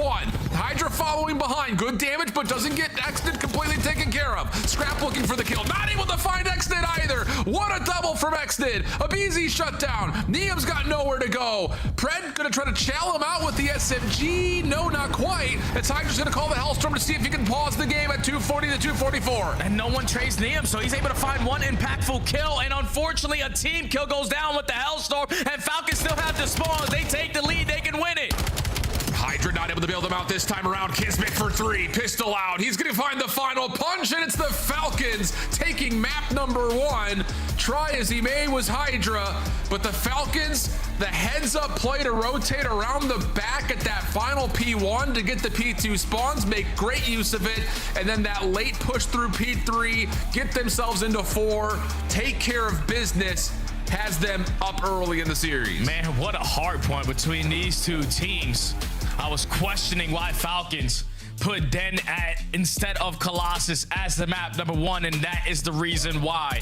You allow your ARs to set up and your SMGs to continue to break them down. Pred, even though he goes negative, he found so many impactful moments in that game, especially around that B4, but it's Xnid continuously shining in this mode. When we jumped into the listen and you heard Pred comment, everyone just started to work pinch routes. You're not expecting the one guy who's playing off the rotation towards the middle hard point to pop a 2-piece to eventually allow those pin sprouts to be impactful. Xnid continues to shine in hardpoint, and Falcons clutch up in a very grueler map number 1. Oh yeah, man. I mean, it just has been one of those things. We talked about it a lot when we were on the Challengers Elite broadcast this last week, talking about the other Saudi players that were on the initial Falcons roster that have really impressed us. But you can't say enough about how quickly Xnid has turned some great individual skill into some unbelievable team presence. That double through the middle of the map, key moment for sure. You also talk about a couple of opportunities where he's able to open things up, as it looked like initially Neum's little covert play was going to be enough to get the Thieves back in, but honestly, Hydra hitting the Hellstorm onto Scrap may have been the difference maker. It allows the Falcons to still spawn in, and how big was that for Kismet to get himself into position to stop the rest of the rotation? That's massive, because Scrap was trying to influence the spawns for Falcons all the way across the map, but he also doesn't want to allow this time in such a hectic closing moment to get away from him. So you just commit yourself towards the HP, and unfortunately for Hydra, I don't know if it was a miscom or anything like that. If Scrap just waits 1 extra second and doesn't fall and just plays for those spawns towards back pillar, that's LA Thieves win. But the team kill happens, Falcons secure the spawns, Falcons have the numbers to reinforce to top plat, and Falcons close out the map number 1. Man, that graph couldn't have got any tighter between two teams who didn't want to give up that map 1 win. And I think just in particular, the moments that really stand out to me on the graph, are the couple of money hills that both teams played to great success. I mean, just unbelievably cool moments to take back, look at, and say, yep, that's how you play that hill, or that's how you play that setup. But for us, now we start to look at the search and destroy. This is where the conversation changes dramatically for Riyadh. Whereas for the Thieves, I mean, you kind of look across the season so far, there have been great results and also miserable results. It's kind of, again, just been like, which Thieves are we going to get in the 2 and the 5? Yeah, it's scary, though, because you even saw it in that little clip that we saw before this series started with the Thieves. Thieves just said in the search and destroy specifically, I was uncomfortable. And I feel like that's been the Thieves so far all throughout stage 2 after the roster change. I can understand in the beginning, you're winning a couple search and destroys versus some of the lower echelon teams. But then when you play some of the better search and destroy teams like the Texases, like the FaZe Vegases, they started to run you over. And then just watching them yesterday versus Cloud9 told me everything I needed to tell about this team with search and destroy. It's just uncomfortable, man. Your superstars aren't being the superstar form that they used to be. aBeZy is the king of first bloods. He's at 40%, bottom 10 in that category. Hydra used to be right there up with him. He's sitting overall in bottom 15. So you got to allow your superstars to be superstars. So I'm thinking if you're the Thieves, just throw all the strategies out the window. Let's just run and gun these guys. Could be an idea. I mean, I think just especially considering the map, it's just been really interesting for this LA team trying to find their identity in search, because you look across what they were able to do on Scar early in Major 1 qualifiers, what they've been able to do on Den periodically, actually pretty much all the time when it comes to the search and destroy. But you lose the last 2 Scars, one of which is to Cloud9 New York, which that just has a different level of extra punch into it because of how Cloud9 have looked this stage. But beyond that, we don't have another map besides Den. Yeah. So it's just puts you into a weird spot where I understand, like, this is the right time for Thieves to really give a go at Raid and allow it to stay in the pool. You haven't played it at all so far this qualifying stage, but you desperately need another search map to add to the pool if you want to start making deeper runs at the majors themselves. 100%, man. And I feel like this is a map that can unlock Thieves' playstyle of the players, like aBeZy taking med map space away alongside Hydra, Scrap watching over and having Neum with that sniper in hand. Just allowing your superstars to be superstars. And already into this round, the aggression is looking like it's going to be the key, because you're instantly taking away B site.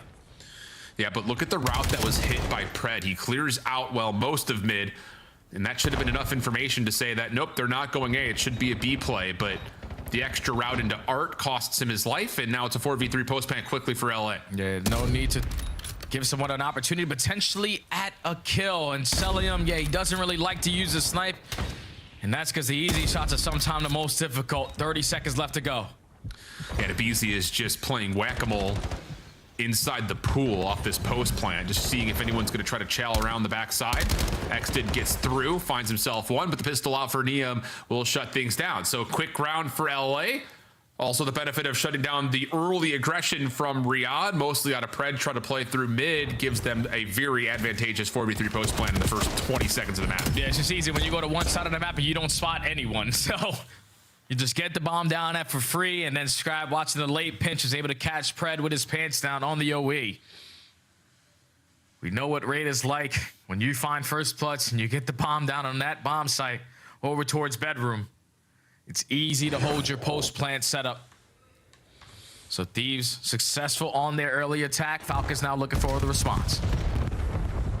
A lot of focus through mid, including nades for both sides, but Kismet has ran right through and now has himself contesting the front side at kitchen. But look at this position for aBeZy. Yeah, up close and personal, trying to catch the Falcons off guard with help at range from Scrap. But Xdid gets a nice shoulder, finds the info, gets the first blood, and the Falcons are saying, all right, let's just stay away from Scrap and take our numbers to B. Yeah, I was super excited to see aBeZy in that spot. Just thinking, all right, maybe the first blood king is going to try to set the tone with his pacing, but he just gets caught once that smoke grenade dissipates. And now Neum across the map is able to find one with the pistol, but no one watches the mid-map counter.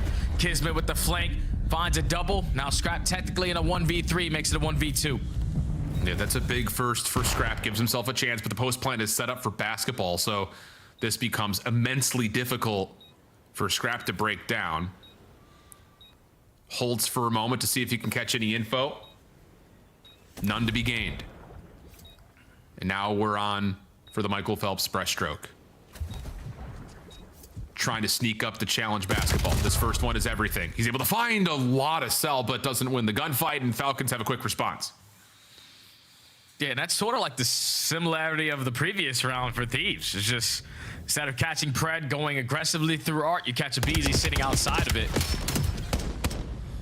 And once you have that early man advantage with all that mid-map control, you're thinking, all right, we had a player working the pinch. If you're the Thieves, we can try to isolate these guys over towards bedroom, but no one clears out the middle of the map.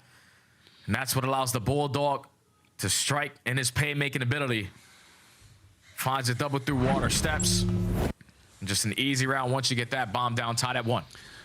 Oh, yeah, I mean, right place, right time is part of it for Kismet, but how much of that freedom comes by way of taking care of Abizi and knowing that there's no one else further forward than him? So, first blood tallied quickly. Hydra, this round, gonna go for the quick, aggressive plant again for the Thieves. Falcons will be aware of this. Off angle for Kismet, he finds one. That isn't necessarily fully job done, but it makes life easier for this play through mid, and Pred's able to find you the second kill of the round. Neum, wow, pistol shots were good versus Cell, but he gets the hot swap off, and Nexnid is able to track down Scrap before he can make a mess of that final 1v3. Quick response for the Falcons now defensively to counter the aggression of LA. Yeah, Kismet is like the king so far of Raid Search and Destroy, being the island player over towards Laundry, because he just has so many spots. He pulled out one versus Miami on the backside of Laundry, popped a double. And in that position, you're just not expecting them to not show face at least once. But he plays the post plant, and all his job is to just find one and catch the players pushing through Laundry, because his teammates are so fast through mid players that all it took was one for them to be in the engagement and eventually drop the rest like dominoes. Falcons successful on the retake. Well, Falcons not going to be deterred by the tempo that LA wants to play at. Have all 4 members already controlling ring and looking for Laundry control. Stun, is that from an ally or is that over the top from LA? Hard to tell. Nades to back jungle, won't land. Neum, I believe his scope was seen, and yep, Pred's able to find one. Long route on the way though from Hydra. Gives him a couple, Scrap follows up, and now Kismet's got to take care of both on opposite angles. Deals with a little bit of damage under the first. The bomb is planted, so Kismet has got to play off of. Scrap's seen up close. But just cannot find that angle. So Scrap is able to utilize that long play from Hydra to open up the retake, and that's essentially just round for round we go. Yeah, that just can't happen though there if you're the Falcons, because you had everything for a successful post plant over towards ring. But no one just watching the pinch. Hydra commits on this from start to finish of this round. And he's able to pop a double as the island player on the opposite side of the map. Single-handedly breaks you down. That's the Paco we've been waiting to see in Search and Destroy. But that's, without question, a misplay there from the Falcons. Yeah, definitely odd to be sure. Maybe just not expecting the quick nature of that pinch to come through when it did. Trying to play a post plant with aggression through Laundry, but doesn't work out. Neum sniping, should have an opportunity here. Misses the first shot. Hydra trying to follow with Abizi, and the second shot for Neum does land onto Kismet. How key that is. Opportunity for more. Neum at low health, taking the ego chow for it, but LA will back off and take their 3v2 post plant. Yeah, numbers advantage. Let's just keep the numbers on our side and get the bomb down today, because we already have Laundry. Scrap with some great shoulders. Gathers a lot of information. They're trying to retake from mid, so let me just pop myself on a head glitch. Celium seen for free. And Scrap. Yep, that's no problem. After they seeing the shots come through, it's an easy follow-up onto Xnid. And this has been a raid search that I'll be interested to see if either of these two teams will take a moment to pause and try to get a read on the aggression that's being thrown at them, whether it is defensive or offensive. Both teams very keen to keep the tempo up, it feels. Oh yeah, like I said before the map started, I just think this is a perfect search and destroy map for LA's T superstars to be unlocked. And we finally saw a round just like that. Abizi and Hydra, no hesitation with Neum watching over with the snipe. Just commit for gunfights in towards kitchen and walk away with one. And the man-up advantage. That's what you want to see out of those guys who have been outstanding in Search and Destroy for so many years with their aggression. to just set the tone and allow the play to come to them. But now this is where you switch it up and have someone watching the pinch. Hydra gets shut down, First Blood Falcons. Yeah, this is that measured aggression where we're still getting up to be early. But nice shot back in response for Neum. Stops the exit to the post plant, but the numbers still stay with the Falcons. 3v2. Scrap sees Celium at top. More damage onto Pred, but the follow-up is good, and now Neum has to pistol whip the first, is able to do so. Cell gonna try to take the angle away. Neum does find himself an AR, and whoa, Cell got a workout there, but had the health advantage, and that's all he needs. Big round coming through for the Falcons, thanks largely to Hydra being shut down in that early aggressive pinch again. Yeah, Pred, this is like, all right, Hydra did what the previous defensive round for them? Oh, this time I'm gonna sit all the way backside garage. And it works out for the First Blood. You get the bomb down at B uncontested. And even though Neum was able to hit a couple shots through backside of B-ball, the numbers are always in favor of the Falcons. So all tied up at 3. Going blow for blow here in the search and destroy. Thieves back on the attack. Having a little bit of a spread setup here, slowing down the game. Yeah, just a touch, and whoa, Neum versus Celium. That snipe battle may determine, but wait a second. Do you expect that Kismet's still going to play through water here? No, you do not. He's able to find one. Does he turn in time to find Hydra? Yes, he does. Big double for Kismet, turns the tides. Extid wins the 1v1 on the scrap at mid as well. So now you're wondering where in the world has Abizi gone? He's usually up in the play early, and now he's the last one standing as he's able to take down the first in this 1v3. Now, you know Falcons have the bomb down information at that B site, so this only becomes more difficult for Abizi. They're going to elect to give up that information? No, just wrap back over towards bedroom. Yes, to gun someone out of their socks to stand a chance here. Although the high-low setup is not an easy one. Pred's going to get the read, take away the angle, damage is out, easy follow-up. So the Falcons able to utilize Kismet and his playmaking ability in a very critical round after the snipe battle. You would have thought maybe would have determined it, but another aggressive defensive call allows Kismet to get 3 in total, I believe, on the round. And the initial shot from Neum is late to the party, but this is what we're talking about. And I know it was a big conversation point for Riyadh. You want Selim to have an AR up more often than not, but who's going to snipe for this team? Because you also have Kismet who wants to make plays like this. Yeah, that's why it's a tough decision to make, because Selim is obviously missing shots, but just having a sniper is creating openings for Kismet with his playmaking ability. So you got to continue to figure out your S&D gameplay if you are Falcons, but Neum finds the first. Selim with an AR is able to get the trade, and now someone else is hitting the water out. Here comes Hydra. Oh, no. But he misses the chance. Does get a little bit of safety and keeps his life surprisingly so by exiting water steps. So we'll continue to the 3v3, but the LA Thieves have lost defensive control of B. Pred will once again back up into the spawn at garage to watch any late or at this point mid-round flanks. And everything will just kind of back up and reset, but the Thieves are still feeling the pressure that was established at B and are going to rewrap basketball to see if they can get into some sort of a defensive stance around the site. They're going to completely give up A. And Falcons aren't going to waste any time getting this objective down. So now you know, if you are LA, the play is not at B. Can we put ourselves in position to spot anyone off the exit? Hydra taking damage. You need to re-clear out laundry. It's just easier said than done, though. 3 guns up, and the Falcons will back off, using the clock as a 4th ally here. Abizi's able to clear out one side of laundry, but getting out of the window and through the staircase is a different story, and Pred's found damage on the scrap. Selim holding a corner will get a second. Hydra was looking for the late wrap to see if he can maybe deter this Falcons post plant setup, but there's really nowhere to go. Impressive shots, but not enough to get the job done. The Falcons will go up by 2. Yeah, they start to slow down these rounds, play the mind games. And that just forces LA to think the plays on the opposite side of the map, creates the opening, get the objective down, and even in situations where you're thinking, all right, they have everybody on one side of the map, they just don't have all the guns shooting on that side because Hydra wraps his way through kitchen, leave both his teammates in a position to just win a one-on-one gunfight. Falcons successful again on their post plant. Raid Search and Destroy, they have played a lot throughout stage 2 and finally feeling as comfortable as ever here at game point. Yeah. Hydra moving quickly with the bomb. Seen, dealt with. Just not enough help to stop that early peek from top laundry window. And Kismet, once again, making the play. Long run on the way. If you're the Falcons, just do not drop. Allow Kismet to find a freebie here and likely win the round.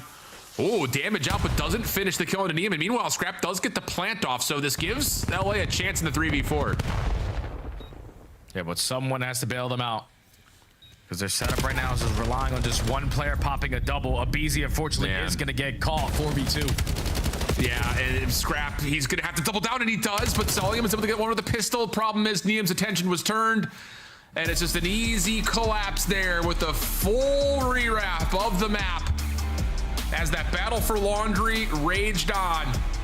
The Falcons, that's a massive search and destroy win for them. Oh, yeah. And it's just, again, like, that has been a big moniker of the problem for Riyadh, what I mentioned from a couple of rounds ago. And I know Nameless talked about this a lot in stage 1 when the Falcons were dealing with their own search issues then. It's just like, you don't want Cell's AR out of the map for him to use a sniper rifle that he's not necessarily convincing with. You also don't want Kismet's playmaking ability taken away for him running a scope. So it feels like Riyadh right now are like, you know what? We'll just kind of stay away from it outside of a couple of hard set rounds with our playbook and just let everyone do what they do best.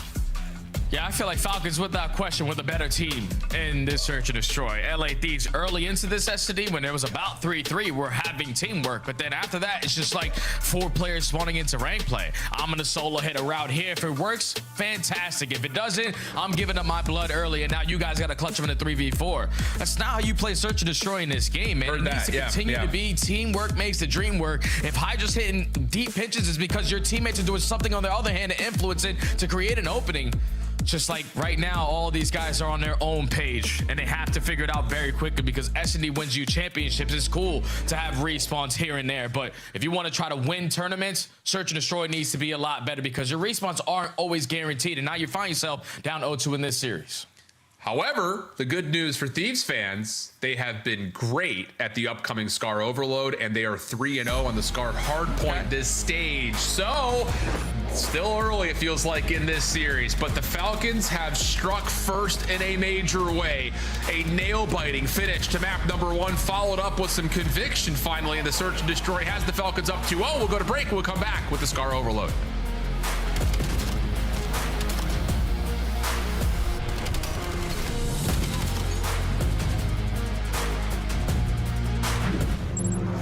Scuff, official controller of the CDL. Monster Energy, the official energy drink of the CDL. COD Champs tickets are on sale now. Come see the best teams lock in for this season's grand finale in fabulous Las Vegas. All 4-day passes come with early venue access. Head to phasevegas.com or scan the QR code to get your tickets now. All right, guys, I'm the GM. Now I pick my team, throw some darts. Let's figure out who's gonna be on my roster. Number 1, I'm gonna aim for the king right here. Good personality, good skill. Bullseye. Number 2, you gotta go Hydra Animal, of course. Bullseye. Let's go Brandon. Yo, 3 for 4 right here. Hold up. We're going Porter. Oh, I got Dill. No, I don't want Dill. All right, man. I'll take that, though. That's 3 for 4. I'm taking that all day of the week. I think my squad's probably winning at least 2 tournaments a year. So who on the team is going to be carrying the bomb in S&D? Still an Envoy. That guy is getting the bomb down, dead, alive. That is down. When you guys win a major, who's going to spend the earnings most irresponsibly?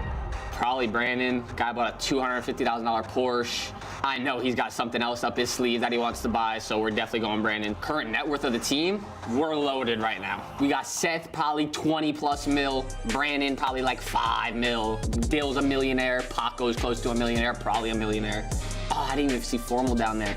I actually would have thrown for Formal instead of Porter, just so like the less psychopath vibes on the team. So now you're gonna drop 1 player, remove the dart from their face, and go for 1 more. Who are you gonna do?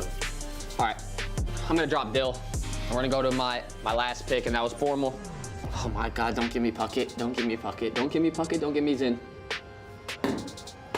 We lost, bro. I mean, now we definitely lost. I'm not gonna lie, we might be dead last now. But I do think that those 3 could probably win a couple matches, but with Puckett being the 4th, that shit's gonna be rough. I don't even know if we're making champs. Probably like 10th. That was it, guys. I was the GM. I'm unbelievable at darts, by the way. You guys gotta tune in to whenever. I'll make a YouTube video or something with that. But yeah, shout out to you guys.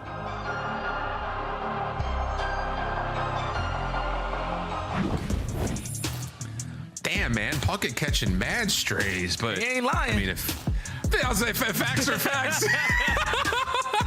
Let's take a look to see how Scrap and Niam have worked together in the Overload in particular.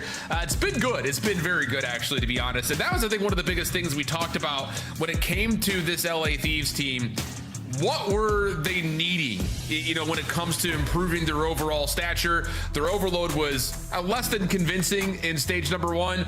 There have been some back and forths here and there. Again, just kind of largely playing Den or Scar, but on a 3 overload win streak, all of it coming by way of Scar definitely makes you feel a little bit more confident about Thieves getting back into the series. Oh yeah, without question, man, because you saw it right before that. They had the guys that had keeping up in the slaying department. Scrap is unbelievable. Niam, ever since he's entered this LA Thieves lineup in this mode specifically, he's been outstanding. But you have 3 players in the top 10 KD for LAT in Overload, but the same thing could be said for Falcons on the other side, man. They ain't no pushover. Celium is number 1. You got Exton and Pred sitting right next to you, also in top 10. So both of these squads have tremendous amount of slaying ability in Overload. So whoever outslays the other is gonna win.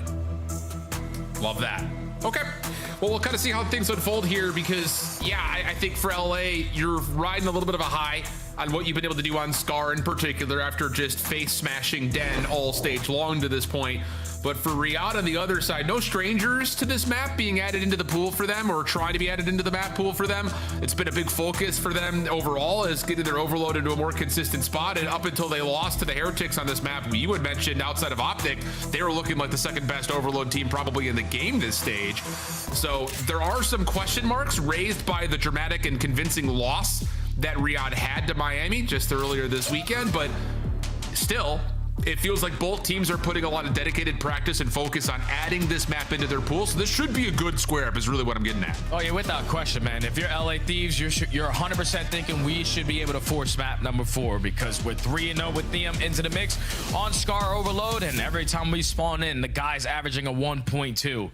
It just all depends on which team realistically is the first team to get this first score in. Because when you get that early leader's advantage and you're able to camp certain corners when you're hitting some of these long routes, that's what makes your game a whole lot easier. So first score is everything. Yeah, I totally agree with you. We'll see how the break-off looks. Selling and working on a long route as Kismet will find first blood. Wow, this is great for Falcons. Wow. Holy cow, dude. That is a perfect break-off. Kismet tagged up, but the route will allow him a chance to regen. And wow, that was, I mean, put it in the Louvre. That should be studied for a while. A perfect break-off for Riyadh already has them in the lead. And now you also have players in their spawn causing mayhem. Celium finessing, trying to jump us up towards top blue corner. Doesn't matter. I'm still sitting at 4-0. We have the EMP in our possession. All of LA Thieves playing off of the back foot. And Celium's just looking to catch more timings, but can't get the better of Rabizi. But you might still have a chance at a score. Wow, the pistol works out for Pred. He hasn't been traded as of yet. Hydra does eventually get that elimination. Exton was thinking about forcing the issue, but instead decides to value the position on the map instead.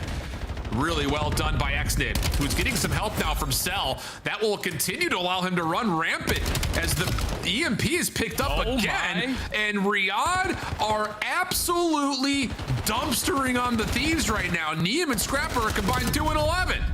And you have 2 players who are spawning all the way at plane. EMP control in favor of the Falcons.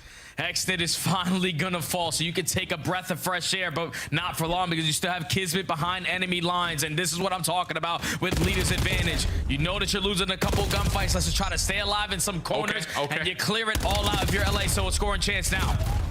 Next, they just tried to find timing to cut out a top green, shut down the EMP, give the defense a chance to get into position, but it's not gonna work out, and all of a sudden, that's a wake-up call for the Thieves. Right back into this map all of a sudden as Hydra's looking for the relay. Big shutdown from Exnid up top, but will it make a difference? Because Hydra wins the pistol battle, and just like that, all of the early damage by the Falcons have been countered, and we're looking at a 2-2 count with the Thieves still putting aggression on the map. Yeah, your lead blocker is not going to be Niam. Scrap already finds one player on the pinch. Neum finds kill number 2. So all you have to do is just jump by now, clear out this side of the map, and guarantee that those spawns for Falcons are going to be at red. But it loses the first fight. Falcons have a chance at getting a stop, and they do just that. Because Scrap, last man standing, falls to the hands of Kismet. Now Falcons on the attack. I would have loved to have seen that Kismet perspective right there, because you know you've got Scrap down low. I think a lot of people would have been focusing on him, but you also are able to track down the EMP carrier before you find the elimination, and here's the quick counterattack. Neum is able to get 3 through mid-map, almost the quad feed. Stellium shuts down that clip, and then eventually gets shut down in his own right. So 2:10 on the clock. We have been fast and furious here in the Overload. As Xnid wins a 1v1 away from everybody else. That's the EMP carrier down. It's a quick grab and go counter score for the Falcons. And this is what I'm talking about with the teamwork out of the Thieves. Like, there's no way in hell you're thinking we accounted for everyone and we're just gonna allow our EMP carrier to take a long route by himself, because all it took was Xnid finding one gunfight, and now they have a 1-score lead again. But you're quickly looking to make up for it. You have every single player over towards Motel. You are overwhelming them with pressure through the backside of the trains, and that should be another score coming in unless Pred single-handedly stops you. Another goal line stop there for the Falcons. Just enough help from Stellium, who came back into the play through mid-map. Kismet looking to double down, caught on sprint. Moment of save potential there for LA, and Hydra will confirm that. Wow, let's take a breath, friends. 3-2 the count, minute 10 on the clock.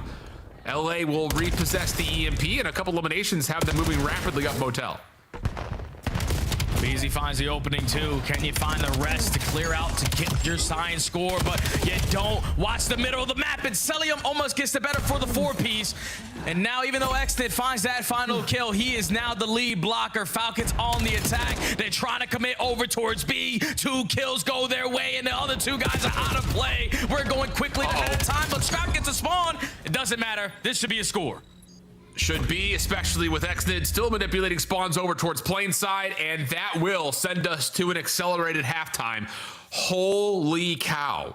That was a lightning speed first half. I hope we had more than one person on our replay operator staff, because it was clip after clip after clip through that first 4.5 minutes. Brother, I couldn't even keep up with how fast both of these teams are playing. It's like, all right, Falcons go up 2-0. You blink, Thieves respond with 2 quick scores as well. Neither team willing to slow down at any given moment of this game. But at least if you're the Falcons, with the leader's advantage, and with so many goal line stops, when plays are as easy as this, just 1 kill for a score, that just tells you that Thieves have a lot of openings on their side. And now this is starting to create the question in my mind for the Thieves. Like, was Neum, was Kenny the problem? Because right now their system still looks broken. Yeah, I hear you on that. Good question. No. Wow, what a start. I'm telling you, dude, this renaissance, if you want to call it, from Xnid is going to put a lot of Saudi Arabian-based players on notice, because we've seen it. King Abadi and Roxas and QK and Nox and Gentle, like all the guys that are in the Challenger system are also improving. And wow, I mean, this has been an unbelievable stage of qualifiers from Xnid. 18 and 13. LA trying to get some zone of control to get back into this map, though. They have playing control. They find 2 kills as well to go their way. Scrap leads with a double, and that's all 4 dead. So Thieves quickly get score number 3 on the board, and now Falcons are trapped towards the backside of blue. They're instantly going to be in a position to run it up again. As long as they keep on lining up the kill feed, there's only 1 kill that goes down for the Falcons. Everyone again off the respawn. Yeah, but you've got Stellium behind the play. He's able to find one. Pistol out for a BZ. Just able to get it over to the finish line. No, not quite. Pred's able to track him down. Another moment of split decision where BZ's like, I know I've got Cell 1 HP, but I also need to score. And a chance to tie the game now starts to look like it's a little more hard pressed, as LA need to battle themselves back into the mix. 3 from Scrap, shut down. Pred's still alive and kicking. He's got Xnid for help. Oh, BZ does fine too, though, so EMP player is going to fall. And now BZ just needs to stall out time. He's going to recover the EMP, but that might be a bad decision because your teammates are starting to drop through the middle of the map.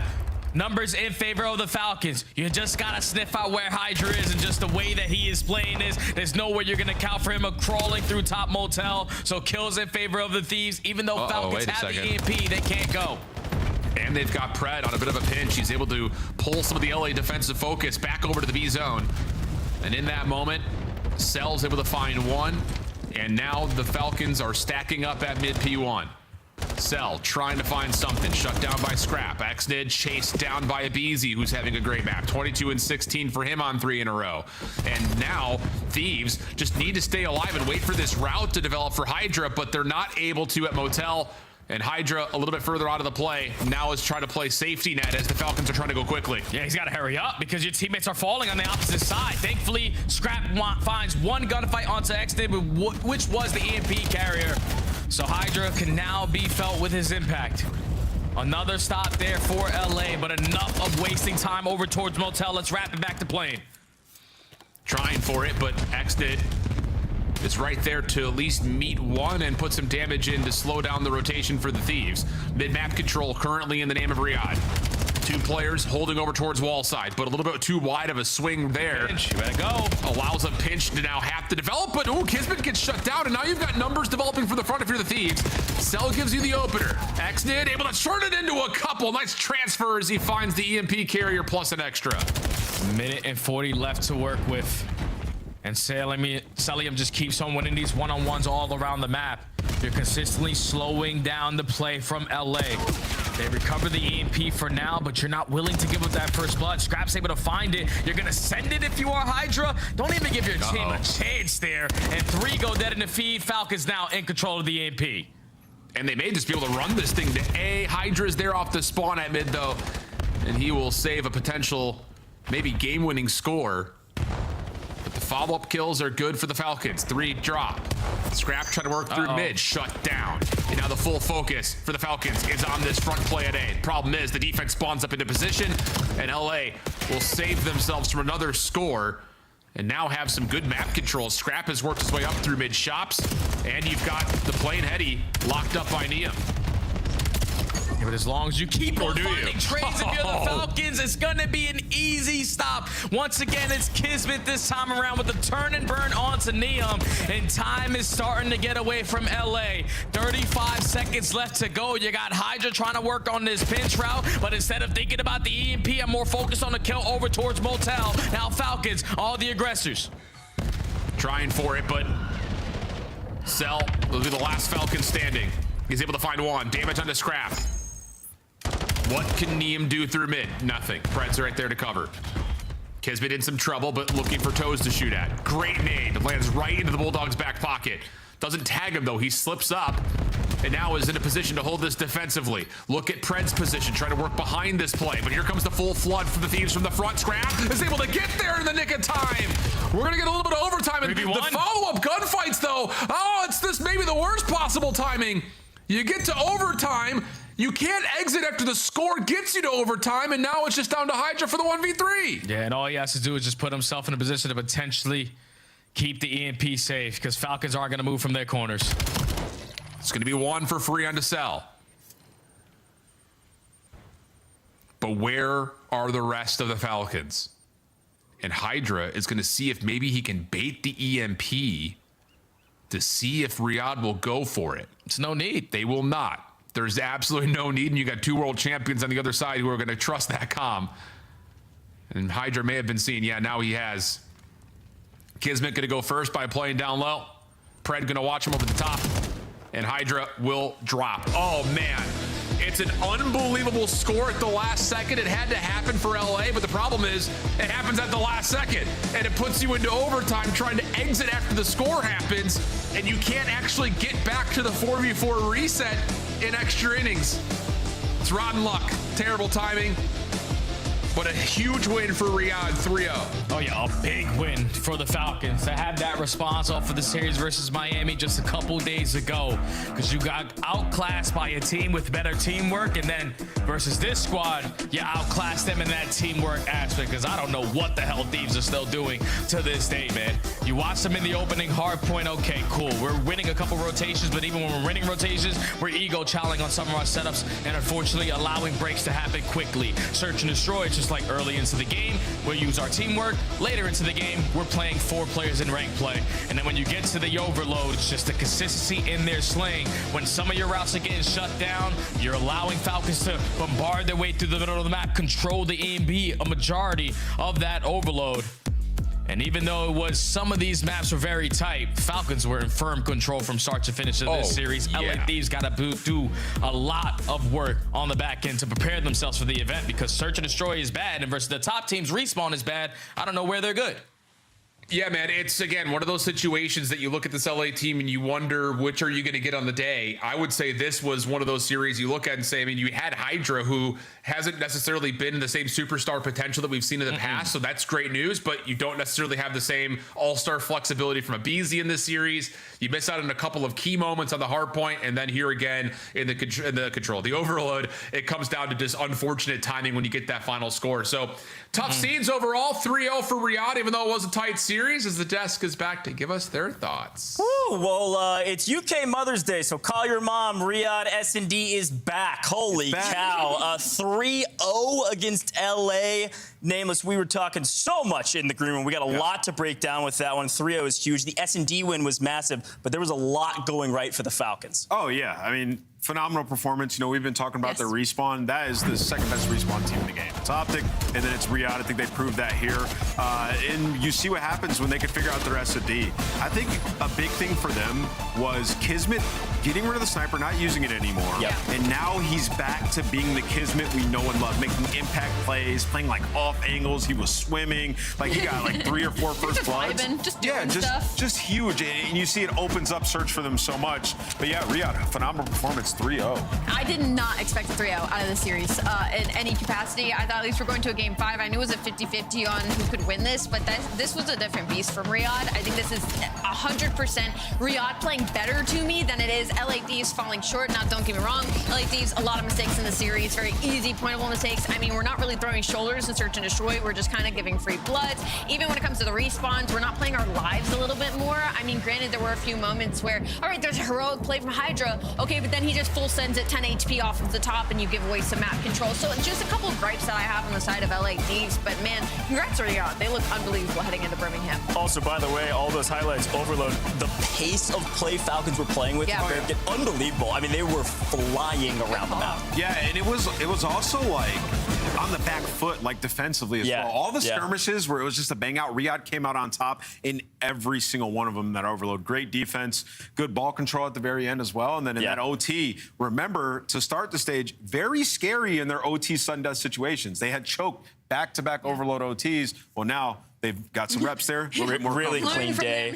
Really clean day. Well, we've got our monster winner MVP spotlight. We've got Celium, the GOAT. Dude, I got to ask the question I've been wondering since we started S&D. You pick up the sniper for a round, and then you drop it, and you just laser the sniper every time. Talk to me about the decision-making process. I mean, I was missing every snipe, so I was like, fuck this, I'm putting the AR, you know? So I started beaming with it. Yeah, you know, we're sitting back there wondering, like, why doesn't MC just slide and square with the sniper? I'm trying, but it's tough, man. It's tough. Yeah, it's tough, but you figured it out. Yeah, you know, sticking with the S&D thing, because that's been the struggle for you guys. In this one, I noticed, you know, Kismet's not sniping anymore, and he's playing way more aggressive. What has that done for you guys in the game mode? Yeah, I mean, our whole mindset just making Kiz free, because he's probably like the best S&D player on our team. So that's our whole mindset on it. Just it's having him go rogue, you know? Yeah. MC, when I ask you guys about your pace, because it's noticeably picked up over the past couple of weeks, and I think the only team I can compare it to is kind of Miami Heretics play at a pace like that, and you two are the only two teams. Is that difficult in this game? Like, can you, like, is it something you guys noticeably have to make the decision to do, to play fast, and how uncomfortable it can be? It's honestly situational, to be honest. Like, you can play fast, slow. Like, it depends on the situation. But for our team, I like our team because I feel like we have like the perfect pace. Like, Suit's flying around, Kismet's playing ratty, AG's, you know, in the dirty corner, and I'm just like doing my thing. So it's easy. Yeah, great thoughts there. I think my last question for me is just, what were the comms like today, or the vibes like today versus earlier this weekend? Loss versus a win. What were the vibes like today? I mean, always the same, to be honest. Like, our whole team's going hard. That's the best thing about like our team is the passion we have. No matter what, our team's going to go hard, so. I love it. Yeah. I love it. Congratulations, Celium. That's a big win. That's going to help you out a lot in our standings going into the last week of qualifiers. Congratulations. Yeah, thank you, guys. Cheers, Celium. Yeah, that dude shoots like a laser beam. You know, I'm looking at it, and I think in this stage, yeah, MC beat all of his ex-teammates. Oh, there you go, MC. He's feeling good right now. Feeling fantastic. That is a big win for the Falcons. Quick look at the scuff play of the game, though. I believe this is from map 1, if I remember. Yes, we are gone back to hardpoint. Let me add some context to this. So I know a lot of people are going to see it and say stair glitch, and he's on his back. But listen, when he first of all, it's a massive play because he finds this kill in the back, and they get the spawns for it to break next, and he pops up before he gets the kill. So huge by MC. He's also the guy who like stun checked it and everything. So yeah, massive play, and it was ethical. He popped up. It was ethical. We were all watching replay. We were like replay, and I brought up my phone. I had it like 0.2 speed, and I was like, no. The last bullet, he is standing up, running at him. So I think it's ethical ball. Obviously, we're gonna probably see a couple posts on Reddit later, but huge clutch out of the Riyadh. I don't know who it was back there who chowed that. He scammed so hard. I think it was Scrap. That's the one spot where you just, if you stay like one more second, the spawn's contested, and they don't all spawn in the back ready to bang. So a little bit of rotten luck on the side of Thieves, but huge play by Falcon. Yeah, this was electric. This is about what we thought would happen in Hardpoint. Like, we knew it was going to be really, really tight. The rest of the matches, maybe some surprise. I have a question. I'm going to wait for the cam to come back for this one because I want everybody's facial expressions when I say this because we haven't said it in a really long time, and I'm really excited. Is 99 Kids back? 99 Kids is back. Is 99 Kids back? No. 89 Kids. 89 Kids. He's ramping back up to 99 Kids. 89 Kids might be back. 99 Kids regardless. The Falcons needed that win bad. They've moved over to the left side of our page most likely, but we got a lot more to still go through because FaZe versus Carolina Ravens, folks. Two teams that desperately need a win. You're not going to want to miss this matchup. I love everyone.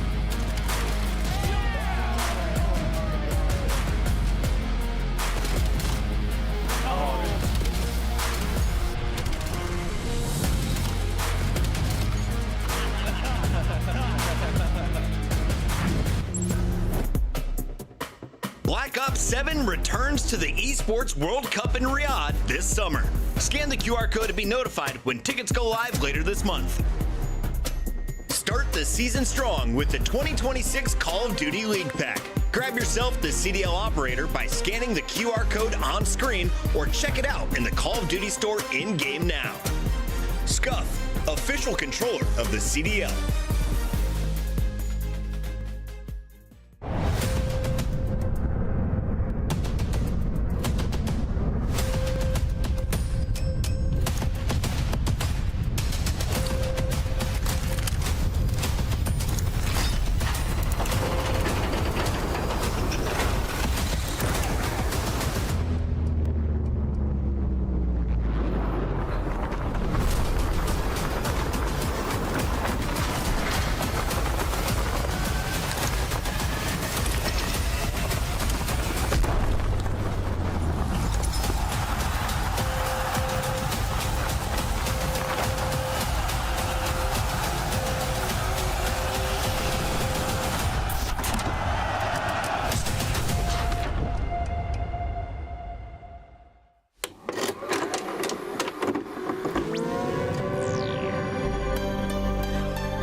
Happy birthday to you. Oh my God.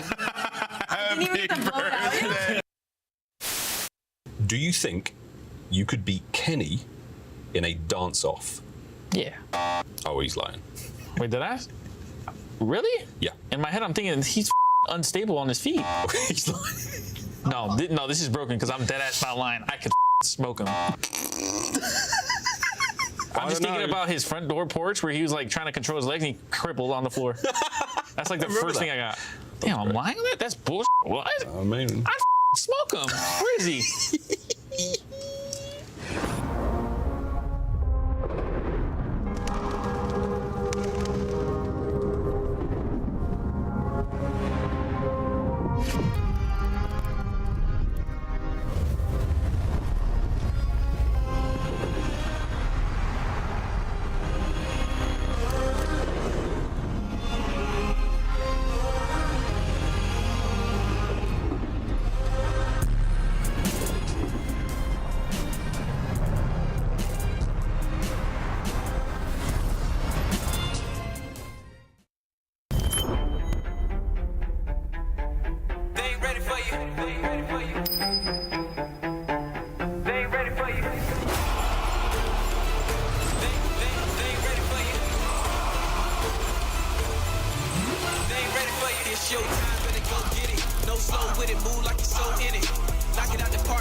Well, first time we're seeing FaZe this weekend, and we are in for a doozy. A must-win for FaZe. 3-5 currently. Desperately need a win here, Ant. Yeah, they've had some bad losses now, too, where you look at the leaderboard and you're like, wait, you would lose a tiebreaker against Boston? Yeah. So, yeah, FaZe desperately need a win here against Carolina. Yeah, Ali, I think as we take a look at this FaZe roster, what they bring to the table, we do know they had 3 losses chained together. They then picked up a win over LA. So they're not on a losing streak, but they have a losing record. Who are going to be the difference makers for this team against the Ravens, Ali? Look, it's been up and down for FaZe Vegas. They've been playing up to their competition. They've been playing down. And a month ago, they were a really good overload team, and now they're one of the worst. So it's just been inconsistent. And for the side of Carolina Royal Ravens, like you asked, who's going to be the difference maker? I think Nero is going to be a big key to this. I think him having a good series and find some consistency is going to be big because that's going to be their most high pressure in the face player for FaZe Vegas. He's going to have to match the likes of Simp and 04. And then on the flip side of that, we're going to have to see some consistency from Lurks. Like I said, he's been playing lights out during this stage. I think versus FaZe, we're definitely going to need to see him. This is not a matchup where you can go in thinking you are going to get outslayed and win any match. This is a tough matchup for FaZe. I didn't think I'd say that, but when you think about it, it's like, okay, FaZe have been slipping in search and destroy and overload. We just showed you 5 straight overload losses, 4 and 6 at SD. You can't find first bloods. On the side of that, that's Carolina's strength, SD and overload. And then when you talk about maps throughout the split and hardpoint, what if FaZe been playing the bang out maps, Blackheart and Colossus? What is Carolina like? Both those maps. So, well, maybe not Colossus as much, but Blackheart, they sure damn do. We're going to get it in this one. So a tough matchup. Carolina also feeling good. Well, take a look at our standings, folks. These are big ones. Now, again, if you make it to top 10, you're at least playing in the land. 11 and 12 are out of here, but you're in the play-in. If you're 7, 8, 9, 10, good luck. You're a one and done to try to continue your life in this tourney. This is a big match for both these teams. Royal Ravens pick up their 5th. They may move to the left side of the page. They've got an opportunity to skip the play-in. Let's talk about this roster. They're hot off a win. They're hot with some momentum. And you know what I really want to see from Carolina Royal Ravens in this series? I want to see Craze go off. I feel like we've had all of our other rookies have slowly, as we've developed into this stage, having their moments, having their takeover series, and really starting to get comfortable with their squads. And I'm not saying that Craze has been putting up bad numbers necessarily. I just want to see him have a series where he has takeover. Yeah, I mean, and he had a really good series last one, to your point. Like, he's starting to find his comfort, right? Like, him and Lurks are developing, and they're continuing to get better throughout the season. That was statistically the second best performance he's had all year in their last match, right? So in a good spot individually. And then when you look at the maps, there's no edge for FaZe here across the board in this split, in this particular split. When you're taking that into account, yes, because you see that black heart and you want to be like, okay, maybe FaZe, but that hasn't been good for them for over a month. So you're looking at Carolina, you're giving them Scar. I mean, already I'm thinking like that's going to be great for them. And then looking at the Den, maybe something can get pulled out for FaZe here. But how many Dens have we seen exceeding Craze just running amok, making plays? Yeah. Like, there's just no edge for FaZe here. They really just got to play good team ball, and it's been hard to come by for them. By the way, if we do get to Game 4, that'll be the first time we see Blackheart this entire weekend. So who knows? Maybe I'll get a chance to see some of that here live in the studio. But it's time for our Scuff Pick'ems, folks, and I think this is going to be a really tough one for all of us. Maybe, at least I feel that way. I will start us off. I'm really liking what I'm seeing from the Ravens. I think they've got a lot of momentum, and we have no clue what we're going to get from FaZe today. I'm going Ravens. I went with them last time, and they really helped me out in my pickup. So I'm gonna keep rolling with the Ravens. Ant, what about you? Yeah, we just talked a lot about this match and like what favors Carolina, but there's one thing you said. We haven't seen FaZe in a bit. I know. In a little bit. They've been working. I'm going to take FaZe. I think they come in and get this done. Oh, so you're thinking the opposite, that they hit the lab. I mean, that's extremely valid. I don't know what's telling me, though. I'm going to go with Carolina in this one. Carolina. Looking great. I think they're on the surge. Fans are going FaZe. I think it's our first split we've had this entire weekend. Word on the street is FaZe is winning a lot in scrims. Let's see if they can win in our matchup. We got Miles and Chance casting a banger to round out the weekend. What a nervous yet exciting match we have ahead of us, Chance. The idea, the concept that FaZe will be in the play-in for a major LAN is almost inconceivable to me. Do you remember when it was like when you beat FaZe, how much that meant? Do you remember those days? It was only last game. That was we can win tournaments. If we can do this, we can do anything. A lot has changed since then. A hell of a lot has changed since then. So the nerves are at an all-time high. Do you think the Ravens are nervous, though? I feel like these boys, they're all at home. They've got their feet up. They're probably in the jimmy jammies, and they are feeling toasty. Pressure is on, ladies and gentlemen. This is a big one. We are well hydrated. We are caffeinated, and we are hot to trot through this series. Map 1 Scar, none of it. Favoring FaZe on paper. We'll see how it looks once we get into the ring. And you got Lurks there, the top kill leader for the entirety of this season. I know a bit of a slow start for some of these players, but the Des touched on it. The Ravens players, they have been getting better as time goes on. Lurks is really starting to hit form and might just be the man to watch. Takes out Draza and then explodes. So the caster curse, well, it always happens on the break. Always happens on the break. Well, obviously the Ravens will be in that lovely blue and the electric pink. FaZe will be on time for now. Good stuff there on the dance inside a shop. Nero on the quick hit towards P1, trying to get these players out. It's an early gain here from both squads, but not a huge amount of time here on Scar. Exceed cut down in the hail of gunfire on the attack. Lurks unable to get anything going, and FaZe finds 3 in a row. Yep, shut down the pinch, maintain blue control, get pushed out towards red. This is a gorgeous minimap right now for FaZe and Exceed. When you hit the pinch, it's going to be watched. The problem is you don't know where it is sent from under or maybe on top of the tank. Switching angles, but this has turned into a mixy P1 that eventually FaZe came out and dominated a 20-point lead on the rotation, but Carolina will be here first. Yeah, Carolina Royal Ravens there on the fortify towards P2, and lovely work from Draza, finds a quick 2 in the feed. Now looking for his near 6th in a row. A lovely start there from the CEO. Yet to get on the borders of Boozer, but no problem. Sim coming to play today, a 5 spree of his own on the attack towards P2.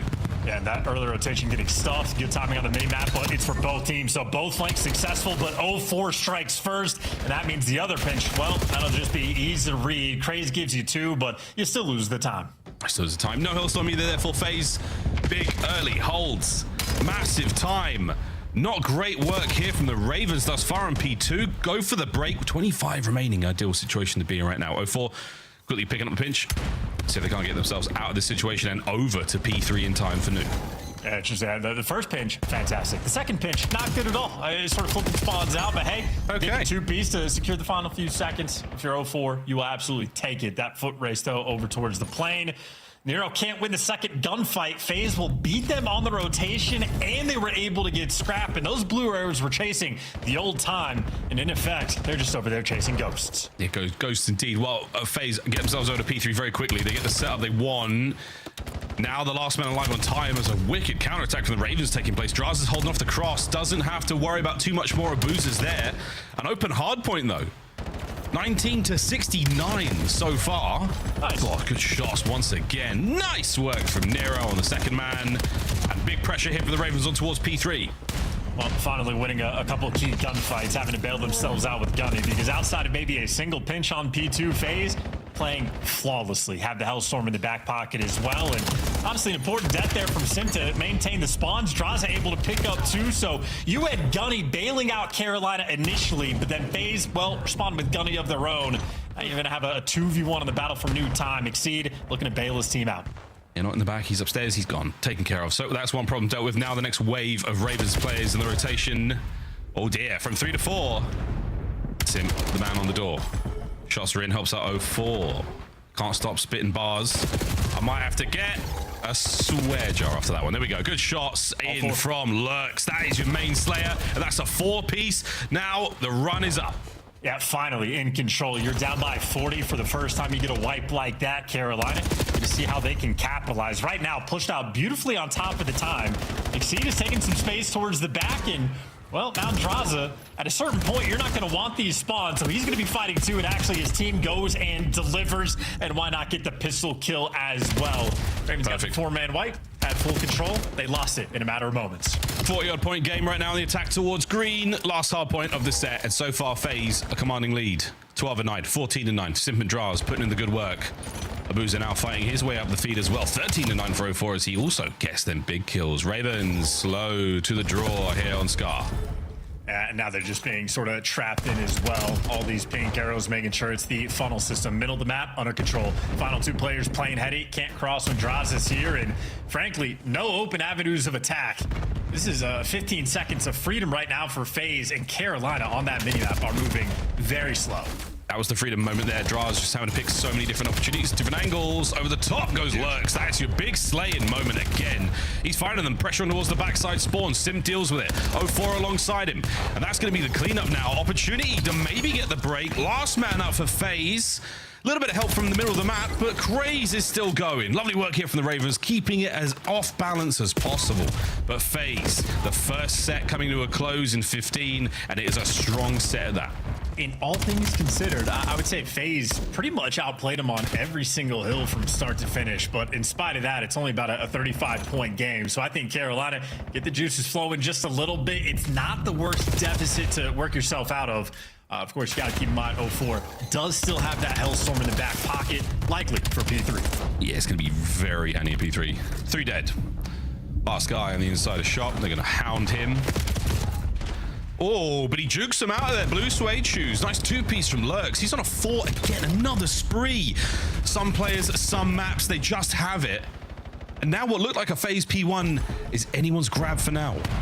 Well, they still got blue control, so they're going to maintain the advantage the entire time. Lurks, though, another 2-piece. Why not give him 3 yet? This is a man on a mission at 21 kills. Might be right, Miles. Scar might just be his. It might be his. Long live the king. It's a Lion King joke, folks. It's a very good one. A Guata film. Shout out Disney. P1 crawling with FaZe players. Bad news, though. P2's where you want to go. Nero left alone over that side of the map. Not going to last very long either. Craze can't even clean up P1, so the scrap's going to go to FaZe as the Ravens have quieted the guns just a little bit here. Lurk still the big shooter right now, coming to play against this hot pink of FaZe. The back line totally covered right now. The front line peppered up, and Abuza, a delightful snap onto the second man. Last left alive on time. Reinforcements on the way through. Ravens, can they get a man on it? I mean, FaZe are just handling every single blow, every single pinch. There's the response anytime you need the extra kill. Even when they're manned out, it was Draza in a 1v2. He just wins the immediate gunfight, and he gets the 2-piece. FaZe, put in tough situations, are responding time and time again. And again, for the final 25 seconds of this hill, FaZe can overcommit to it because the Hellstorm in the back pocket. So run it down, fight for the scrap. They will indeed. 2 Hellstorms to throw at this problem, should they need it. Early rotation for the Ravens once again, but yeah, you're going to commit to, oh, good call there. Chances now, Ravens, there's a bit of desperation, but it is going to be flattening over by P2. The final seconds will trickle away over towards FaZe, and again, whether or not we need to see that closer game remains to be said. Here we go, folks. Hellstorm's up. Wide open hit here. We should get at least one. The player on time is as good as dead. Here we go. FaZe on the attack towards P3. Yep, and Sim wins the key gunfight inside the shop as well. So the Hellstorm might not get the kills, but FaZe still get all of the map control off of it, maintain the right side spawns, get to playing heady first. That is effectively a perfect utilization. Yeah, here we go. And the wrap now from 04. Dancing his way around the middle of the map. Eyes on at least one man, doing a very diligent approach. And again, his boys on time, finding a lot of good work. The tricks from Exceed have been dealt with now to the pistol of Draz. He is still having himself a very, very good time. Frontline assault now still on from the Ravens, and they are ineffective, unable to break onto the hard point. Draza, Abuza, Sim, last man left on time, slaughtered. P3 FaZe. Yeah, and they're fighting as well. Draza doing an extremely good job of valuing and playing his life over towards the plane heady. You keep that control, and you control the time as well. FaZe, the stranglehold on the map that they have, only gonna continue. You might fall at white wall, but you still got the spawns. That blue arrow wave, though, is coming. Whoa, they're coming hard. They're flying through. The back door now. Next point of focus for Draza. Great damage into Lurks, but he continues to be an issue. His 31st kill. 4 in a row. It's 04. Cuts his way through the front. Trades again on points. So the Ravens finding the kills here, absolutely. If not for a big pimping two-piece there on the left-hand side. Now FaZe in. A fantastic retake. 25 to go. It's just the story of the game, man. Anytime Carolina get control, they have a nice moment, a nice sequence, whatever it's going to be.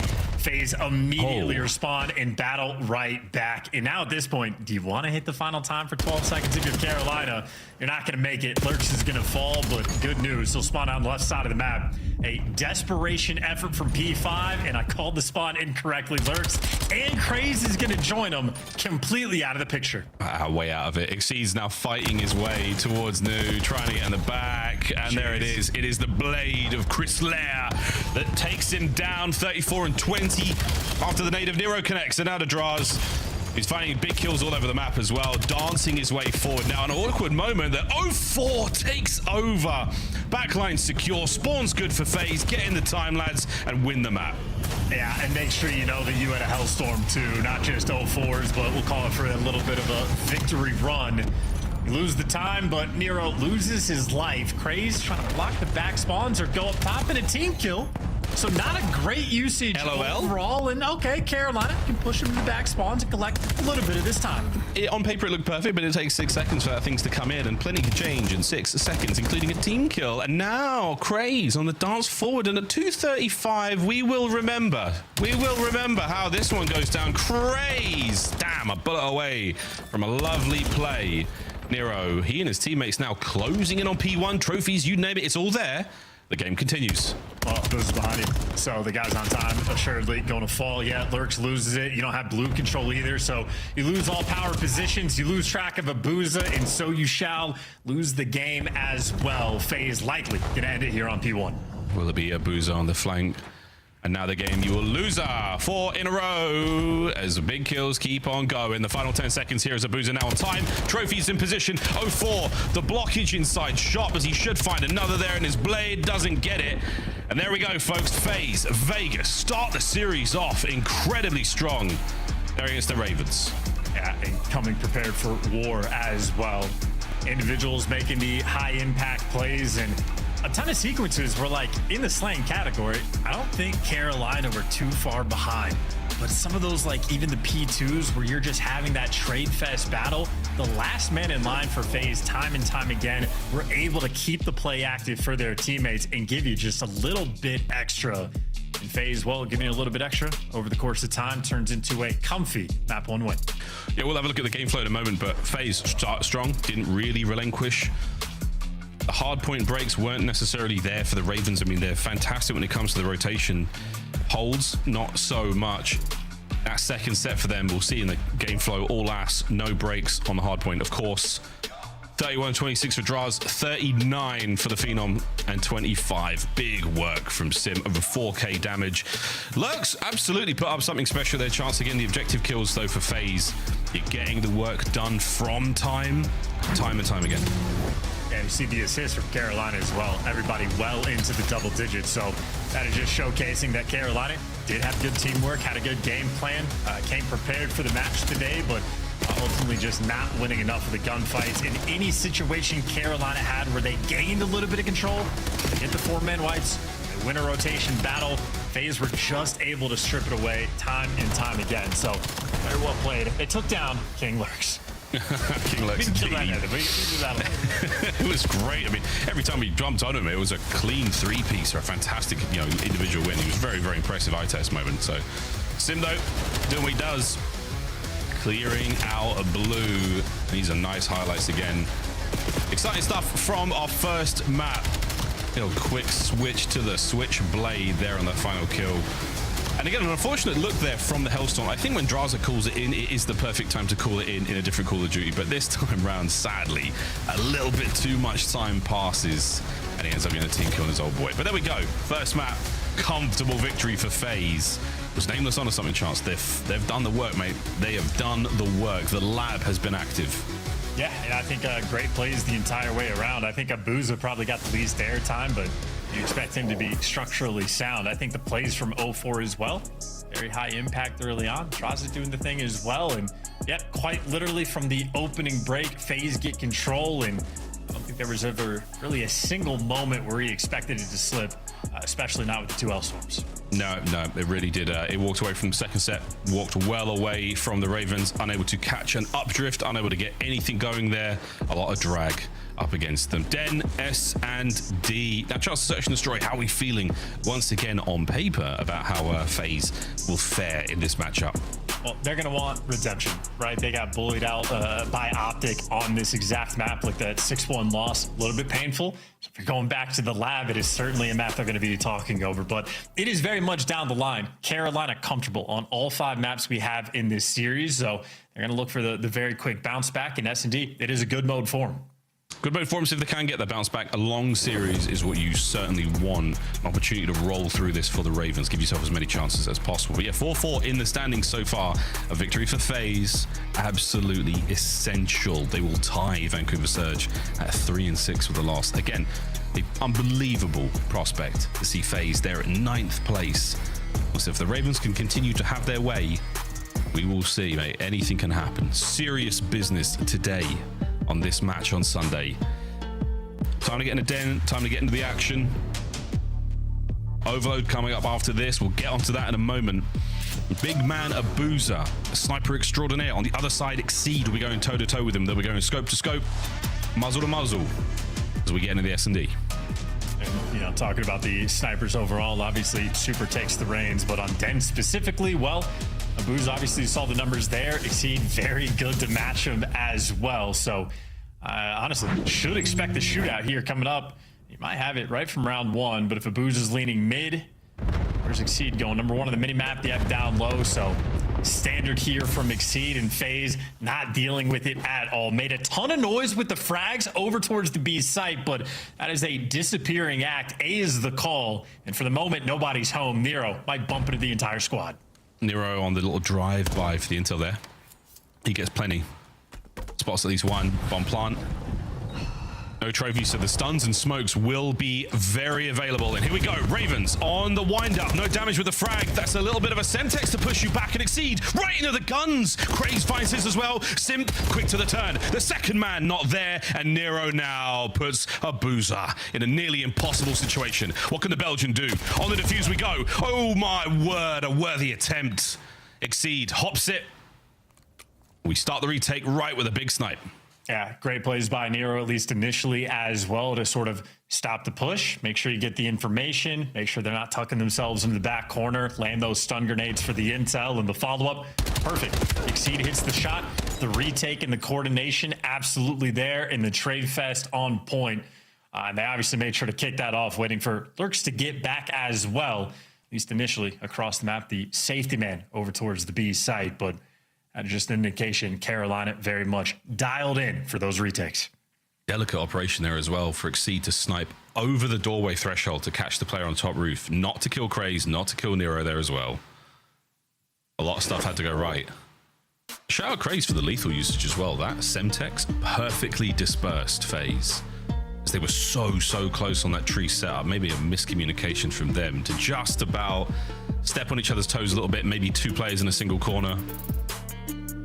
Slight technical pause here, folks. We're going to get back into this hopefully very quickly.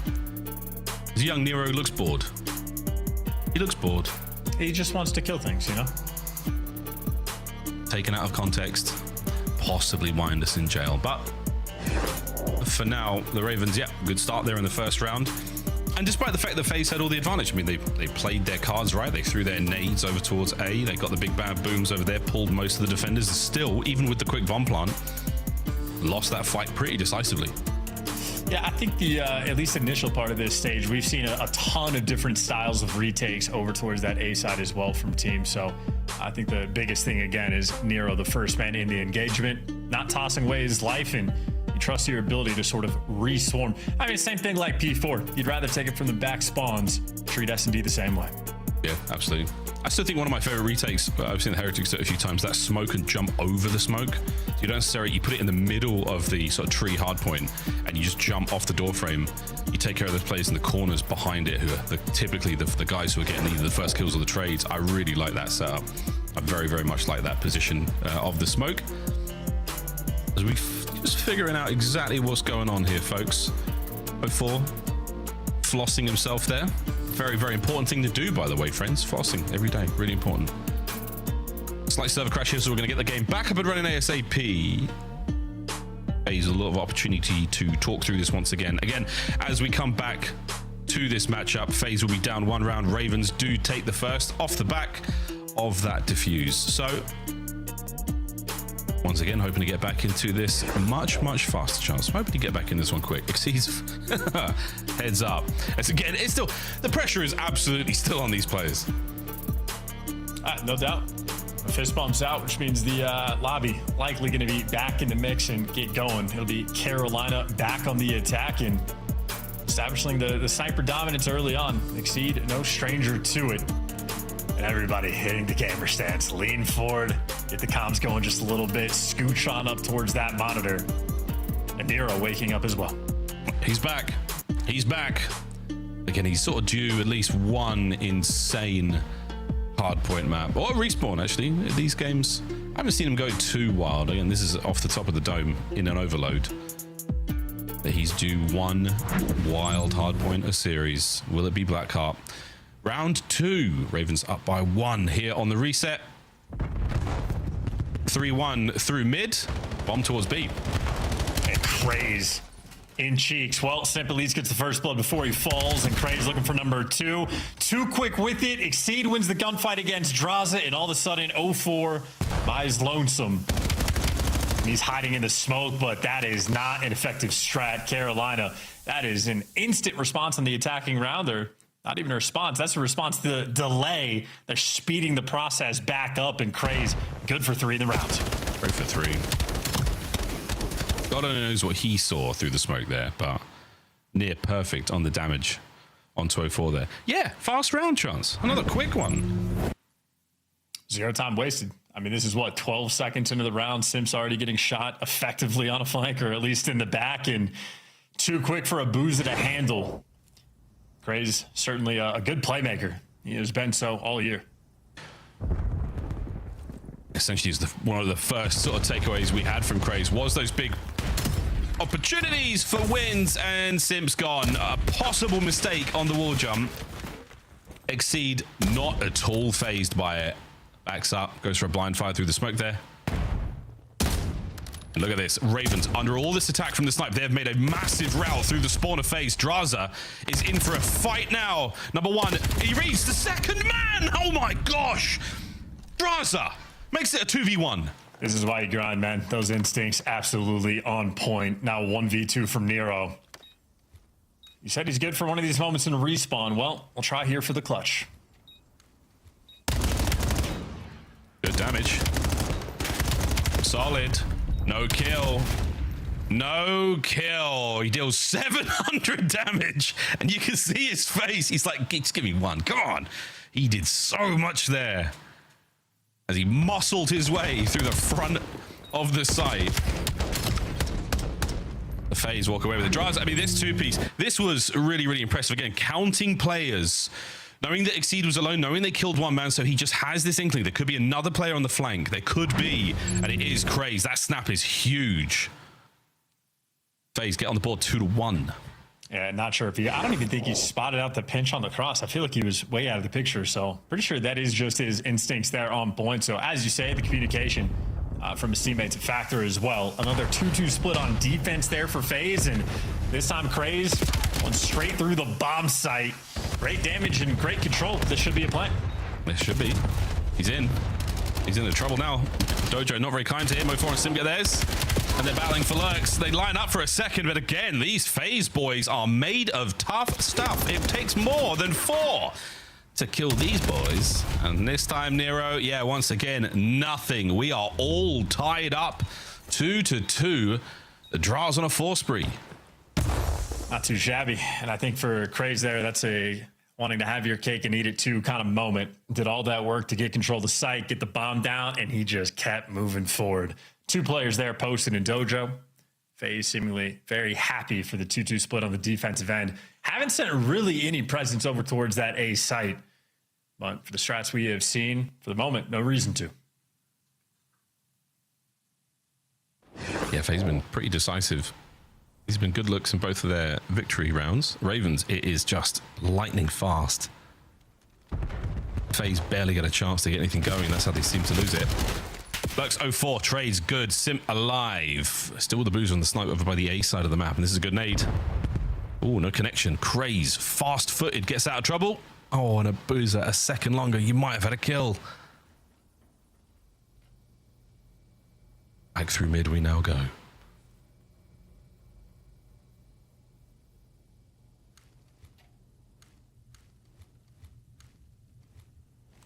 And absolutely nobody home on the A-bomb site. That'll be the plant, and that'll be the Royal Ravens taking the scenic tour, and they will see nothing. FaZe now, an opportunity to set up, but also not to make a mistake. Hold what you've got.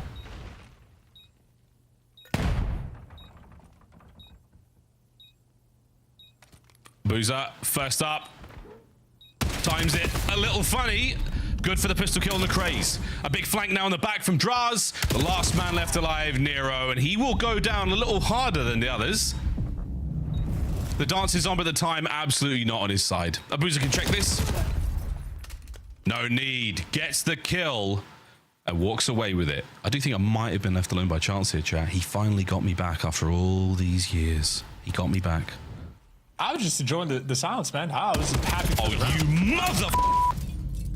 It's cool. Okay. I thought you called that great. No, Johnson makes a good play call as well. So this is good comms the whole way around. You did a great job, and Draza took the space towards the middle of the map. And once they go back towards the A site, timing perfect. Carolina get out of dodge. But the way they've been getting retook over towards that site is through back spawn. So Draza just dominates the space. Gets out towards patio. Means Abuza knows he just has to keep ironed up forward. So absolutely on point. That'll be FaZe. 3-2 lead. I thought you lagged out. I really did. Well, A-bomb site once again wide open this time for the Ravens. Abuza might be the man to rotate back for this one quickly. He's doing it, and now he's gone upstairs. Checks there from Sim. And the nades are the giveaway now for... Whoa! Watch out for that one, Lurks. Good lordy, that one bounced funny. They've taken over the tree. No, they haven't yet. Oh, we're tithering, we're dithering, we're backing and forthing, we're dancing, and we've just shown a little bit of face. Now, nobody on the wrap either, so Ravens... Around and around they circle. Now to commit. And FaZe now finally wrapping back. This has just been almost mind games in this round, but you'll get the bomb plant and everybody's going to be alive. A pinch battle, Exceed versus 04 potentially, but no, 04 is coming to the teammates. It'll be a full-on retake. Here we go. Little smoke in the server room there. Simp finds his first. And it is an awkward mini-map. Oh, we are on top of each other here to the smoke we go on again. 04, the snaps onto Exceed. 2v2, now to a 2v1. And the last man left alive, Lurks, will be utterly turned inside out by Abuza. The Zaza duo close out the defuse. It is 4-2. And after the reset, that is a 5 spree there for Draza and a 4 spree for Abuza. 04 just says, hey, man, I got a smoke. I'm going to throw it. Let's just make things weird. And indeed it does towards the A site, but once again, those retakes, everybody just grouping up together, and you're happy to retake from spawn. You feel like you can eventually overwhelm. Not easy gunfights to hold on to A in the post plant. Difficult to make it work. I got really, The smoke was, I think, the ultimate catalyst for the problems there that both teams faced. 0-4 just chucking that thing in there and hoping for the best, and it really did work out. That's all 4 players. Everyone got hit by that one. Every single player got hit by that. There's no mistaking it. My guy might have a Hellstorm on the other side. Who threw that stun? That was great. Straight cash in the points. Well, we've got 1 for Draz. Abuzer's not far away from his either. Hold, Craze, hold. You have no idea. You could make it happen. Draz from the depths. Watches the pinch. FaZe really hoping someone on Carolina was going to make a mistake, and maybe Craze does. At least gets his kill before he falls, but that was the opening you're looking for. But too many corners to check, and he's holding that with the snipe as well. This is turning into a devastating round for FaZe. Carolina looking good. This is great. I mean, it's working out.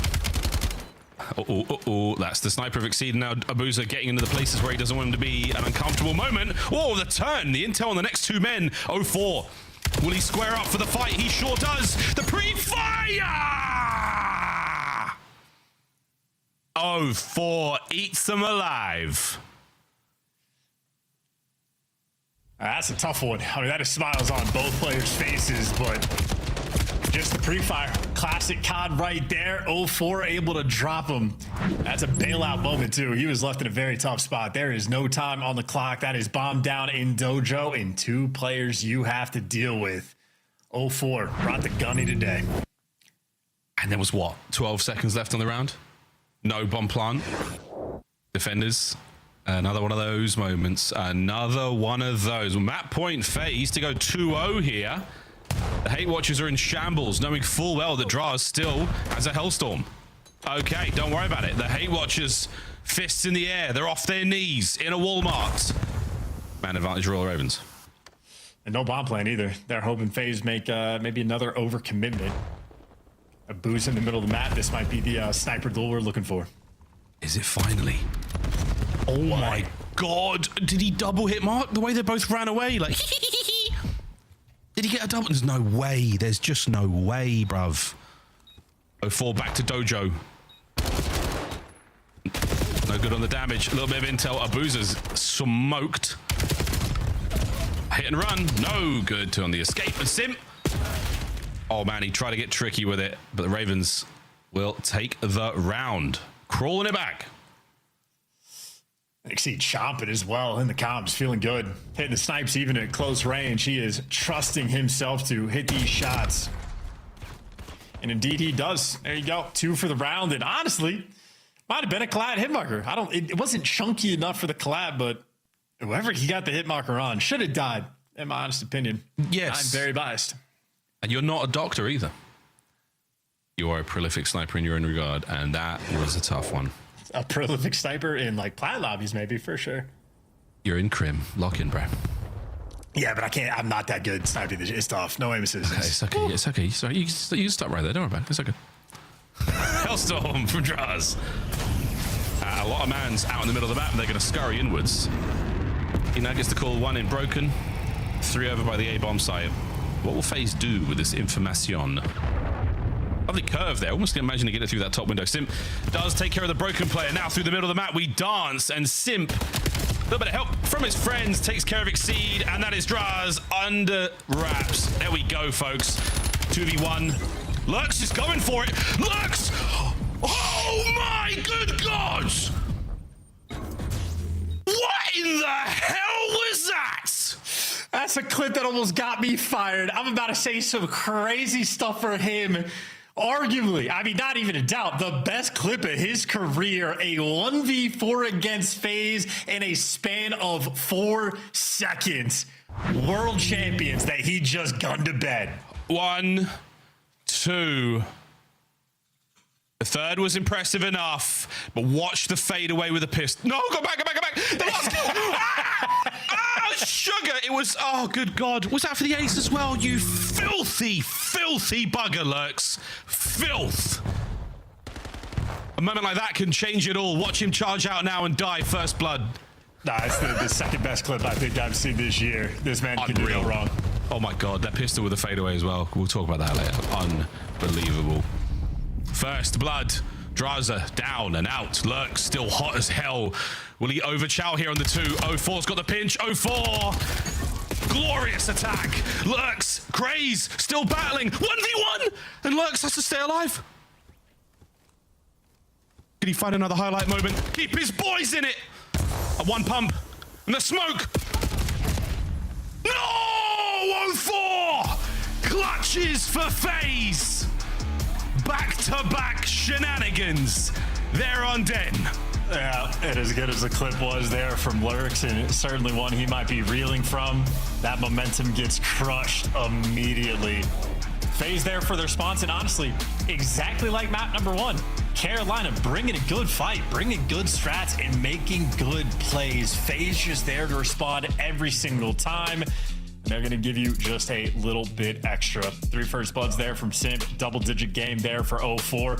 Honestly, a difference maker. Keep in mind, this is a 6-4 victory there for Carolina, not 6-3. If not for 04's 1v2, we might just be headed to a round 11. Of course, if not for Lurks' 1v4, then, you know, it would have headed around sooner. But wow, just a fun battle being played there on Den S&D. Unbelievable, folks. I'm putting that up there with the Beezy's one against the New York Subliners back in MW2. That was really fast. Insane work.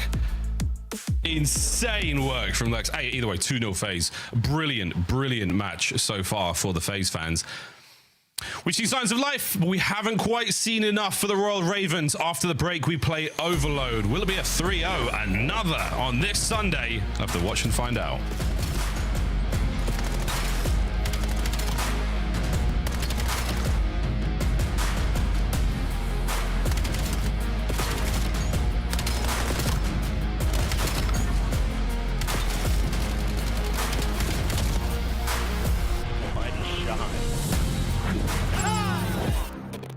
Major 3 is going to be a classic. 4 challenger teams are taking on the 12 pro teams, bringing non-stop action to the ATL. Get your tickets before they sell out at DreamHack.com/Atlanta. Dominate the competition on main stage with the CDL Major Hunter Tracer Pack. Collect your chip by scanning the QR code or heading to the in-game store now. Monster Energy, the official energy drink of the CDL.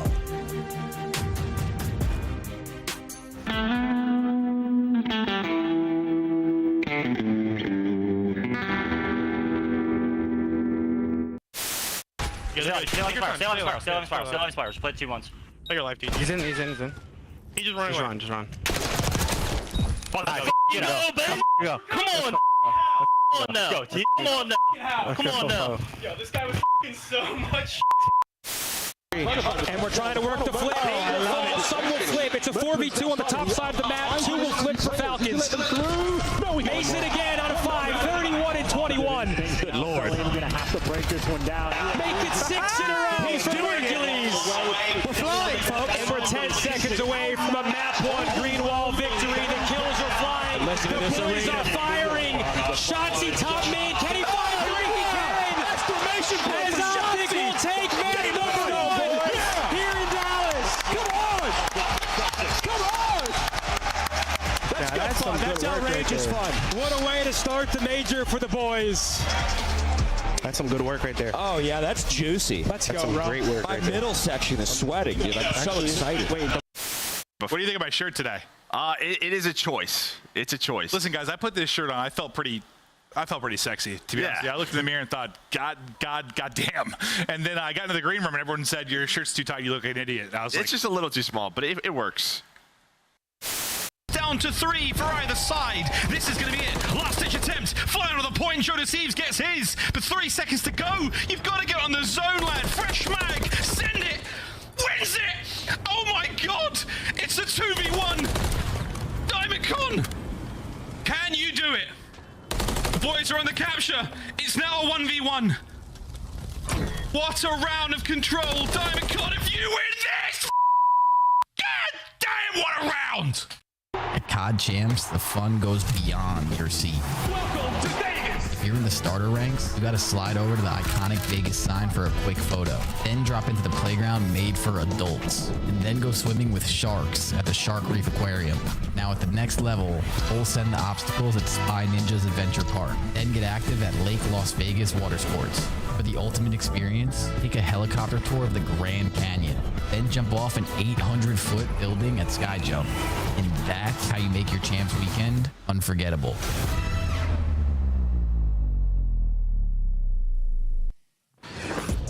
Plenty going on in Vegas for Champs, but the issue right now for Vegas Chance is simply the next game of Overload. And certainly something that, if they're going back to the lab, are going to be paying a great deal of attention to.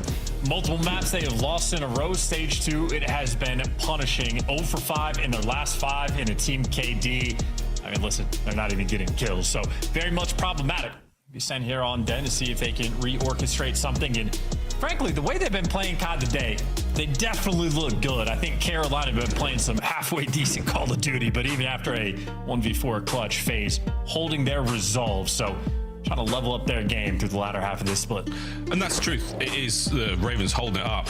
I mean, falling a little short, shy of a 1v1 there against 04. This would be a spicy moment going into, but ultimately, the cards have been played, the cards have been dealt, and it was a good search and destroy, but that's the end of that. Into the Den, into the Overload, into the Scar, sorry, into the Overload. As this, it's not been good historically for FaZe. This is the beginning of what could be the comeback. But again, on paper, every single one of these maps was better for the Ravens, and we have seen a strong Vegas turnout. Overload, though, could be a big problem. We're going to find out how this goes. A must win for FaZe. Play in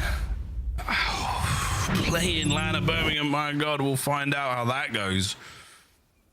And now to settle the standings in Overload.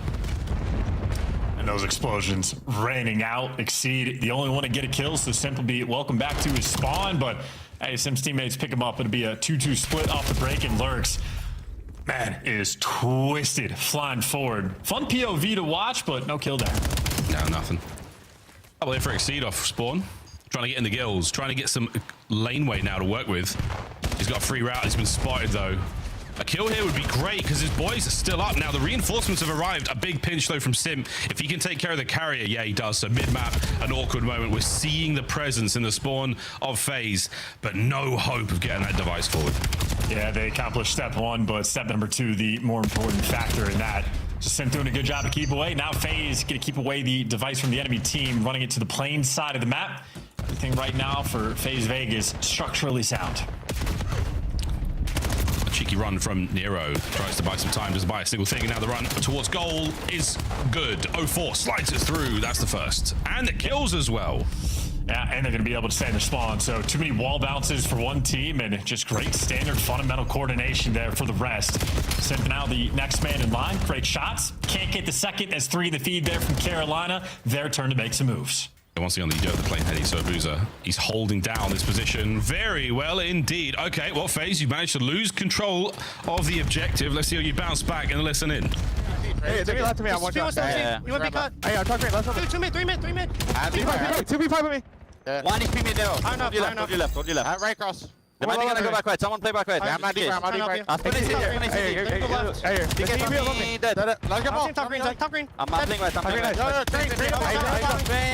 One is nice job. Hey, I'm holding it. I'm holding it. Take space now. I'm on pitch right. I'm on pitch right. Hey, tell me what I think. Yeah, just wait. Help me though. Someone should come out. Yeah, I'm gonna take it. Wait. Watch out. White truck. Taboo. Dead. Let's go. Charge deep. I'm on his feet. Watch out. I'm gonna need that guy. Someone play left. Someone play left. Top of roof on me. Yeah, someone way more. Peek from blue. I'm ticket. Chris hit out right, okay? I have ticket, okay? Oh, one Chris hit out right. They kill right. He didn't hit plane. I didn't see him right. Zach, Phil left. I have ticket, Sam. Yeah, Two. One ticket. Yeah, hold on. Top green. Top green. There's 2 here, Zach. One just caught the train. One more. Pallet. Nice. I'm gonna take it. I'm gonna take it. P5.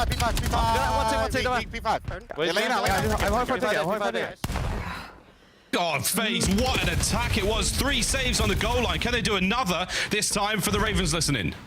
Let's go. Sam, dead. No, plane A. There's one middle. Our hat. How much, I guess? Okay. Top blue. O4's in bottom blue. Go. Bottom blue, guys. Bottom blue. They're spawning P2. Bottom blue didn't come to me. They're spawning P2, guys. They're spawning P2 100%. Top blue. Side blue on me. Jaws is back spawn weak. Jaws. I couldn't cross, bro. There's 2 back spawn. One's going top green. O4, absolute. Dead. One's going top green. P1. One more jump down. That's good shit. Last guy's ball, right? Yeah, you gotta be on ball. I need to stun ball, guys. Play slow. Get kills. Yeah. I'm playing back left for you. I'm back left. One shot back left. I'm grabbing. Let's run it. Flip. Heard you. I'm going. Gotta be top green or something. I'm in the back. Top green. He's gonna grab and probably run forward. One shot here. It's outside P5. The ball's outside P5. Hit on me. One more 18. Got it. Nice shot. It was weak 18. Heard you. I wrap left already. They're gonna be all on it. Top green on me. That's done. Draws on me. Oh, and our bottom blue. Bottom blue running down P1. P1. Heard you. He's our bottom blue already. I spawn plane. They're gonna send it. One shot, bro. P1, 2P1. End overload with 45 seconds remaining in the first half. It's been a brutal first half, too, I think, for both of these teams, but FaZe now with the advantage. Device control again, and they are moving right towards blue. Every single frontline blocker you want is in position. Every single kill, even better. This is some FaZe dominance. Now you just got to go to that new device spawn. 6-4 and 4 is Breeze right now. We're looking at some serious streak potential in the second half. 20 seconds to go. Let's slow things right down. We might not be seeing any extra time. Whoa, shots. Boozer does not get his Hellstorm. No one does, actually, on FaZe by the looks of things. So, final few seconds. 0-4 with that nade, trying to deny extra time. The shots secure it. Anyone able to grab it? Go. 0.1 second to spare. We might be looking at capture. Can he get there in time? 0-4. The stuns are in. And so is the whistle. Ravens. You blink and you lose 2 EMP detonations unbelievably quickly. Yeah, some painful ones too. Carolina had maybe 2 different opportunities where they're stretching out the map, they're getting involved for the spawn kills, influencing the spawns in the right way, but those backline players there for FaZe just slowing down the push enough. These stops were miraculous as well. The nade from Nero, the first kill from Craze, and 0-4 falls moments before he gets in. This has just been the stories of the series, man. Carolina have been putting in some good work. They're making good plays. It just hasn't quite been enough. It does look like, the Ravens are doing everything objectively. Looks good. You're right. It looks nice. But it comes down to, one guy just couldn't make the cross. One guy couldn't get the trade. I didn't check that one corner. That is the way it goes. FaZe, good possession there, 62% in that first half.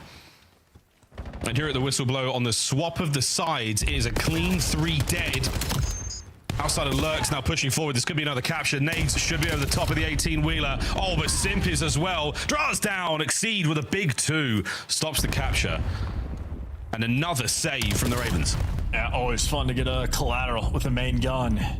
That device, well, dropped in spawn. A delicate moment. If you lose these gunfights, FaZe don't have to go very far. Simp, well, the reset's coming through after the 10 seconds, so still vying for that position. They were about to swing this right. If Abuz had gotten it out and 0-4 is going to manage to do so, you got Draza in position, the spawn kills are flowing, and it's good enough for the cap. That's the difference maker. Ravens going for the same plays, but with 2 spread of a setup. FaZe right there kept it nice and tight. That is quick and efficient work, and Draza has been on point this series. Slaying 0-4, the hat trick is there.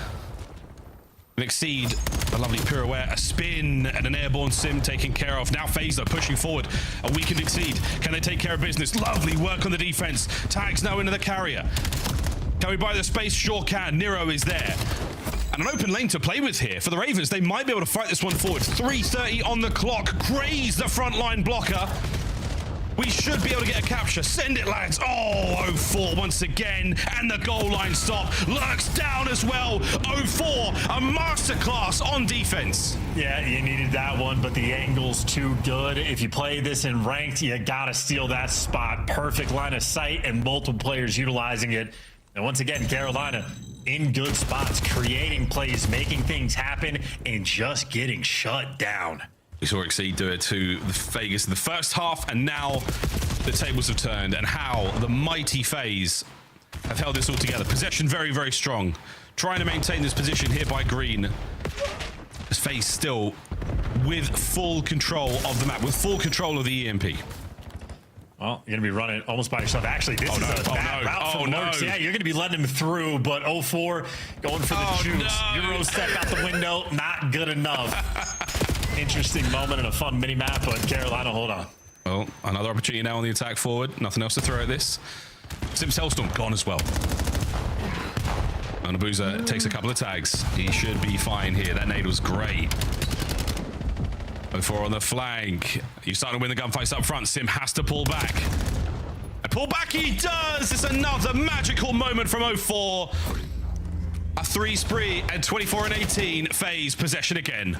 Yeah, and 0-4 cooked that up from the middle of the map, so now he's going for the spawn kills. Does get taken down, but nonetheless, the nade's on point. Just another example of Carolina in a good spot, doing things right, and just devastation. FaZe iron defense, and well, now you got a 3-goal lead.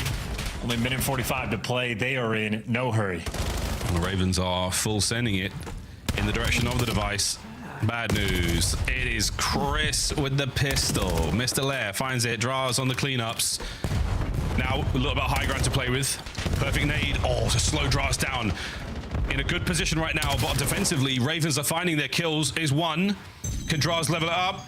And the answer is no. Reset back over to the top side of the map. And I just want to give more credit to Draws. It's not just the 32 kills, but I think his comms have been on point. He was the leading charge man a few of the rounds in S&D, facilitating things for his teammates, and he has done so in Overload as well. One more minute, though, for Carolina. Maybe for a final goal score, just for the moral victory.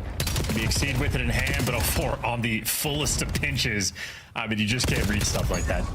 No, it's, I mean, they did for a second, you guessed wrong, and that is yo ass, as they say. Well, it's a GG's in chat, it's a GG's as FaZe try to run home number 5, and it will happen, most likely. Oh, okay, 1-4 is not going to get it, but they've done it, they've put in the work. The last time we saw FaZe, it wasn't all that. Nameless was not wrong. They have put the time in the lab, and this was a deft 3-0 versus the Royal Ravens. A squad that has given tremendous trouble to many a team. Today, FaZe absolutely had their number. Yep, well-fought game. I think even long-term for the Ravens, I think I'm becoming increasingly more excited to see them on LAN again. I know the narrative's going to haunt them, but some of the individual players have really been stepping up. Lurks look good this series, but today is a day of worship, and we just worship FaZe there for the 3-0. There it is, FaZe, GG's. Not out of the woods yet. But a victory today, an incredibly important one. Talking about tiebreakers, talking about that run to Birmingham once again. The desk will break it down. And the Ravens absolutely stunned. We've seen new highs from Lurks individually. Some great plays all around. Just not enough. I mean, a game and a scoreline that doesn't necessarily reflect how well the Ravens played. And FaZe stomped them there in that 3-0. Yeah, I think Ravens still just got to work on those incremental improvements. And then I know stage 1, Nero, remarkably consistent. Hasn't quite had that in stage 2, but I think when they go to LAN, if he's able to step it up, this team is going to be a force. But what is maybe more of a guarantee is that FaZe absolutely was. Again, 35 kills there from Draza. Great comms as well, setting things up on the map. So that just means 0-4 gets to get the hat trick of the captures, 8 objective kills, and I mean, him and Sim shooting 38%. Not too bad for your SMG duo. That's solid. That's very, very solid indeed. Great damage, great work across the board there. Scar Overload for FaZe. They're out of the slump. They have done it. They're in Overload. 5-1. Great work. Across the series as well. A very, very strong look there from FaZe. GG's for them. Cannot be disappointed whatsoever with that performance. And again, Nameless, you called it, brother. You called it. They've been in the lab and they looked good.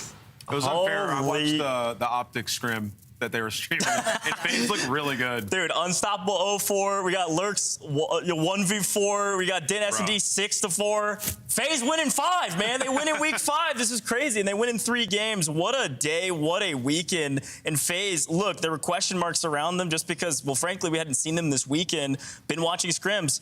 They played ball and played ball well. Yeah. And they fixed... What was it? Sorry. What is it now? It was Loki. Bell. It was Bell.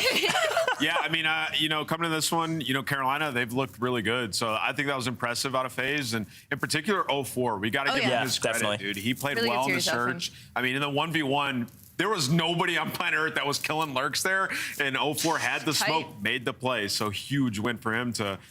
get his confidence back. Yeah, we got to take a look at our highlights because there were a lot of them, frankly. You're 100% right. 0-4 stats even looked good, not only some heroic plays. But here in Overload, I mean, the story was kind of FaZe the entire time, Nameless. Yeah. They had control of the map, and were just winning their ones. Yeah, they were winning ones. But not only that, on the side of FaZe Vegas, like when they needed to find 2, they'd find 2. I mean, you're looking at the streak side right now. I mean, that was like 6 straight team kills to go and get that 3rd stick of the Overload. So, like, for me... I just feel like Carolina came out really flat. We had some moments out of Lurks, but like we didn't really get a Nero map, Exceed. I mean, pretty quiet during the Overload and Craze. I was really hoping that this would be the series, but not to single out one player. I think as a team, they just didn't really show up today. Yeah, I think, FaZe, and that's due to what FaZe was doing. Like, they're playing so aggressive. Definitely, like, the fastest pace we've seen FaZe play with. And what happens, you win 2 really comfortable respawns. So, FaZe in a good spot now where they're 4-5. So, shouldn't be worried about not making it to Birmingham. And now, big match versus Gentlemates next week. Yeah, an opportunity to even potentially, if they get a couple more wins, I mean, they could skip the play. And there's still enough tumultuous tides in our leaderboard. It's definitely possible they could win out. But I believe we've got our monster winner spotlight with Draza. Congratulations, Draza. Talk to me about that Overload, man. You absolutely crushed it. Crazy stats across the board. Team looked really, really good. Yeah, I mean, I think we're 0-5 in the last 5 for our Overload. But our practice has been insane on it. So I think just making small mistakes in these matches, kind of not taking the map control we need or not playing a little too fast when we shouldn't, and kind of just making sure the kills come to us. So we've just been working on that, and it showed today. Draws, split 1, you guys were the best search team. And, this one has taken a pretty big drop off today. Looked really good. What's it like trying to balance that? Like, you're trying to work on your respawn and search starts to fall off. Can you talk to us and the fans about keeping that balance, being good across all the modes? Yeah, I mean, normally when you focus for any team I've been on like one game mode, the other 2 always kind of fall off. Yeah. But I think for S&D, we obviously lost a 4-0 lead to Thieves, and then we lost, which I would count that as a win. Like, we're at 4-0, like, I would count that as a win normally. Yeah. And then Optic, we obviously lost like 2 4v2s, and that one wasn't as clean. But I just think make sure we're getting, making plays, not playing too stiff, and working together. Closing out when we get these first bloods is like kind of a big thing for S&D, and I think we did it pretty well. Besides that one round on that den. And you guys are like 90% conversion, so you're good there. They're just clip farming. It's clip farming. Jaws, I want to pick your brain a little bit because of just how this split has gone as we're nearing its end and the pressure builds. What do you think is the most important thing in this game right now, whether it's what to be good at or what to be focusing? For game modes? For just this game in general, overall, whether it's a specific game mode, whether it's teamwork, whatever you think it is. I think comms is a big thing, and I also think just playing fast when you have the space to take, and not just like insta dying just because you push out the front of the hill and you're just taking your first shot. Playing a little bit cruddy, guaranteeing those ones, I think is a big thing that we've been working on across all game modes, and I think we've been doing good. And a quick follow-up to that, do you think that specifically knowing when to play fast and take space is kind of where the skill gap is right now between players and teams, and that's kind of why it's so small because, again, we're at the professional level? Yeah, 100%. I think Optic right now are obviously the best team in the game, and I think they do it really well of playing very fast, but they're not playing to like scam. Yeah. Like they'll chow you, but they'll guarantee their 1 and then go for 2, and they're just all over the map. So I think just keep going hard and trying to guarantee and fix that is going to be our best chance for winning Major 2. Hell yeah. Well, it was great looking at FaZe today, man. You guys look really, really good. Everything was composed, very professional. Last question I've got for you. You've got Gentlemates next week. Any words for your competition or words for the people watching? I mean, that's definitely a big one. I'm not sure exactly how the standings are looking or how they're going to look. But it's obviously our biggest match there. And I think if we win that, we can probably get into the bracket. And we obviously choked a 5-2 lead Major 1. So I'm looking forward to playing them again and getting into this bracket play and getting to the fucking Major. Heard. Astraza FaZe, fantastic, man. Congratulations, and we will see you next week. What a weekend. Astraza, great interview yet again. Great analytical mind, and also a little peek behind the curtain, too. Yeah. Some fun notes there for FaZe. Yeah, absolutely. You know, with those guys, like you said, got to get their lick back because they did get clutched on by Neptune back-to-back rounds. This could be a huge match to avoid. Jaws had flashbacks when Lurch was in the 1v4. You could see it in his face. Let's look at the standings, though. This is the most important part. We're done with our penultimate week. We are going into the final week of qualifiers. Things starting to spread out a little bit. You can't even really say that, though. We got 5-4, 5-4, 5-4, 5-4, 5-5, 4-5. Good grief, I sound like a broken record over here. 6 sets. Insanely tight on our leaderboard. We do see two teams at the bottom, kind of, but Surge is there as well. We're still playing for a spot in that play-in. 10th goes to LAN. Yeah. Big deal for next week. Can I just say something? Optic is undefeated. They're not at all. It's this ridiculous. is insane. They're looking at an insane run. Me and Chris are about to owe them gifted. Like, I just think that's so crazy to me.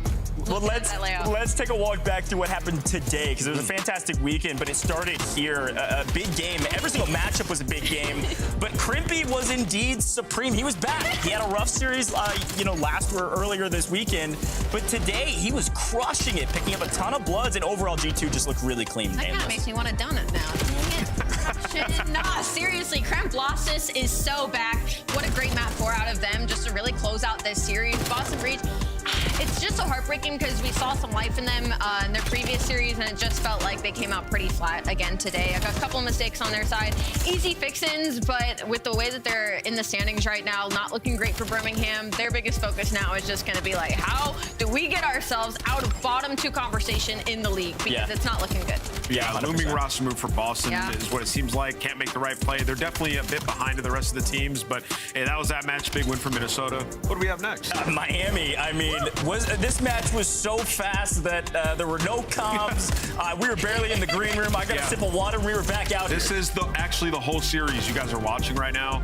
It was a span of like 3 minutes. This was our DoorDash challenge. But yeah, they were laughing, bro. They even said like in the game, we weren't even coming. That is like, if you're Surge, you take that, you put that on your refrigerator, you put that on your wall, and you're like, okay, I'm gonna beat the crap. And again, we've seen good things from playing with. Trakes was doing unbelievable things. I mean, this is foul. 1.42 KD overall. Ali, Miami was nearly unstoppable. Super just hip fired from top mid to bottom mid while holding somebody in it like hostage. Are we so for real? Yeah, if I'm Vancouver, like Ant said, I'm getting a banner.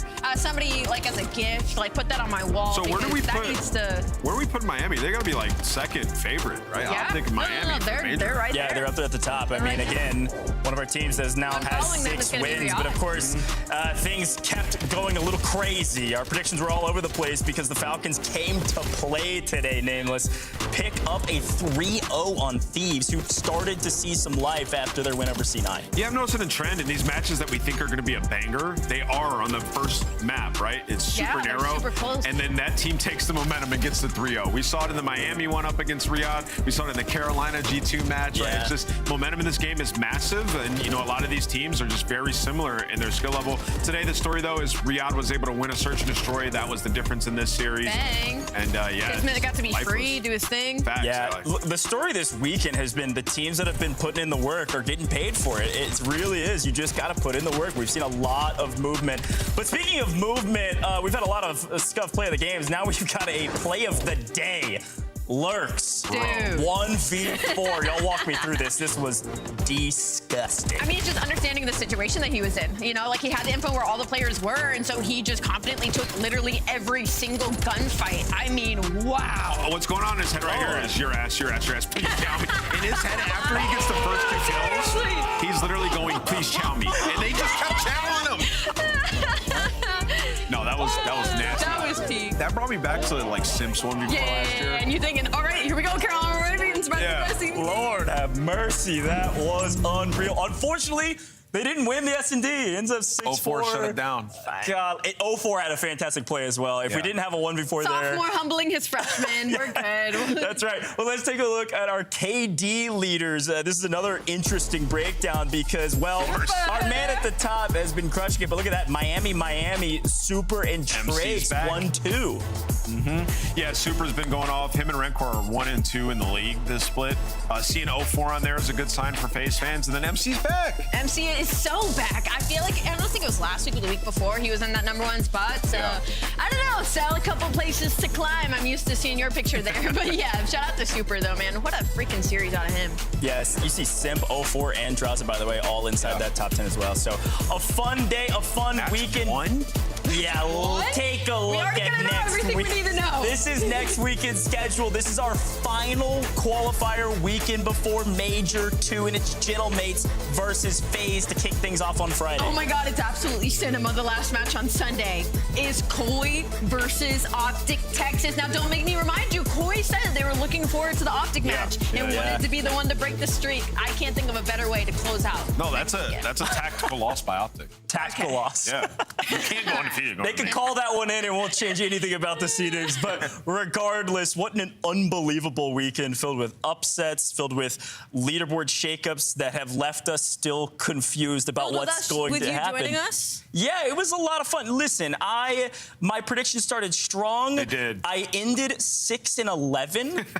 Which is above Puckett, okay? That is over 50%. That might be true. I take my wins where I can get them. Final thoughts for the weekend, though, and talk me through it. It was a fantastic weekend of COD. Yeah, it was a great weekend. It was nice to have you here, man. It was a good time. The matches were awesome. Friday matches were incredible. And like you said, the tumultuous tide, I'll remember that, the standings throughout this split. Who knows what's going to happen next week? It could all shift. Can one of you spell that word for me? Tumultuous. Nobody fact checked T-O-U-S, I think, but I think you're there. Enough. No, I had a great time. It was a really fun weekend. It was really refreshing. You did fantastic. Thank you. To be joined by you on the desk, and man, next week I'm so excited. I didn't think, with everybody playing everybody, it would be as close as it is. Yeah. So it's just made it electric throughout the entirety of this split. Absolutely electric. I love it, where everybody gets to play everybody. You got 11 games to figure it out. And folks, I gotta say, we had a lot of fun figuring it out on the desk. We were right sometimes and wrong a lot, but we had a lot of fun with it, folks. This is the Call of Duty League. Week 5 was a banger, but week 6, you're not gonna wanna miss it. Same time, same place. You know how to get here. We'll see you then.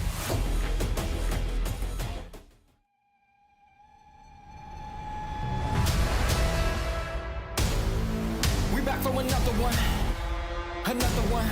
Here we go. How I like that. We back for another one.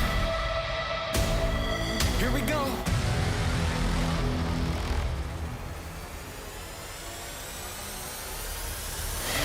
We back on the scene like we never left. Time to go put them back on the shelf. No, we do not need permission. We came in alone, now we leaving you by ourselves. Now nobody wanna play me. Everybody think I'm crazy. Guess I gotta live up to it. Nothing but to do it. Hear me out. Let's go. They know we done been there before. They know I done been there before. I think we gon' do it again. I think we gon' do it again. I'm ready to go for the win. Tell them let's do it again. Oh my God. Let's do it again. You know what we doing. Oh! Do it again. Tell them for another one. Let's win. Let's do it again. You know what we doing. Oh, I like that.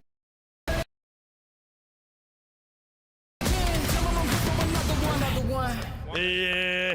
Tell them let's do it again. Who you know got the power? How to turn on the switch anytime that they want? We do. Who you know got the energy? I can take it that you know who don't. I'm on the move and better believe it. I got the city behind me. Yeah, they know I'm the man. They know we done been there before. I think we gon' do it again. Oh, I like that. I'm ready to go for the win. You're the one doing it. Tell them let's do it again. Let's do it again. You know what we doing. Oh, I like that. Do it again. Tell them I'm good for another one.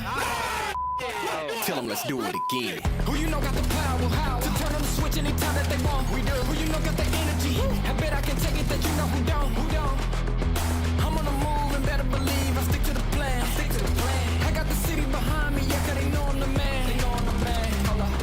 They know I'm been there before. I think we gon' do it again. Do it again. Oh, I like that. I'm ready to go for the win. Who ready? Tell them let's do it again. Let's do it again. Do it again. You know what we doing. You know what we doing. Do it again. Do it again. Tell them I'm here for another one. Another one. Let's win. Let's do it again. Do it again. You know what we doing. Oh, I like that. Do it again. Do it again. Tell them I'm here for another one. Another one. Tell them let's do it again. Get it back. Dos horas, A mí me hace falta, Tengo 2 horas. Apunta. Madre mía, no he tenido la bola. Bueno, qué locura, bro. ¡Qué locura, bro! Que no se puede perder. Fin, la liga está llena de gente mala. Metal for the interview. No. ¿Qué tenía que hacer? Desconectar la cámara del cuadro.